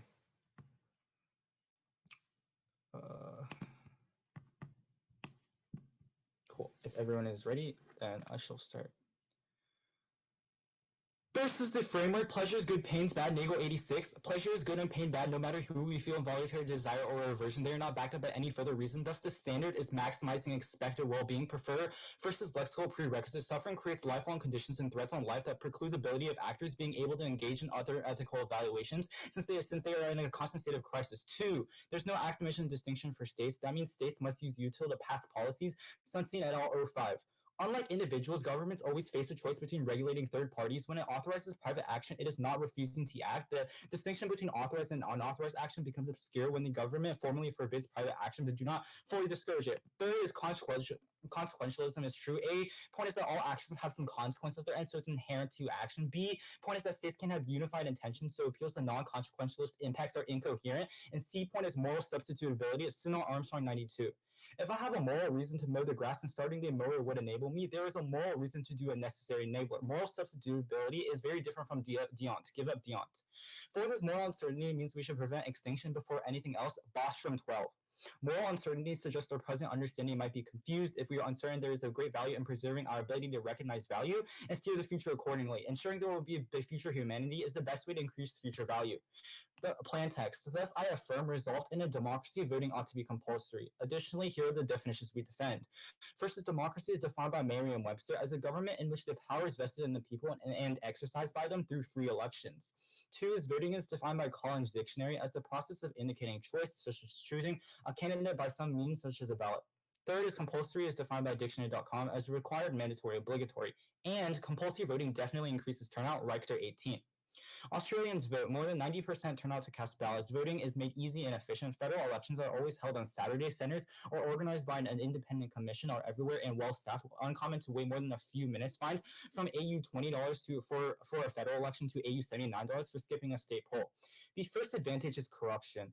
Compulsory voting decreases political corruption by having disillusioned voters go to the polls. Australia approves PSA. Compulsory voting has been linked to reduced political corruption because it incentivizes disillusioned voters, many of whom stay home to go to the polls and vote against improbability. Evidence for this is found in Australia, which is one of the least corrupt countries in the world and less corrupt than the UK and the US. Compulsory voting decreases voter fraud and helps reduce costs for administering the election. Fowler 13. If everyone voted, it would be easier to administer the election and detect fraud. Fines levied on non-voters could defray the cost of administering the election. Compulsory voting was seen as the only way to ensure a fair election result. And political corruption perpetuates poverty that oppresses citizens and keeps them trapped beneath the glass ceiling. Michael Johnston, 2012. Corruption's connections to poverty are numerous and pervasive. Corruption and poverty affect both individuals and businesses. Corruption deepens poverty. Corruption thrives upon weaknesses in key economic institutions. Poor people have few alternatives. They are vulnerable to exploitation. The second advantage is climate change. A growing share of people care about climate change but are less likely to vote. Holden 19. A growing share of voters list climate as top priority. 14% named climate change number one priority. Poll found that infrequent voters are more likely to assign a higher importance to climate. Quarter of infrequent voters were not aware they could vote early, and 29% weren't aware they could vote absentee. And environmentalists aren't voting. Change won't occur until turnout among activists increases, seen at 15. Environmentalists aren't voting. In the 2014 midterm elections, only 4.2 million voted. In the 2012 presidential election, barely 10 million voted. America's overall turnout problem has only gotten worse. We can't expect environmental leadership when so few voters demand it. Politicians focus on issues of importance to voters, not non-voters. Although voters don't prioritize environmental issues, non-voters do. Pollsters only survey voters, which means that most environmentalists won't be heard until we start voting. In the affirmative stalls, elected officials listen to voters. Empirics prove turnout changes policy. Griffin 05. Patterns of roll call voting respond to voters' opinions. This link results from voters' a selection of like-minded representatives, greater rates of communicating preferences and desire for re-election. Segments of the public that do not vote have little influence on legislators' voting, opening biases in public policy. Legislators' behavior moves us closer to the past from political participation to government action. Voters are more conservative than non-voters, and voters are better represented by elected officials. And this means extinction UNG 19. Climate change causing global extinction due to cascading effects, positive feedback loops, multiplicative factors, and tipping points. A imminent tipping point could be an abrupt ice sheet collapse. Replacement of an ice by a liquid increases absorption of sunlight, leading to faster warming. Drying of forest increases forest fires and release more carbon. Ocean temperatures release methane. With substantial warming, the area of land rendered uninhabitable would making an extinction likely. Probabilities of even 0.005% of excessive warming and extinction cannot be ruled out. In the affirmative as try or die, we need to act as soon as possible to meet the 2 degrees goal, or we're all dead. Also key to avoid econ collapse, Warland 7-9. If we pass 2 degrees Celsius, risk hitting tipping points, effects of climate change go from advancing gradually to changing dramatically overnight. Carbon emissions in half by 2030. This time frame always tight. Coronavirus shrunk further, pushed into months-long time into pushed investment into months-long time frames. Stern chief economist, climate change would devastate the global economy. This is the last opportunity we have to do so. If we delay further than 2020, no empirical evidence that it can be done in an orderly way. Even maintaining the status quo is dangerous. If nations stick with current plans to reduce emissions, temperatures rise more than 3 degrees Celsius by end of the century. And since we have seconds left, we're going to impact out our advantage two. Our advantage two extinction impact outweighs on severity and magnitude because obviously it affects everyone when you take into account things like less vegetation or increase in UV rays, which directly burns off the flesh of everyone's skin, is really painful and kills everyone because extinction happens to humanity. Thus, I affirm an affirmative ballot. Sorry, and I now stand ready for cross-examination. Yep. Okay, everybody ready? Let me pull up the timer. Hey, I'm good. Okay, so on your Johnston evidence and your first advantage about corruption, how do you decrease vulnerability of the poor? And from your case. Can you repeat that? So yeah, like your Johnston evidence from your first advantage relies on the idea that you decrease vulnerability of the poor. How do you do that with the evidence you read in your case? Yeah, so a couple of things. One is that we've linked this to political corruption. The Fowler 13 evidence talks about how, for example, the increase in turnout would lead to things like less political corruption, which the Michael Johnston evidence then can. Okay, I want to talk about that Fowler evidence. That Fowler evidence, that's fine. Fowler evidence is saying you decrease corruption because you're decreasing the amount of fraud in the SQO. How much fraud exists in the SQO? Okay, there's two. Sorry, let me explain quickly. There's two ways that we solve for corruption. First is the PSA and the Fowler 13 evidence, but we'll answer your question specifically. We solve for things like voter fraud specifically because we are able to use the money that is levied upon people for not voting. That's not my question. That's not my question. My question is, how big of a problem is voter fraud in the SQO? Yeah, so we obviously cannot contextualize that impact. We would say that voter fraud is bad on any level, which is a reason why it's an impact. If you want to come under a consequentialist framework, how do we evaluate an impact that you can't evaluate for us? There's two internal links to corruption that I think that you're misconstruing. First is obviously the idea of things like corruption in politics or whatever. The second one is voter fraud. We're saying that we decrease voter fraud specifically because we're able to pay for this cost. How is voter fraud a problem in the SQO? You haven't proven that. You need to prove that in order to access your impacts. Yeah, so we say that obviously things are voter fraud is bad because it means that people aren't actually representing, and it also means that there is more corruption. If you think about it, I'd like to move on. Okay, that's fine. I'll address it in rebuttal. Okay, so on contention 2, actually back up. Who's the actor in this resolution? We do not specify an actor unless you do want us to specify an actor, but we really do not specify one. To assume we're talking about democracies given the wording of the resolution. Can you repeat that? Sorry, I didn't hear the first half. Safe to assume that the actor is a democracy, given the wording of the resolution. I mean, it depends. I guess, for example, what a democracy. It would be more specifically the democracy's government that passes the plan. Yeah. Is that wording okay for you? The compulsory voting, what we're debating is whether or not it should be in democracies. We're only talking about democracies. I mean, yeah, we only talk about it in the context of democracy, correct? My second question: do democracies have obligations to the people, to protect their rights? We say that these violations, these rights, for example, go to a certain extent. So, for example, with the coronavirus, people would be mandated to wear things like masks, which is that's fine. Okay. I mean, do you want me to finish the question? You keep cutting me off. I understand the argument. I don't even have a problem with that. I just have a very basic question. So, you agree that democracies have to weigh rights at some point? I agree that rights aren't. We would say that our framework is more important because consequences come first. Okay. I'm gonna start prep running now.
Okay, that's done. 41 seconds remaining.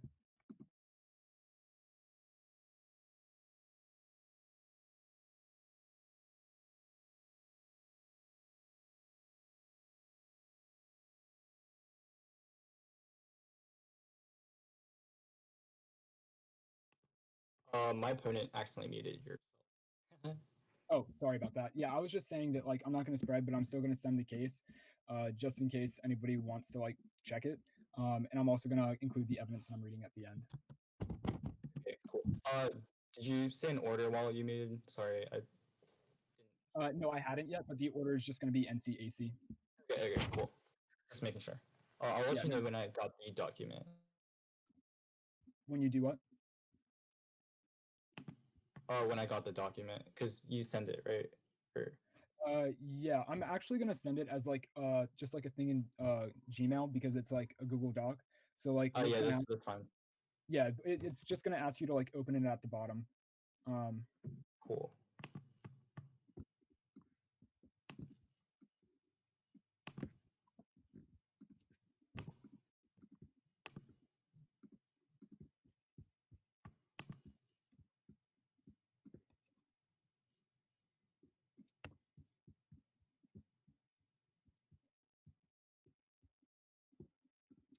Okay, 1 second. I just realized I accidentally put too many cards in, so I'm just getting it.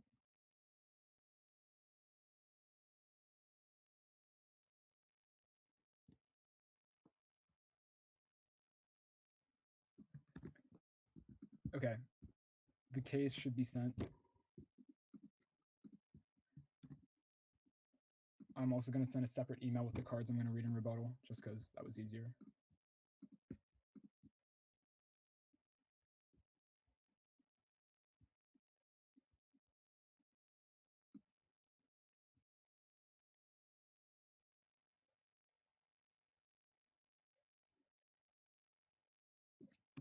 Okay. That should be everything. If I read a card that I accidentally forgot, just let me know and I'll send it in the next or before. Let me know when everybody signed both documents. I am good. I just got both of them.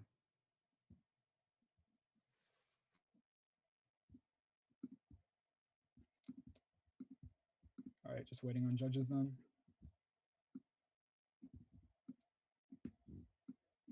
Yeah, I'm fine whenever. Okay.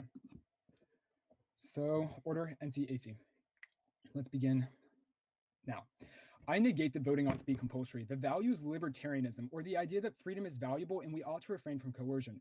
Freedom is a prereq to other moral theories because you can't consider other theories without having the autonomy to do so first. Furthermore, freedom is a prereq for a good quality of life. Hasoon 08. To live a good life, one must be able to pursue goals. One who cannot carry out plans cannot shape her own life.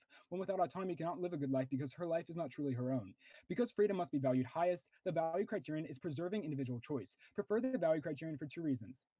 First, democracies are justified by people's consent. Therefore, they shouldn't restrict people's freedom to give or withhold that consent by voting. If they do, they immediately invalidate the consent, making the democracy illegitimate. Therefore, democracies need to ensure the right not to vote. Second, everyone subjectively evaluates whether or not government policies are good or bad. Because of this, we can't judge government legitimacy based upon whether or not the majority of the people like the current policies. The only objective metric of a good government is if the government is procedurally just. Are people's freedoms respected? Are people treated equally? So on and so forth. Now to the neg advocacy. My advocacy is that democratic governments ought to respect the choices individuals make on how to engage in their political systems. People have several choices. They can vote, not vote, protest, exercise free speech, lobby, so on and so forth. These are all valid forms of political engagement. I agree that there are many social problems that need to be addressed, but forcing people to vote to address these problems is coercive, disrespectful to their freedom, and also not the best solution. I prioritize respecting individuals' choice of political engagement rather than forcing certain methods onto them. Contention 1 is rights. Even if voting is a good thing, forcing people to vote violates rights. First, recognize that voting is speech. Durfner and Herbert 16. The casting of a vote meets the ordinary and commonly understood definition of a speech act. Second, the Supreme Court has routinely noted that the right to vote is the right to have a voice in elections and has already acknowledged the First Amendment implications. Thus, forcing voting violates freedom of speech. Second, there's a right not to vote. Schaefer 11. In a liberal democracy, the right to vote is a crucial one. However, if someone chooses under no duress not to make use of it, there's a little to worry about. The right to vote entails the inverse right not to vote. Rights do not come as duties, and it's elitist to judge on behalf of others the type of behavior that would promote their own interests best. Third, compulsory voting disrespects individual choice. Imagine you're forced to attend church, but you have the choice of several churches. We would still recognize that this is a violation of your freedom to decline to practice religion at all. Similarly, if we force people to the voting booth but allow them to choose between candidates or even cast a blank ballot, it's still a violation of their freedom to decline to vote at all. Contention 2, disenfranchised people ought to have the ability to reject voting as a form of protest. When we vote, we buy into the idea that our vote will be fairly counted and represented. But in the status quo, gerrymandering, the Electoral College, and blatant suppression easily shows that our votes are liable to be ignored. It's incorrect to think that forcing people to vote will fix our problems when the system itself is perverted. Moreover, if everyone votes, we all implicitly give consent to the government. For many communities systematically disenfranchised by the government, this is unacceptable. People deserve the right to protest the government itself by not voting and thereby denying consent. For example, a black man living in 1960s South, forced to choose between two candidates that don't care about him, might feel a desire to boycott the entire system, and he should have that ability. Today, minority groups might feel a similar desire to boycott because of gerrymandered districts or politics controlled by super PAC after super PAC. Many of the disenfranchised can turn to activism to voice their needs. Activism is a better solution to our problem than compulsory voting for two reasons. First, it can solve problems that direct voting has failed to fix. Look how widespread protests of George Floyd's death resulted in the defunding of the Minneapolis Police Department. Second, activism confronts institutionalized power structures. Tversky 10. Activist energies unfolding critical teachings in school and revolutionary philosophical writings that confront patriarchal power and disrupt homophobia. This second contention tells you that sometimes people abstain from the political system for very legitimate reasons, usually stemming from disenfranchisement, but they still spark change through activism where voting fails. Thus, forcing people to vote directly is bad because A, it forces the disenfranchised to legitimize the government that ignored and repressed them, making them complacent in their own oppression. B, voting often fails to help the disenfranchised. C, not voting is a form of protest, and taking that away limits freedom of expression. On to the affirmative case. Okay, so first on framework, I agree, consequences matter. I'm just saying that governments, democracies in this instance, have a duty to account for rights. They have a duty to weigh rights, and he doesn't account for that. Furthermore, they have a duty to provide the ability to like give and withhold consent, and by violating that consent, by making voting mandatory, they're necessarily making themselves undemocratic, which makes AF immediately lose because all their arguments cease to be topical. Then on this argument about like having to prevent extinction, this is ridiculous. Anything could lead extinction. I can walk outside, kick a pebble, then that hits a car and that rolls into like a big factory and blows up. We have to calculate probability. Probability matters when we're calculating extinction impacts because otherwise it would result in an action freeze where nothing could ever get done. Onto his first advantage. Okay. So on this Australia PSA argument, so it doesn't prove a causal link. It's just correlative. Discount this evidence, especially under util. Then on this Fowler evidence, two responses. First, he doesn't prove that that fraud exists to any degree in the SQO. There's no weighing for this. You drop this argument under util. Then this is another really problematic sentence from Fowler. Fines levied on non-voters defray costs of like instituting his programs. The problem with that is that voter suppression disproportionately affects low-income voters and minorities. They're the people who are most likely to be non-voters. So literally what AF is doing, he's finding low-income and minority voters who are suppressed from the polls in order to pay for a system. That's disgusting. Vote that down. Then let's look at his Johnson evidence. Okay. So the first part is he's like trying to say that he's decreasing vulnerability, but that relies on him getting access to like decreasing voter fraud, but that's not even a problem that exists if the link chain falls. Okay, then on this idea that like on the second idea of like second advantage of climate change. So first off, he's got this poll, right? And he's saying that like non-voters are more for climate change. Okay, the card literally says, and I quote, that like climate change and environmentalist people are among the most motivated to go out and vote in 2020. That directly contradicts his card about people who aren't voting in the SQO. Moreover, on the Griffin 05 card, he says that elected officials will listen to voters. I'd say no, they don't in the SQO. You give me no reason to believe that they would in your world. I would tell you that instead they'd listen to people who give them their money and in like super PAC after super PAC. They listen to the elite, they listen to the power. Our system is flawed and people deserve the right to protest the broken system by not voting. Okay, then we move on to this climate change bad impact. I'm gonna say that he doesn't have solvency. I'll direct you to the cards about carbon. Basically, this resolution only talks about democracies, but democracies don't have the ability alone to fix climate change. The biggest carbon emitters are probably undemocratic, and democracies like the United States are not able to address this. Millman 18. The past few years have been sobering for democracy. Fragile democracies like Russia succumbed to autocratic leaders. Then more democracies like the U.S. fell victim to the same tendency.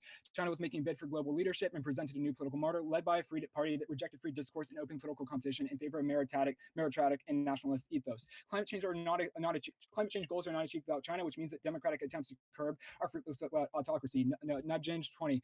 China's total emissions are rising, but unless global greenhouse gases fell by 7.6% each year between 2030 and 2030, temperature target is a pipe dream. Due to the country's total share of emissions, the target cannot be delivered without further progress in China. Even if he wins all of his impacts, he doesn't link into climate change because we can't solve without China. He doesn't have access to impacts on China because China's not a democracy. He immediately loses that argument.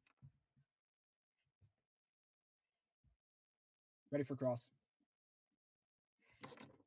Wait, quickly, in the email you sent, you didn't read Chapman 2018 or anything below that, correct? Yeah, I didn't. Okay. That was the only card that you didn't read, correct? Yeah. Okay, cool. And 3 minutes of cross-examination starting now. Let's go to your value criterion of preserving individual choice. At what extent does this like mean? So, for example, does everyone have a choice to do everything? No, of course not. We 100% recognize that rights have to be weighed and that we have to limit rights just to live in a society. The negative thesis is that we should limit rights only if it promotes more freedom. Okay, so like, what's the bright line for that? Like, how do we know which choice leads to that? That seems kind of self-serving. We use a consequentialist framework to evaluate what promotes more freedom. Okay, that's fine. How do you measure things like freedom? People's ability to act, to not act. Okay, you stated a description. How do we measure it? Like under my framework, you can measure things with like lives or like deaths or something. But how do we measure your framework? That's what I'm confused about. I mean, look, I don't have a problem with like weighing with consequentialism. Like, I get that like lives are important. All I'm saying is that extinction shouldn't outweigh probability matters, and moreover, like we have to. That's fine. You didn't really answer my question, but I have a new question. Moreover, one last thing: coercion is only justified when it's absolutely necessary. I have a new question. Coercion is only justified when it's necessary. I have a new question. On your contention too, you say that, or actually, your activism stuff. Would you say that's an alternative? I'm confused as to like the function of this. So yeah, that ties into literally what I just said. It shows that the compulsory voting isn't necessary because we can still achieve change without compulsion, which means that we don't need to do the AF. My argument or my question is like, is this an alternative? Is this a counter plan? It's not a counter plan because you have access to it too. It's merely showing that because everybody has access to it, we can still achieve change with it, that we don't need compulsory voting to coerce. Okay, if you don't need things like, actually that's fine. Going on to the Nia Biage like 20 evidence, like the last card you read about like China, for example. The first line of the text talks about how China's GDP decrease and not emissions. How is this related to the 1AC? The first part of the card talks about global greenhouse gas emissions. Okay, but the part before, like where it talks about economy, and the part after where it specifically also talks about economy. Wait, which card are you talking about? The first or second? Okay, that's fine. I have a new question anyways. I'll just bring up my rebuttal. Those are two ideas. It's one's talking about GDP, the other one's talking about total emissions. It's just giving context. Yeah, it's fine. There's like 40 seconds. I have like one more question if that's fine. Yeah, go for it. The Bostrom 12 evidence that I read, your argument was like it would policy freeze or something. Can you repeat that? Was that like in response to your like extinction argument? It was response. I thought you were answering Bostrom 12. You talked about like policy freezing at some point on the affirmative flow, and I was just wondering where you said it and like what the argument was warranted. Sorry, I didn't check. I didn't like apply that to a specific author. I applied that to the general framework. I was basically saying that.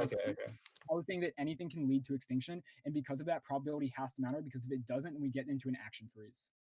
Okay, so that was just like on our contention or our advantage too. Yeah, it applies to your advantage too, but it's like at the AF framework. Yeah. Yeah, that's fine. I have 4 minutes of running preparation, and I'd like to use that starting now.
Okay, stop prep. I have 48 seconds remaining. Real quick.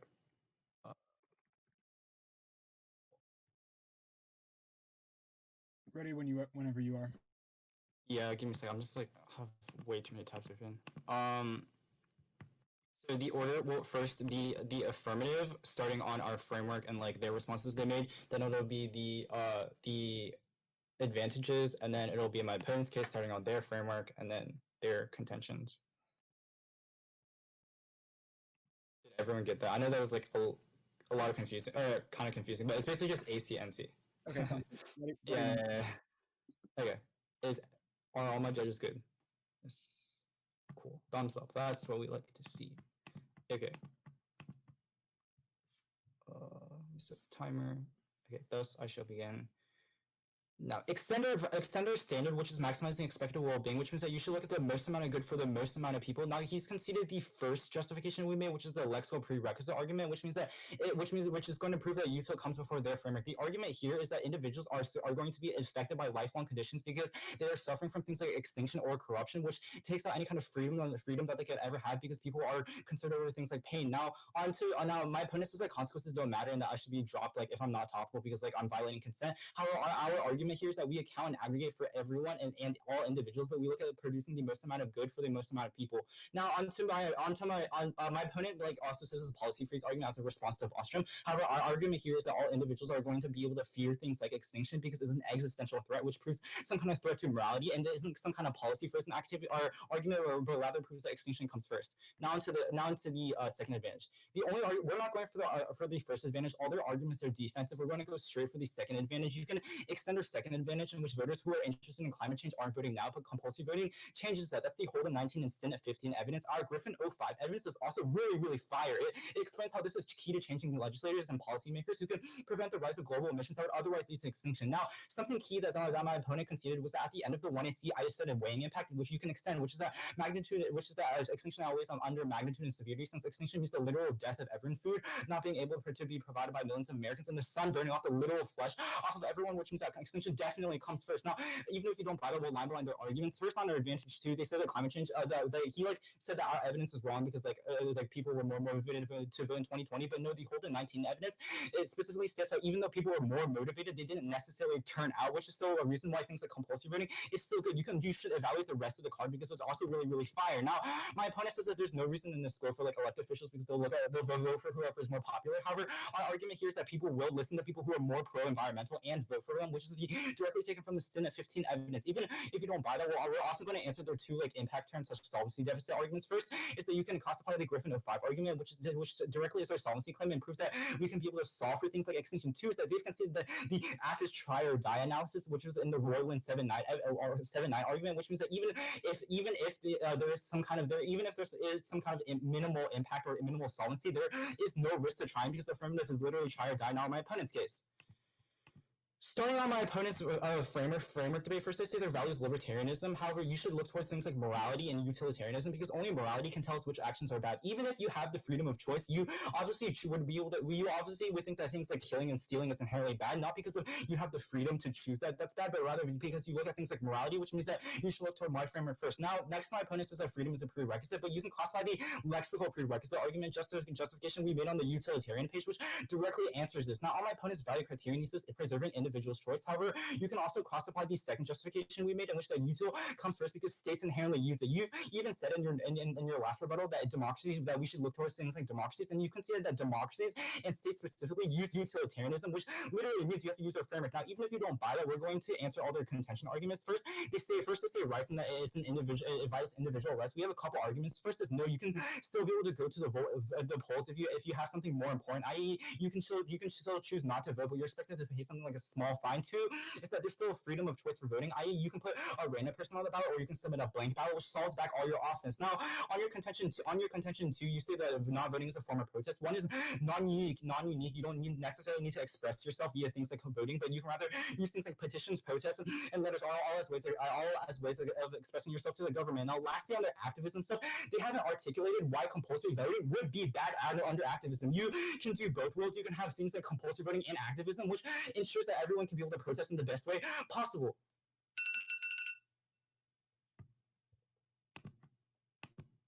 That was 4 minutes earlier. Yeah. I've got 41 seconds. Yep. Beginning now. बरोबर.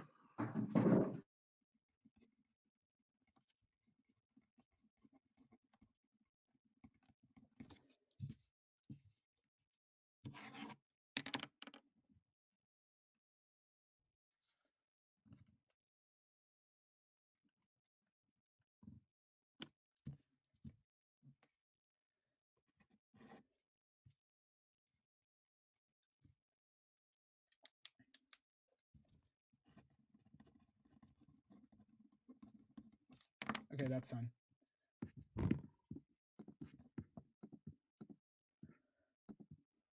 All right, so the order is going to be framework, AC, NC.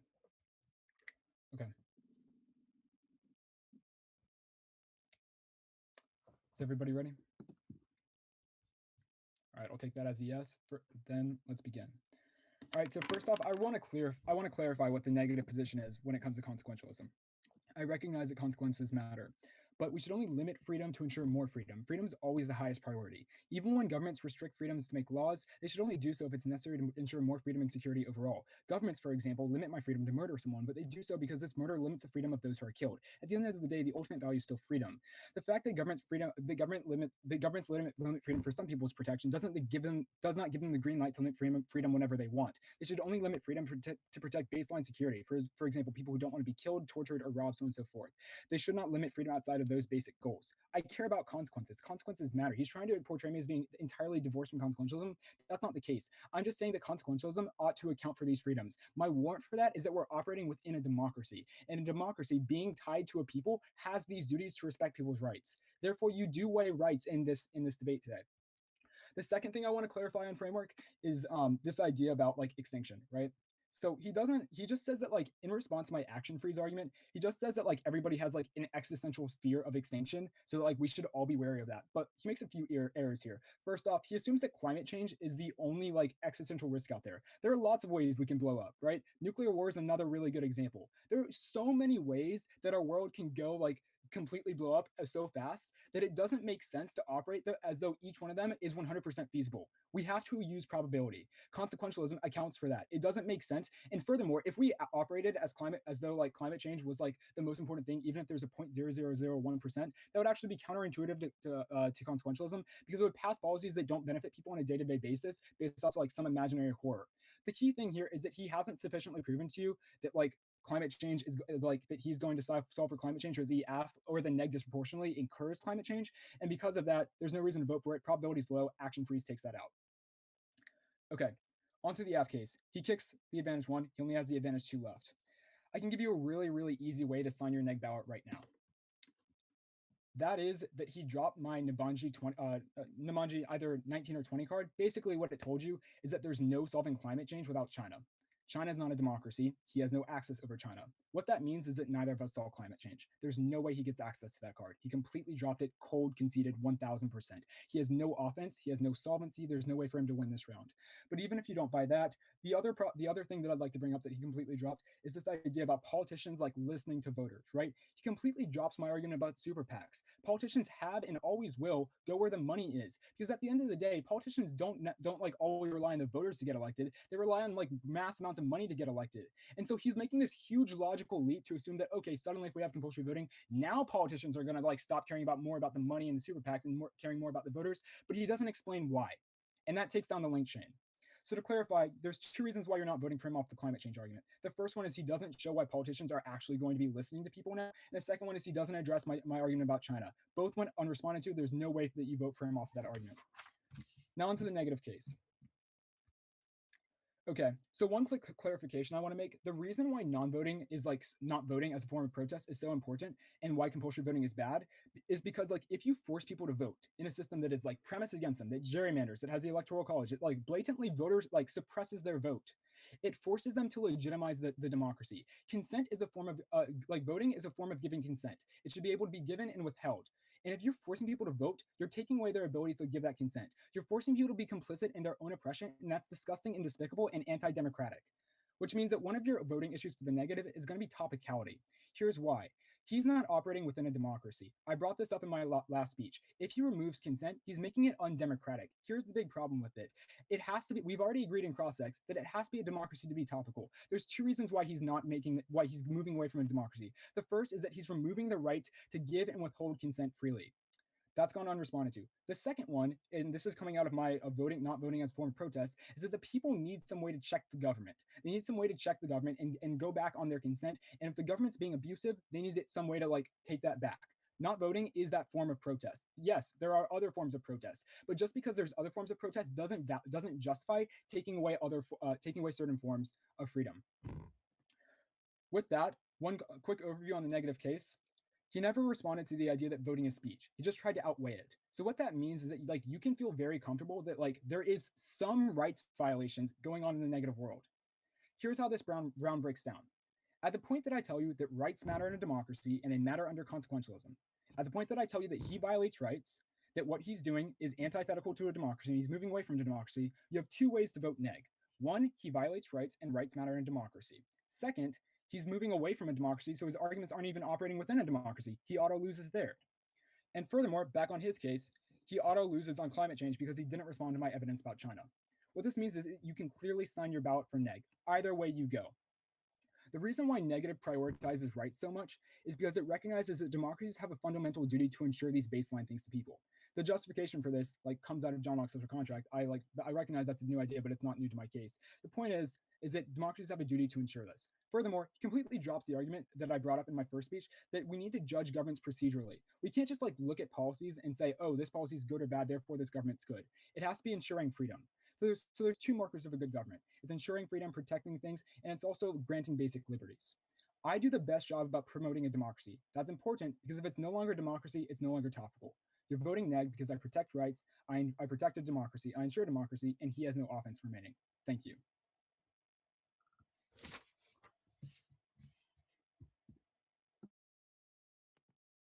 I have 48 seconds remaining, and I'll use that starting now.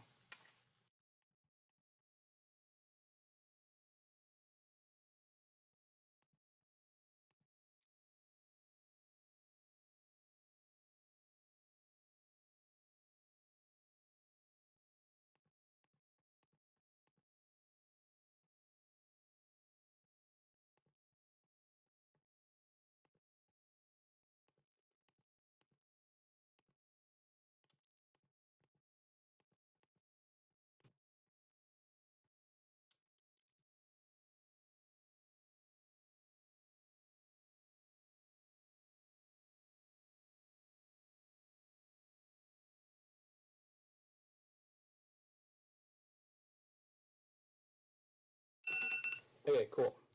The order will be the affirmative starting on the framework and then the negative, and then I'll give clear voting issues if I still have time.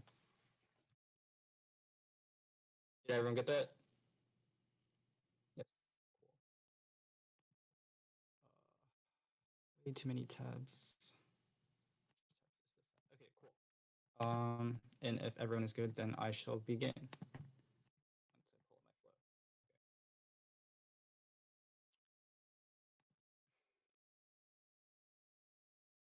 Extend our standard in our framework of maximizing expected well-being, which means that you should look toward the consequences, or which consequence produces the most amount of good for the most amount of people. Now, my opponent has conceded too many justifications on YouTube, and we're going to extend some of them, which proves that we won the framework debate. First is that they've conceded the lexical prerequisite argument, which is that suffering creates lifelong conditions and threats on life that preclude the ability of actors to be able to engage in other ethical evaluations since they are in a constant state of crisis. For example, you cannot pursue things like freedom if you don't have an arm to begin with, or because extinction has wiped out the entirety of your body, which proves that things like consequences come first, and prove that our utilitarianism framework must come first. Specifically, we're also going to go for the Boston 12 evidence, which proves that extinction outweighs because obviously individuals have some kind of existential risk of losing things like morality and losing their individual freedoms. Now, my opponent's only answer to this is that we should look towards things like probability, and there's a lot of ways so that we can be blown up. But no, you haven't proven these other ways, and not only that, but even if there's a risk of extinction, then you should heavily affirm, because we've done all the heavy impact polling in the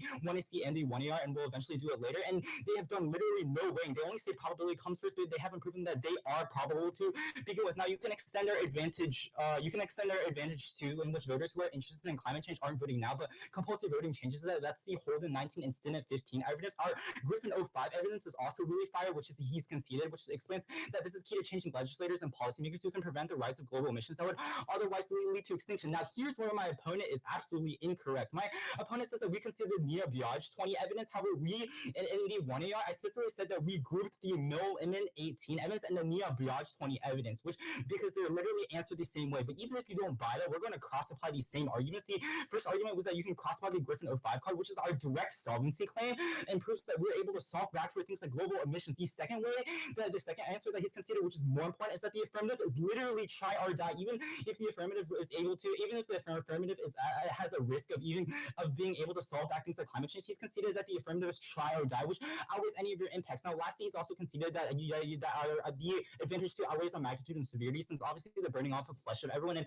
existential risk comes first under utilitarianism. Now, onto my opponent's framework.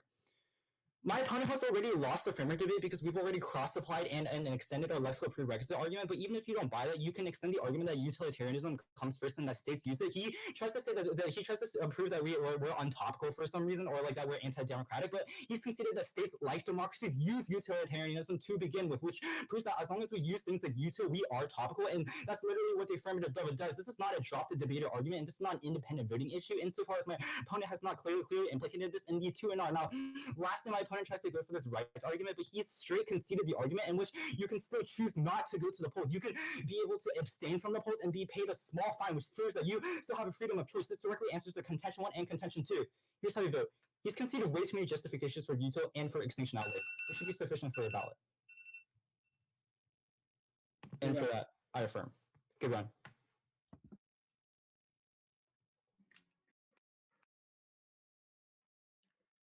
Good debate. Congratulations to both.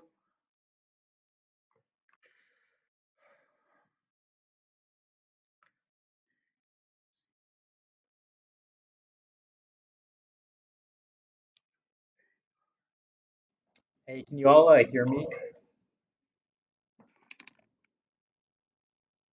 Hi. So I just want to say congratulations to everyone. So I'm Rahul. I'm part of the tab staff here.